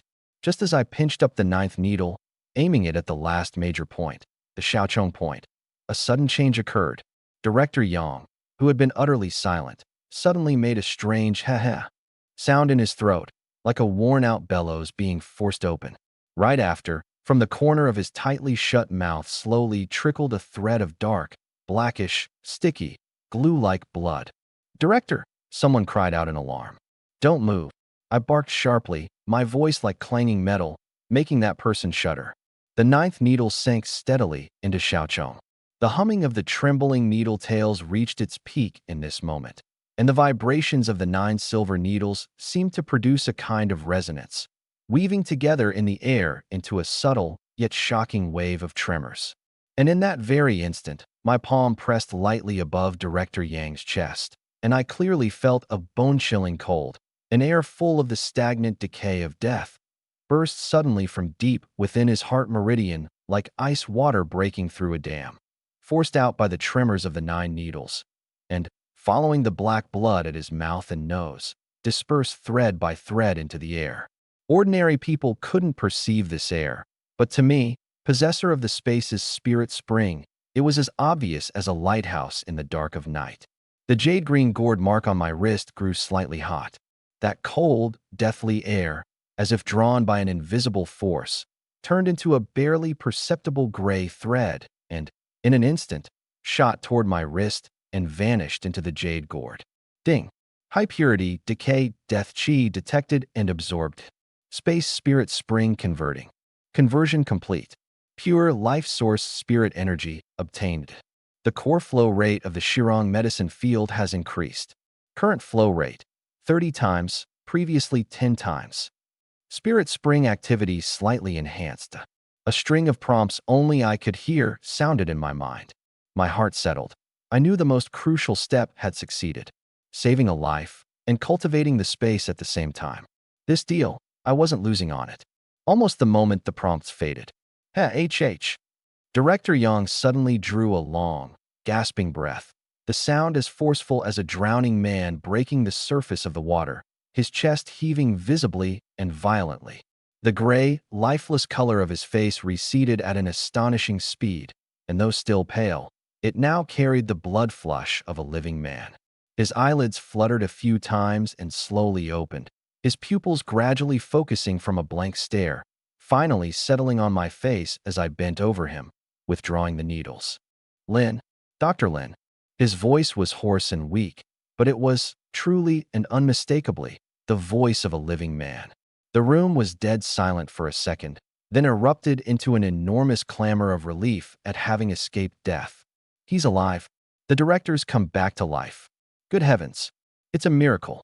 The crowd was beside themselves with excitement, their eyes on me full of awe and gratitude. Just then, a figure abruptly shoved his way to the front. It was Dr. Wong. He forced a smile onto his face uglier than crying, rushed to Director Yang's side, and said in a hurried, rapid voice, with an exaggeration that betrayed his eagerness to seal the story, "Director, you've finally come to. That was truly perilous just now." The moment I got the news, I rushed right over to guide Dr. Little Lin in applying the needles. Your condition came on so suddenly. Luckily, my judgment was accurate, and I had Little Lin use the ancient acupuncture technique. And that's how we pulled you back from the gates of hell. Little Lin, isn't that right? As he spoke, he turned his head to look at me, his eyes carrying a warning and a trace of pleading. But his right hand instinctively clamped down hard over the right pocket of his white coat. That was where he'd hidden it. The original diagnosis I'd written for Liagua, the one he'd altered, the intestinal obstruction report. I had already wiped the 9 silver needles clean and returned them to their case. Hearing his words, my hands didn't even pause. I simply straightened up slowly. I didn't look at him. First, I gave a slight nod to Director Yang, who was still a little foggy. "Director, you've just come around. Don't talk much. Rest quietly." Only then did I turn my face and calmly look at Dr. Wong. There was no anger in that gaze, no mockery, only an icy quality, the kind that saw through everything. It made his skin crawl, and his hand pressed even tighter over the pocket. "Director Wong," I began. My voice wasn't loud, yet it reached everyone's ears clearly. "You want to guide me?" I took a step forward. "You want to guide me on using traditional acupuncture to save a life?" Another step, and I was standing right in front of him. He instinctively wanted to retreat, but his heel hit the leg of the chair behind him. With nowhere to go, he could only put on a brave front. "Oh, of course. I'm the director." Suddenly, I smiled. It was a faint smile, but it nearly froze the blood in his veins. "Then perfect," I said, and my right hand shot out like lightning, plunging with precision into the right pocket he'd been guarding so desperately. "What are you doing?" he shrieked. My fingers already held a folded piece of paper, printed with the Red Star steel mill letterhead. I pulled it out, a flick of my wrist, and the paper unfolded. It was exactly that. The original diagnosis, on which complicated by intestinal obstruction, had been crudely crossed out and changed to acute gastroenteritis. The strike-through was sloppy, the new words glared. In front of Director Yang, Secretary Little Chun, and every cadre present. I held it up for a moment, then gently laid it on the desk in front of Director Yang. "Since Director Wong wants to guide me on saving lives," I said, my voice still level, yet every word cut like a knife, "then he might as well guide us on this too." I tapped the diagnosis with my finger. "Why did you change Li Aigua's clear, potentially fatal intestinal obstruction into acute gastroenteritis? And why, when I stopped you from injecting a strong sedative painkiller into a patient whose intestines may have already gone necrotic, did you call the security squad to have me arrested?" I leaned in slightly, my eyes locked on his paper-white face. "Director Wong, what's your hurry?" As my words fell, the office was so silent you could have heard a pin drop. Every cadre's gaze swept, snapped, like searchlights, from the diagnosis in my hand to Dr. Wong's face, which had drained of color in an instant. He clutched his now empty pocket, his lips trembling, cold sweat sliding down from his temples and gathering into a single drop at his chin that fell, splat, onto the dusty concrete floor, the sound piercingly clear. I. His throat rattled. His eyes darted frantically toward Director Yang, who had just woken and was still very weak, as if grasping for one last straw. "Director, let me explain. This is a misunderstanding. That thing with Li Aigua, I was just being cautious. Young people are too aggressive with their diagnoses. As the director, I had to." "Enough." Director Yang's voice was still hoarse from his brush with death, yet it was unusually clear, carrying an exhaustion and coldness that brooked no argument. Leaning back against his chair, his gaze swept over Dr. Wong. When it landed on me, the tangle of emotions dissolved into one long sigh.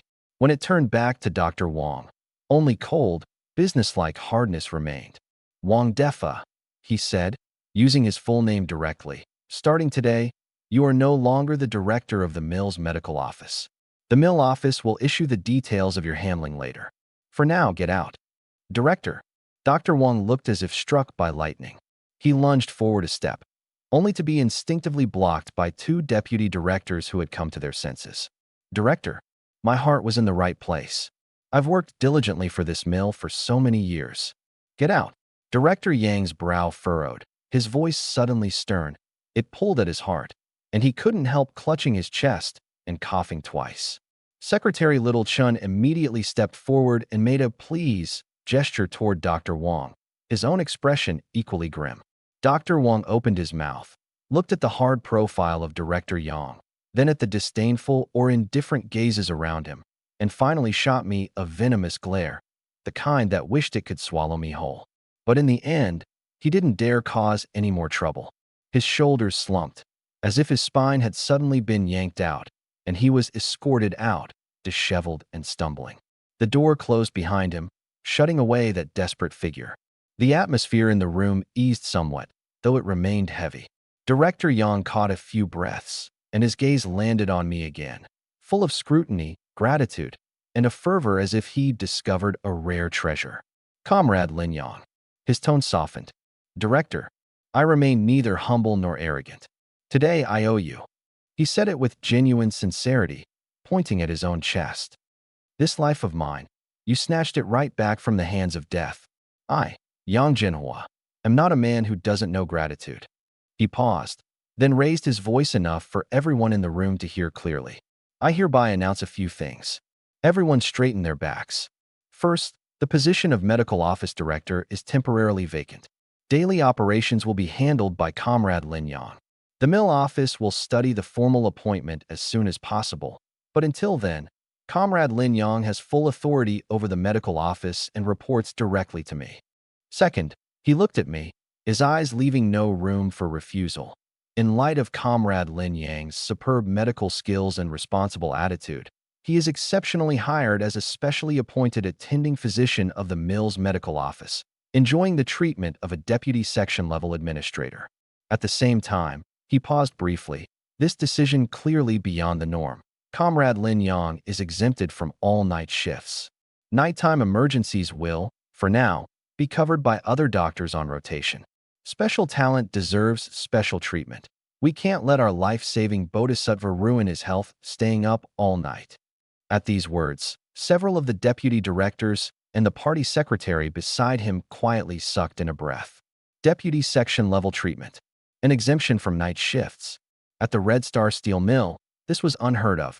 A young man who'd only just arrived, rising to the sky in a single step.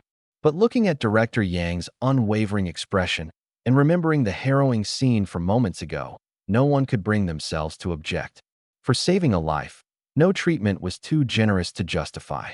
Third, Director Yang continued, the mill cannot shortchange those who've done it a service. Little Chun, later you'll coordinate with finance and logistics. In the name of a special mill commendation, approve a permanent Yongzhou bicycle voucher for Comrade Lin Yang. Also, draw 100 yuan in cash from the director's special fund as an allowance. A bicycle voucher, 100 yuan in cash. If the deputy section-level treatment and the night shift exemption were a shock to the spirit, then these two things were a solid material impact crashing down. In these times, a brand new Yongzhou bicycle was the big-ticket item countless families dreamed of, a symbol of status and standing. Money alone couldn't buy one. You had to have a voucher. And 100 yuan was nearly 3 or 4 months' wages for an ordinary worker. Thank you, Director. This time my thanks carried a bit more genuine warmth. Not for anything else, just for these real, tangible benefits, and for the director's heart that repaid a kindness. It's what you deserve. He waved his hand, and at last a trace of a weary smile appeared on his face. All right, I'm fine here. Everyone, get back to work. Lin Yang, Put your effort into the medical office. And please keep a close eye on Comrade Liagwa's condition too. Rest assured, Director. Carrying the now empty first aid kit, I walked out of the office. In the corridor outside, the workers and cadres who had gathered automatically parted to make way, their eyes toward me full of awe, gratitude, and undisguised envy. Though the door had been closed, in the heat of the moment some of what was said inside had inevitably leaked out, and the attentive ones had already guessed the gist. Dr. Lin, Dr. Lin, you really are a miracle worker. Dr. Lin, from now on, whenever we get a headache or fever, we're counting on you. Facing the enthusiastic workers, I wore a smile that struck just the right note, nodding in reply to each of them, and calmly made my way through the crowd back to the medical office. I understood in my heart. From this moment on, the three words, Dr. Lin, carried an entirely different weight at the Red Star Steel Mill. Inside the medical office, Nurse Sun saw me return and averted her eyes, her face flushing red, then going pale. Whatever contempt she'd shown before was long gone, leaving only fear and awkwardness. She lowered her head, not daring to speak. I paid her no mind either. I walked straight to the desk, picked up the altered medical record, the one Director Yang had already seen, the one Dr. Wang had tampered with, struck a match, lit it, and watched it burn to ashes in the enamel mug. Some evidence only needs to be seen by the people who should see it. That's enough. Keeping it around would only dirty my hands. That afternoon, the mill office moved with unprecedented efficiency. The specially appointed attending physician appointment letter stamped with a bright red official seal, the bicycle voucher printed with the Yongjio mark and carrying a faint scent of fresh ink, and an envelope containing 10 crisp Great Unity, 10 yuan notes. All were delivered into my hands by the mill office director himself, who was extremely courteous. Holding the voucher and the money, I took a short leave and headed straight for the department store. The Yongjio bicycle counter was packed with people. When, under the gazes of the crowd, envious enough to catch fire, I calmly handed over the voucher and money and wheeled away that jet black, gleaming heavy-duty 28-inch Yongjio, its handlebar bell glinting temptingly under the lights. The sounds of sharp breaths and swallowing rose all around. Comrade, here's your bike. Take good care of it. The warranty card and air pump are both in the basket. The salesperson was all smiles and full of eager attentiveness. I wheeled the new bike out of the building. Sunlight spilled over the shiny frame, dazzling the eyes. I swung onto the seat, gave a push with my foot, and the bike glided out lightly, the chain rustling softly, the wheels stirring up a little breeze as they turned. That feeling of control and forward motion made me feel good inside. I didn't head straight back to the Courtyard compound. I turned the handlebars and rode toward Red Star Elementary School. The bell rang crisp and clear, drawing countless glances the whole way, especially from the young girls and young wives, whose eyes were glued to this brand new Yongjio. At the gate of Red Star Elementary, the dismissal bell had just rung, and the children came pouring out chattering like little birds freed from a cage. I kicked the stand into place, leaned against the seat, and searched the crowd. Soon, I spotted that familiar figure. Shin Wanru, wearing a well-fitted light blue floral dress and cradling a few books in the crook of her arm, was walking out the gate, laughing and chatting with several other female teachers. The golden glow of the setting sun spilled over her fair face and jet-black braids, gentle and beautiful as a painting. Wanru, I called out with a smile and waved. She looked over at the sound, and when she saw me, her eyes lit up. Then her gaze landed on the brand-new, dazzling bicycle beside me, and her eyes went wide, her small mouth parting slightly, her whole face full of delighted disbelief. Brother Lin Yang? You this bike? She hurried over, her voice bright with excitement. Just got it. What do you think? I patted the seat, my tone carrying a hint of pride. It's gorgeous. She reached out and gingerly touched the cool, smooth handlebar, her fingertips trembling. In these times, owning a bike like this was no different from later generations driving a top-tier sports car. Teacher Shun, who's this? The few female teachers who'd come out together crowded around, their eyes fixed intently on the bike and then on me, their faces full of gossipy curiosity. Two clouds of red flew up onto Shun Wanru's cheeks, but even more, there was an irrepressible pride and sweetness. She took my arm, her voice soft but clear. Let me introduce him, everyone. This is my boyfriend, Lin Yang. He works at the medical office of Red Star Steel Mill. Boyfriend. The female teachers broke into good-natured teasing. Oh my, Teacher Shun, you're so lucky. Comrade Lin. This bike is really impressive. Where do you work, Comrade Lin? A doctor? A doctor's great. An iron rice bowl. I responded with easy grace. Hello, everyone. I'm Lin Yang, from the Red Star Steel Mill medical office. I got off early today, so I came to pick up Wanru. Amid the crowd's envious teasing, I first climbed onto the bike and steadied the handlebars. Shin Wanru sat side saddle on the rear rack and lightly wrapped her arms around my waist. I pressed down hard with my foot, and the bike pulled steadily away from the school gate, leaving behind a string of crisp bell chimes and the female teacher's lingering chatter. Hold on tight, I reminded her. She rested her face gently against my back, the corners of her mouth curving into a blissful arc. The wind brushed our cheeks, carrying the slight chill of an early summer evening and the clean scent of soap pot on her. The bicycle threaded through the alleys, skimming past gray walls and blue-tiled roofs, drawing countless glances. The feeling was fresh and sweet. The bike soon reached Tongluoga Lane and turned into the familiar gate of the Red Star Courtyard compound. I had just entered the front courtyard, and before I'd even pressed the bell, I spotted at once that furtive figure by my own door. Jia Zhangshi. The old woman was crouched by the clothesline under my eaves, her back to the courtyard gate, a pair of scissors in her hand, sizing up the string of air-dried sausages and mushrooms hanging on the line, by the looks of it, hoping to filch a few of the good ones while no one was around. She was so absorbed, she didn't even hear me ride in. My eyes narrowed, and a cold smile tugged at the corner of my mouth.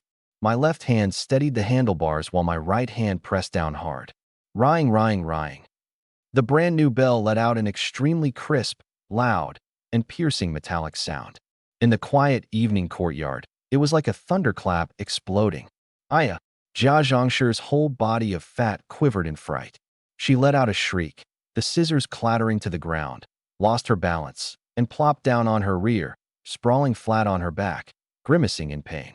This sudden commotion instantly shattered the courtyard's calm.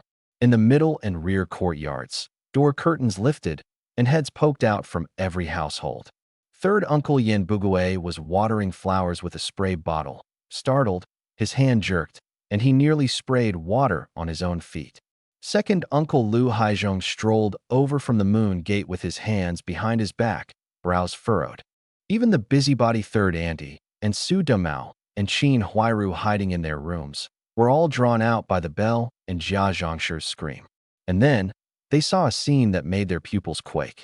I sat astride a brand-new, gleaming Yongjio 28-inch heavy-frame bicycle, bright enough to blind you, with the lovely, delicate elementary school teacher Shin Wanru riding on the back, coming to a steady stop in the middle of the courtyard. The setting sun's afterglow gilded the new bike and this jade-like couple with a golden edge, both dazzling and glaring. Jia Zhangshi sat on the ground, slapping her thigh, about to launch into a curse.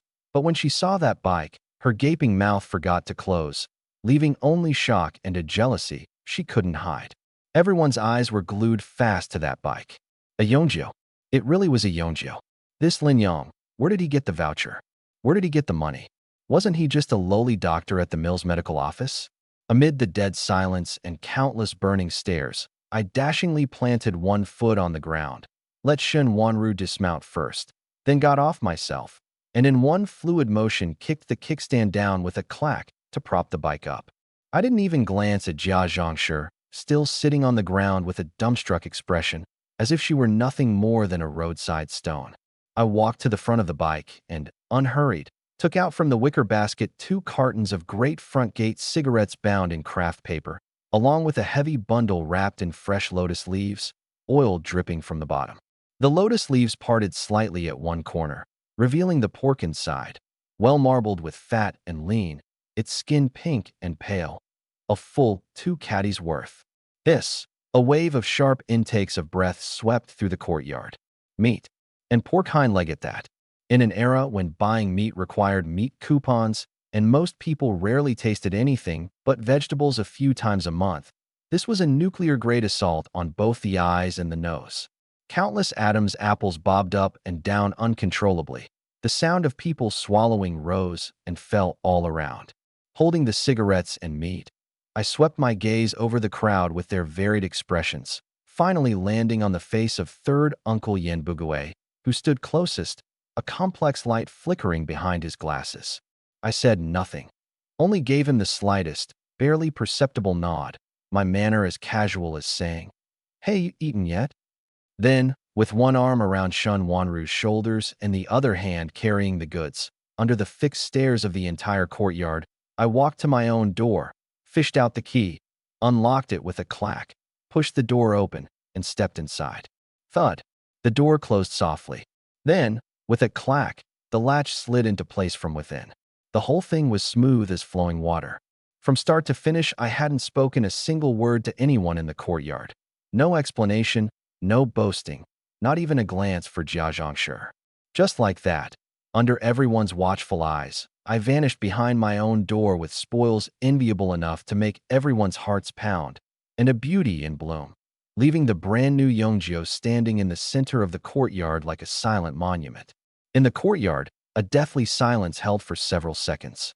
The wind blew, and the string of dried goods on the line, the ones Jia Zhangshi had nearly ruined, swayed gently. Jia Zhangshi sat on the ground, forgetting to get up. Yen Bugue pushed up his glasses, his complex gaze shuttling back and forth between that bike and my closed door. Second Uncle Lu Haizhong's expression wasn't pretty. Qin Huairu hid behind her window, her eyes deep and unreadable. Su Damao had appeared at his doorway at some point, staring at the bike, his usual sinister grin gone, replaced by a gloomy calculation. At last, Jia Zhangshi let out a wheezing gasp like a bellows and suddenly snapped out of it. Sitting on the ground and slapping her thigh, her shrill cursing tore through the silence in an instant. "Io, you murderous little beast. Can't you see your Auntie Zhang has fallen? Are you blind, or is your heart just black? Big deal, riding some junk foreign bicycle. You deserve to die without descendants." Inside the house, I casually set the great front gate cigarettes on the table and carried the lotus leaf-wrapped pork hind leg into the small kitchen. Shen Wanru followed in, still wearing the gentle smile she'd kept up in front of outsiders, though a trace of worry hid at the bottom of her eyes. "Brother Lin Yang, that Jia Zhangshi, don't mind her. Just a mad dog barking at the sun." I set the lotus leaf bundle on the cutting board, untied the string, and revealed that fine cut of hind leg. I picked up the thick-backed cleaver I'd used for years, scraped it a couple of times, shhk, against the whetstone, and tested the edge. Outside, Jia Zhangshi's cursing abruptly climbed an octave, growing more foul by the moment. Inside, I hefted the cleaver in my hand. Under the last bit of daylight slanting in through the window, the blade flashed a cold, biting glint. I turned my head and gave Shen Wanru a reassuring smile. My voice wasn't loud, but it was just right to be carried out the kitchen window by the wind, drifting into the ears pricked up in the courtyard. Tonight, we're having red-braised pork. First, the meat gets cut into chunks and blanched. The meat chunks landed on the cutting board with dull thuds. As the thick-backed cleaver rose and fell, the marbled grain of fat and lean glowed a tempting pink-white under the dim yellow light. I deboned and cut the meat into pieces with brisk, practiced motions, the chunks dropping into the enamel basin with soft thunk, thunk sounds. Outside the window, Jia Zhangshi's cursing had already shifted its tune, escalating from simple ranting into a tearful, accusatory tirade. "Section Chief Zhao, you've got to stand up for us. This little beast's hands definitely aren't clean. Just look at his new foreign bike, and this meat. In these times, how does a doctor who just started working get his hands on meat? Get his hands on coupons? He must have stolen it from the mill cafeteria. We working class scrimp and save to support the nation's construction, and it all goes to fill the belly of a parasite like him." Her voice was shrill and piercing, like a dull knife scraping an iron pot. Right after, a man's voice rang out, deliberately putting on an official tone, carrying an unquestionable air of authority. "Jia Zhangshi, the situation you've reported is important. There have indeed been rumors of material losses at the mill lately. Comrade Lin Yang, I'm Zhao Gang from the security squad. Please open the door and cooperate with a routine safety inspection." Footsteps, jumbled together, More than one person. My ears twitched slightly. My fingers paused on the greasy chunk of meat, and the cold smile at the corner of my mouth deepened. I didn't even have to deliberately sense it. Those several sets of footsteps, clearly carrying an air of intimidation, and the way the noise in the middle courtyard instantly dropped, already told me everything. This was the reinforcement Jia Zhangshi had brought in, coming for my bike and my meat, aiming to pin on me the charge of stealing from the mill. I shook the grease off my hands, walked to the water vat, scooped a ladle of clean water to rinse them, and let my gaze sweep over the table. 2 unopened cartons of Great Front Gate, a bulging envelope, holding those 10 Great Unity notes, and, on the cutting board, that basin of freshly cut, still raw meat chunks not yet blanched. Wanru, I said without turning around, my voice calm. Put out the fire on the stove. The water in the kettle is about to boil. Shin Wanru was watching out the window, a bit tense. Hearing me, she nodded at once, crouched down, and began to poke at the honeycomb briquettes in the stove. At the very instant her hand touched the stove door and the fire dimmed, my mind flashed like lightning. At my wrist, the mark of the jade-green gourd grew faintly, imperceptibly warm. On the table, the cigarettes, the envelope, the basin of meat, along with the greasy, thick-backed cleaver on the cutting board, vanished into thin air in an instant, as if they had never existed. All that remained was an empty tabletop, and the meat's aroma lingering in the air, growing thicker, unable to dissipate for the moment. Almost in the same second the things disappeared. Bang! A loud crash, and the flimsy wooden door shuddered violently inward, dust sifting down from the door frame. It wasn't a knock, it was a straight-up ram. Lin Yong, open the door. Security squad, official business. Zhao Gang's voice had already taken on impatience and a harsh edge. Shen Wanru shrank her shoulders in fright, but I had already stepped to the door in one stride, not to open it, but to reach out and, unhurried, slide the latch open from the inside. I even straightened the collar of my white coat. The moment the latch came free, the person outside couldn't wait and shoved hard, and the door slammed, clang, against the wall. Zhao Gang stood filling the doorway, wearing a somewhat worn blue security squad uniform, his cap set squarely, deep laugh lines carved into his square face, his eyes sharp as a hawk's. Behind him followed 2 equally stern-faced staffers. The younger one, named Xiao Wang, was clenching his fist, his hostile gaze scanning the room. Jia Zhangshi hid to the rear side of Zhao Gang, poking her head in and out, her face still wearing hypocritical tear stains while her eyes glinted with smugness. Their gazes, like searchlights, swept my not-so-large room clear in an instant. And then, everyone froze for a moment. The scene of suspicious goods piled everywhere that they'd anticipated didn't appear. The room was excessively plain, a wooden plank bed, an old desk, a paint-chipped wardrobe, a small stove. On the stove, an aluminum kettle sat quietly, puffing white steam with a gurgle. Aside from that, there was nothing. The cutting board was spotless, the tabletop was bare. Only that stubborn, mouth-watering aroma of meat still wound through the air in wisps, silently declaring that there had indeed been something here just moments ago. Zhao Gang's brows knit tightly, his sharp gaze scraping over every corner like a knife, finally nailing itself to my face. Comrade Lin Yong, we received a report. We suspect you of illegally possessing and possibly transferring important mill materials. Just now, was there meat in this room? He took a step forward, trying to use his height and presence to pressure me. But I sidestepped, making a go-right-ahead gesture, my tone flat. Section Chief Zhao, feel free to do your routine inspection. The smell of meat? Oh, I just blanched a little leftover bone from yesterday with boiling water. Wanted to stew some soup. That's probably the smell. As you know, in these times, it's not easy to get a bit of meat. I said it lightly, but my eyes swept over the shifty-eyed staffers behind Zhao Gang, finally landing on Jia Zhangshi with a smile that wasn't quite a smile. Under my gaze, she gave a start and immediately shrieked. Nonsense. I clearly saw you carry in a big hunk of meat, wrapped in oil paper, and 2 cartons of good cigarettes. Section Chief Zhao, he must have hidden them. There's definitely something fishy in this room. Zhao Gang's eyes hardened. Clearly, he trusted his own informant more. He waved his hand. Search. Search carefully. Xiao Wang, Check under the bed and the wardrobe. Xiao Wang had long been unable to restrain himself. At the order, he pounced on the wooden bed like a hound, yanking off the grimy thin quilt, then dropping down to peer underneath. Under the bed, there was nothing but a locked, dust-covered flat wooden chest. He opened the wardrobe. Inside were only a scant few faded old clothes, everything in plain view. The stovetop, the water vat, even the rice jar, which held only a shallow layer of coarse rice, were all checked. No meat, no cigarettes, no money. Only the increasingly obvious aroma of meat, and that kettle on the stove now beginning to boil, its lid rattling clack, clack, mocking their grand mobilization. Xiao Wang, unwilling to accept it, went on to knock on walls and tap the floor, trying to find a hidden compartment. Zhao Gang's face grew darker and darker, the veins at his temples faintly bulging. Jia Zhongshi's eyes went wide with disbelief, muttering, "Impossible. I clearly saw it." At that moment, third Uncle Yin Bugue, who had been shrinking to the back, his eyes darting behind his glasses, suddenly seemed to make up his mind.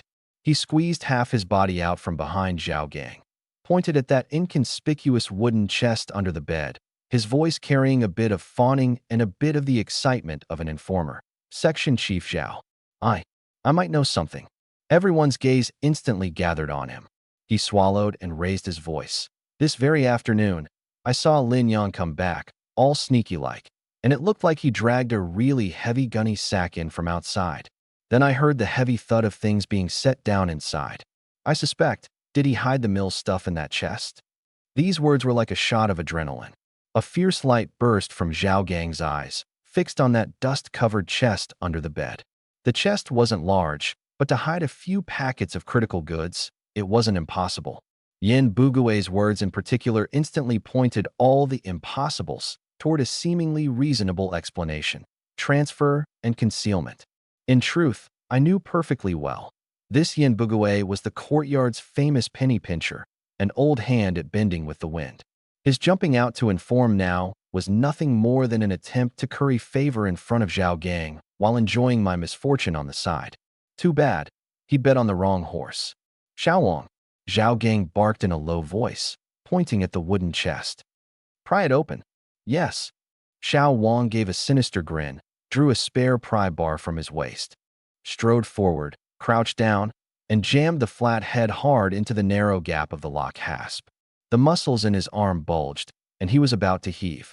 The room fell abruptly silent, leaving only the grating creak of the pry bar rubbing against wood and the continuous gurgle of the boiling kettle. Everyone held their breath.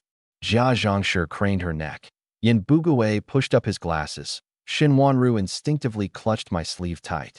I stood where I was, hands stuffed in the pockets of my white coat, no expression on my face, just watching that pry bar inch its way in, prying at the old wood. Crack, a soft sound. The old brass hasp, unable to bear the strain, sprang open. Xiao Wang's face lit up with the excitement of victory in sight. He tossed the pry bar aside, grabbed the lid with both hands, and flung it up. The instant the lid gaped open, dust suddenly billowed up in the dim yellow light of the bulb, carrying the musty smell of long-stored old things. The oil paper-wrapped meat, the whole cartons of cigarettes, or any valuable stolen goods they'd anticipated, not a trace. Inside the chest were only a few pieces of old clothing, faded from washing, their collars and cuffs frayed, patched with conspicuous patches, thrown in a heap. On top of the clothes was pressed a stack of yellowed, brittle People's Daily newspapers, dated to last autumn. The air congealed. The excitement on Xiao Wang's face froze, turning to incredulous stupefaction. He instinctively reached in and rummaged, the coarse fabric scraping his palm. Nothing but dust and the ink smell of old newspapers. No grain sack, no bits of meat, not even a speck of grease. "Impossible." Jia Zhongshi was the first to scream, her voice cracking. "I clearly saw it. Section Chief Zhao, he definitely moved it. This chest has a false bottom." She rushed over, snatched up those old clothes, and shook them out wildly. The rag-like patches fluttered in the air, but nothing fell out. Zhao Gang's face had already gone as black as the bottom of a pot, the veins at his temples throbbing. He shoved the meddling Jia Zhongshi aside and stepped up himself. Thrusting his big hand into the chest, and roughly yanking everything out. Old clothes and old newspapers he flung to the floor like garbage, then tipped the chest upside down and rapped on the bottom board. Clang, clang. Aside from raising more dust, it was utterly empty. Search. Turn this whole room upside down for me. Zhao Gang forced the words out through gritted teeth, with the vicious edge of humiliated rage. He raised his hard-soled leather shoe and stomped down hard on that pile of old clothes, grinding them over and over, as if to vent all the humiliation the empty chest had brought him onto those few rags. The two staffers exchanged glances, then steeled themselves and began an even more meticulous search, even poking through the stove ashes with an iron rod. I just stood by the door, arms crossed, watching this farce with cold eyes. Only when Zhao Gang had stomped that pile of tattered clothes to his heart's content, panting heavily, his bloodshot eyes fixing on me once more, did I slowly, as if performing a magic trick, reach into the inner pocket of my white coat. In truth, my mind had long since connected to the space. When my hand came back out, my fingers already held a stack of neatly folded papers.